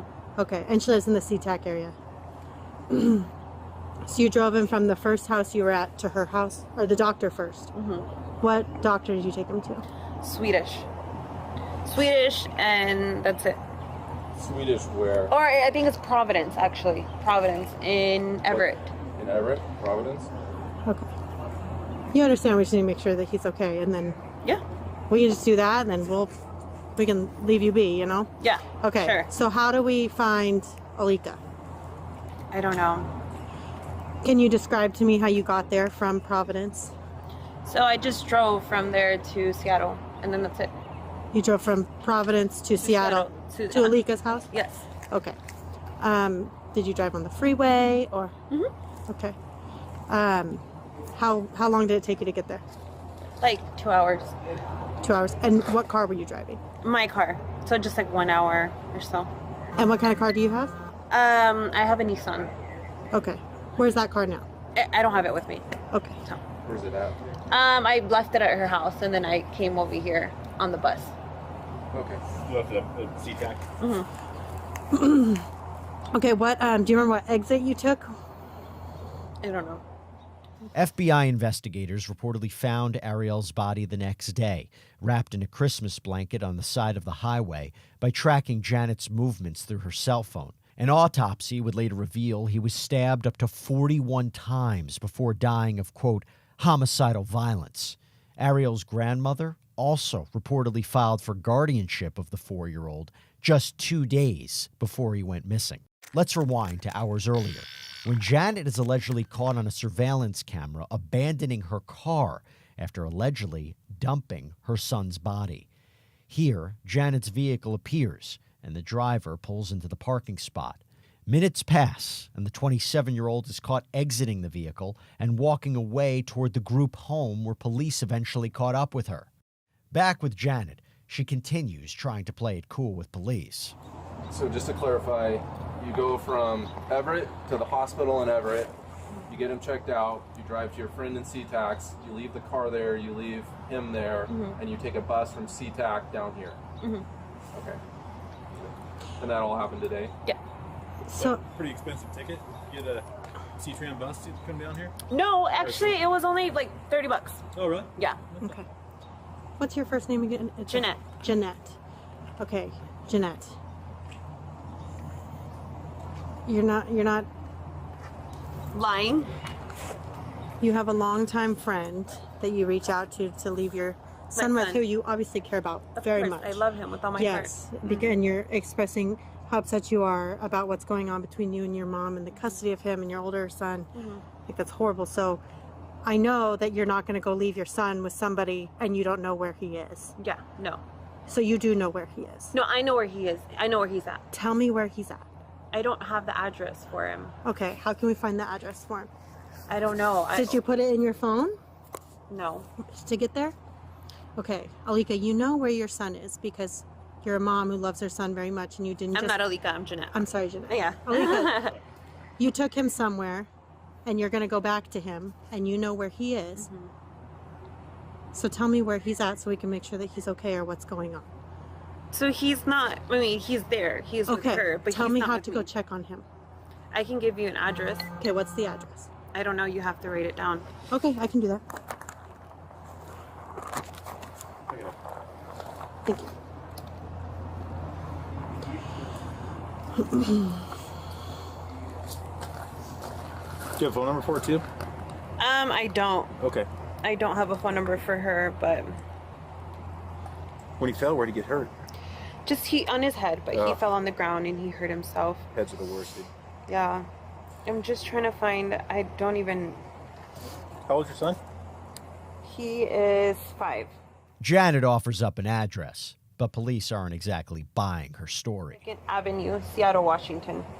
Where did you get that address from just now? From the top of my head. Okay. Yeah. Okay. Yeah. So that's where you remember leaving him. So yeah, Alika. That's her Okay. name. Yeah. Okay, perfect. Yeah. Okay. That's Alika? Mm-hmm. So and if you guys can't find him or whatever, this is where I'm going to be for the next 12 months. But I mean, They he's check there. in. They check in. How did you guys discuss that you're obviously gonna communicate with him still, you wanna check on him Right. and all that. How are you guys gonna communicate? Well, I'm not going to have my phone. I'm not going to use my phone because Okay. I'm going to be here for the next 12 months. Okay. So if anything, I don't know what else. Okay. That's it. You didn't discuss that with Alika before you left? Yes, I discussed it with her. I'm going to be here for 12 months, and then, but before that, like I don't speak to my parents or anything like that because we got into an altercation. So, but this is where I'm going to be. Next, officers want to know more about the injury Janet claims her son sustained. Let's see what she has to say. Well, I just want to figure out where your son is. Obviously, there was some concerns. And once we can do that, his injury was pretty bad. Yeah, was there quite a bit of blood and stuff? What did he do? He jumped from the bed that we were sleeping on to the ground, and then he just got blood on his head. And so I had him taken to the doctor, and so he's doing good. Okay. Okay. What did he hit it on? Just on the ground. Okay. How did it start bleeding? It's just started bleeding. Can you show me like what side of his head? Do you remember what side of his head it was? I don't remember exactly what side of the head it was, but it's starting to rain a little bit. Yeah, it is.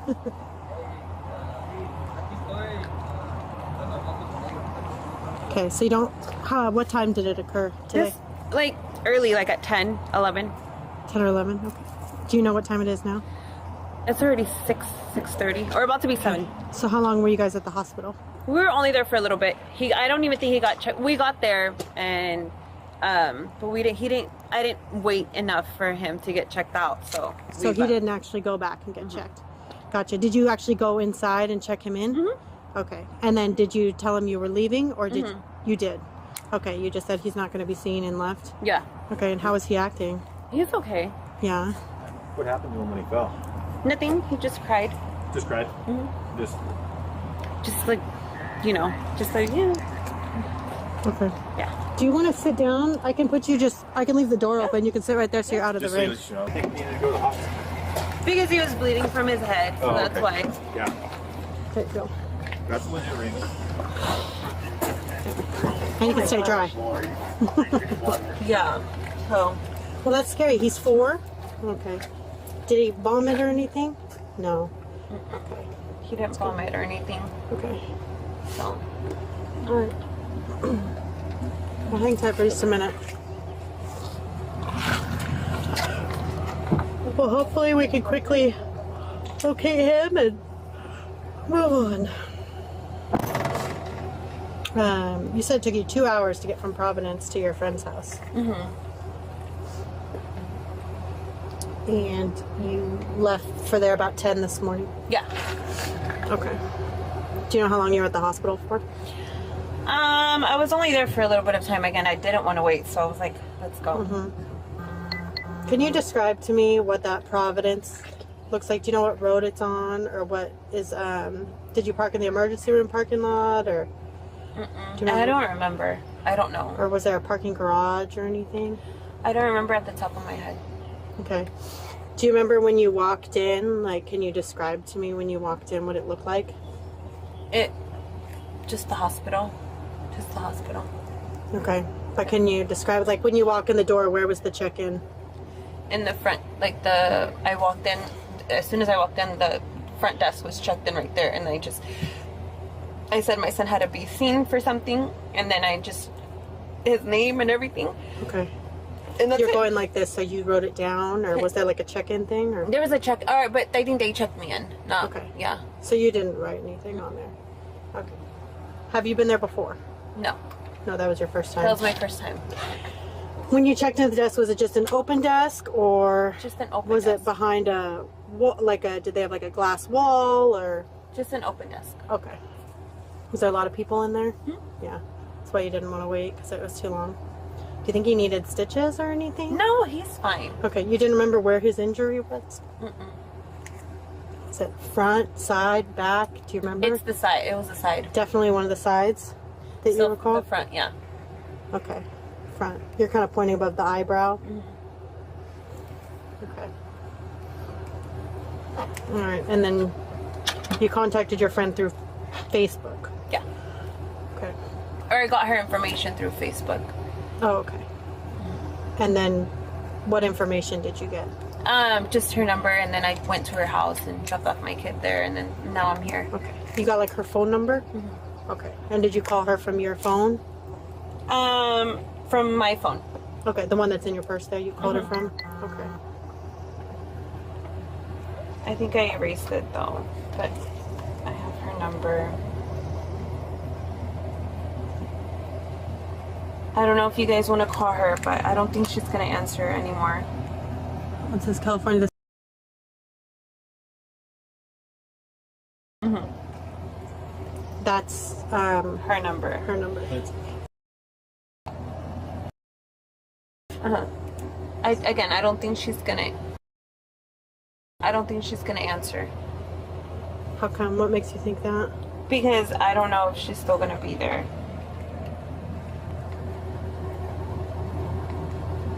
Did you send her any text messages? You heard that right. Janet now says that despite a supposed bleeding head injury, she left the hospital without checking in because she didn't feel like waiting. Again, police grow more suspicious of Janet's claims. Do you remember what your son was wearing today when you took him to the hospital? Pajamas, blue pajamas. Pooh? Like Winnie the Pooh? Just regular blue pajamas. Oh, blue.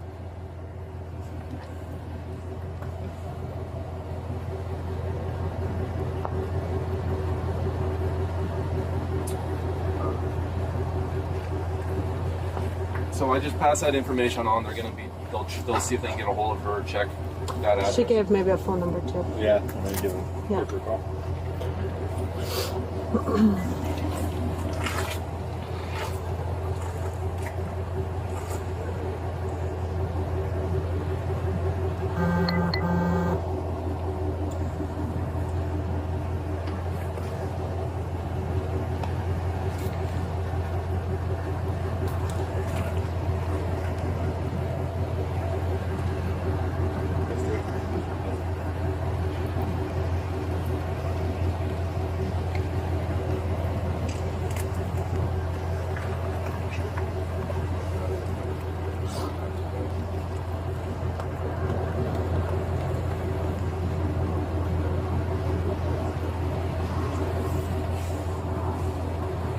Can I ask who you're messaging with? Yeah, my sister. I was just talking to her about her flying out here. Oh, nice. Where does she live? California. Oh, okay. What part? In Pasadena. Oh, yeah. Yeah, I want to move over there. I bet it's nice and sunny down there right now. Yeah. It's really good.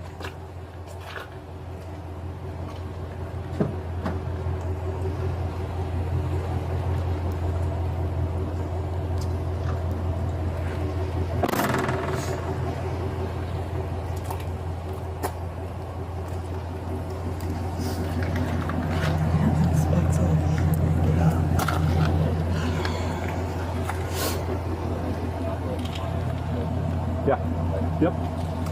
Yeah, can you make sure she's good? I might just take her phone. She's got some specks on her shirt, she's got blood on her shoes. She's not really making sense. Noting the, let's just say, odd behavior and the blood on Janet's shoes, police decide it's time to take her to the police station.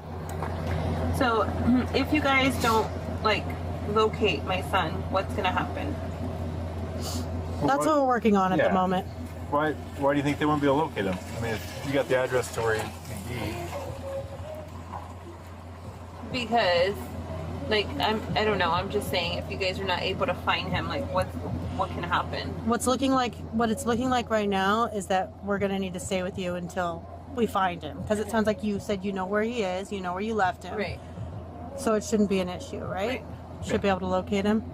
Okay, so that's what we just need to stay with you until we locate him. Okay. I have another favor though to ask. Yes.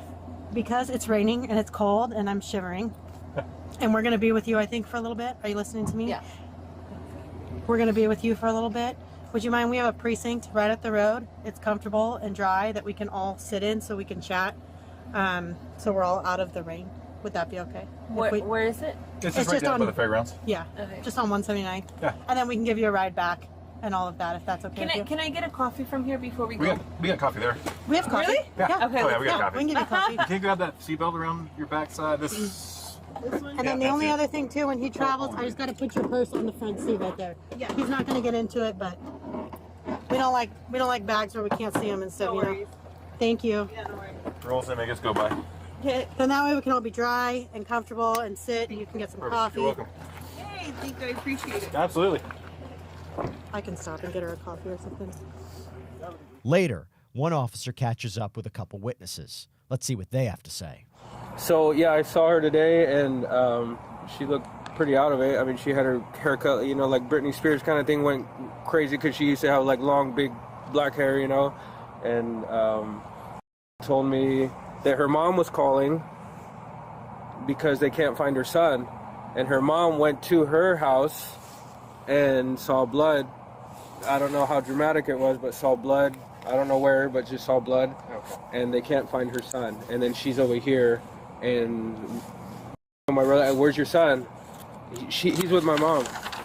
And her mom's calling over here saying he can't find her son. I mean, there was a bad connection there. Yeah, I don't know if she's lying, crazy. I don't know. That's the situation from what I know.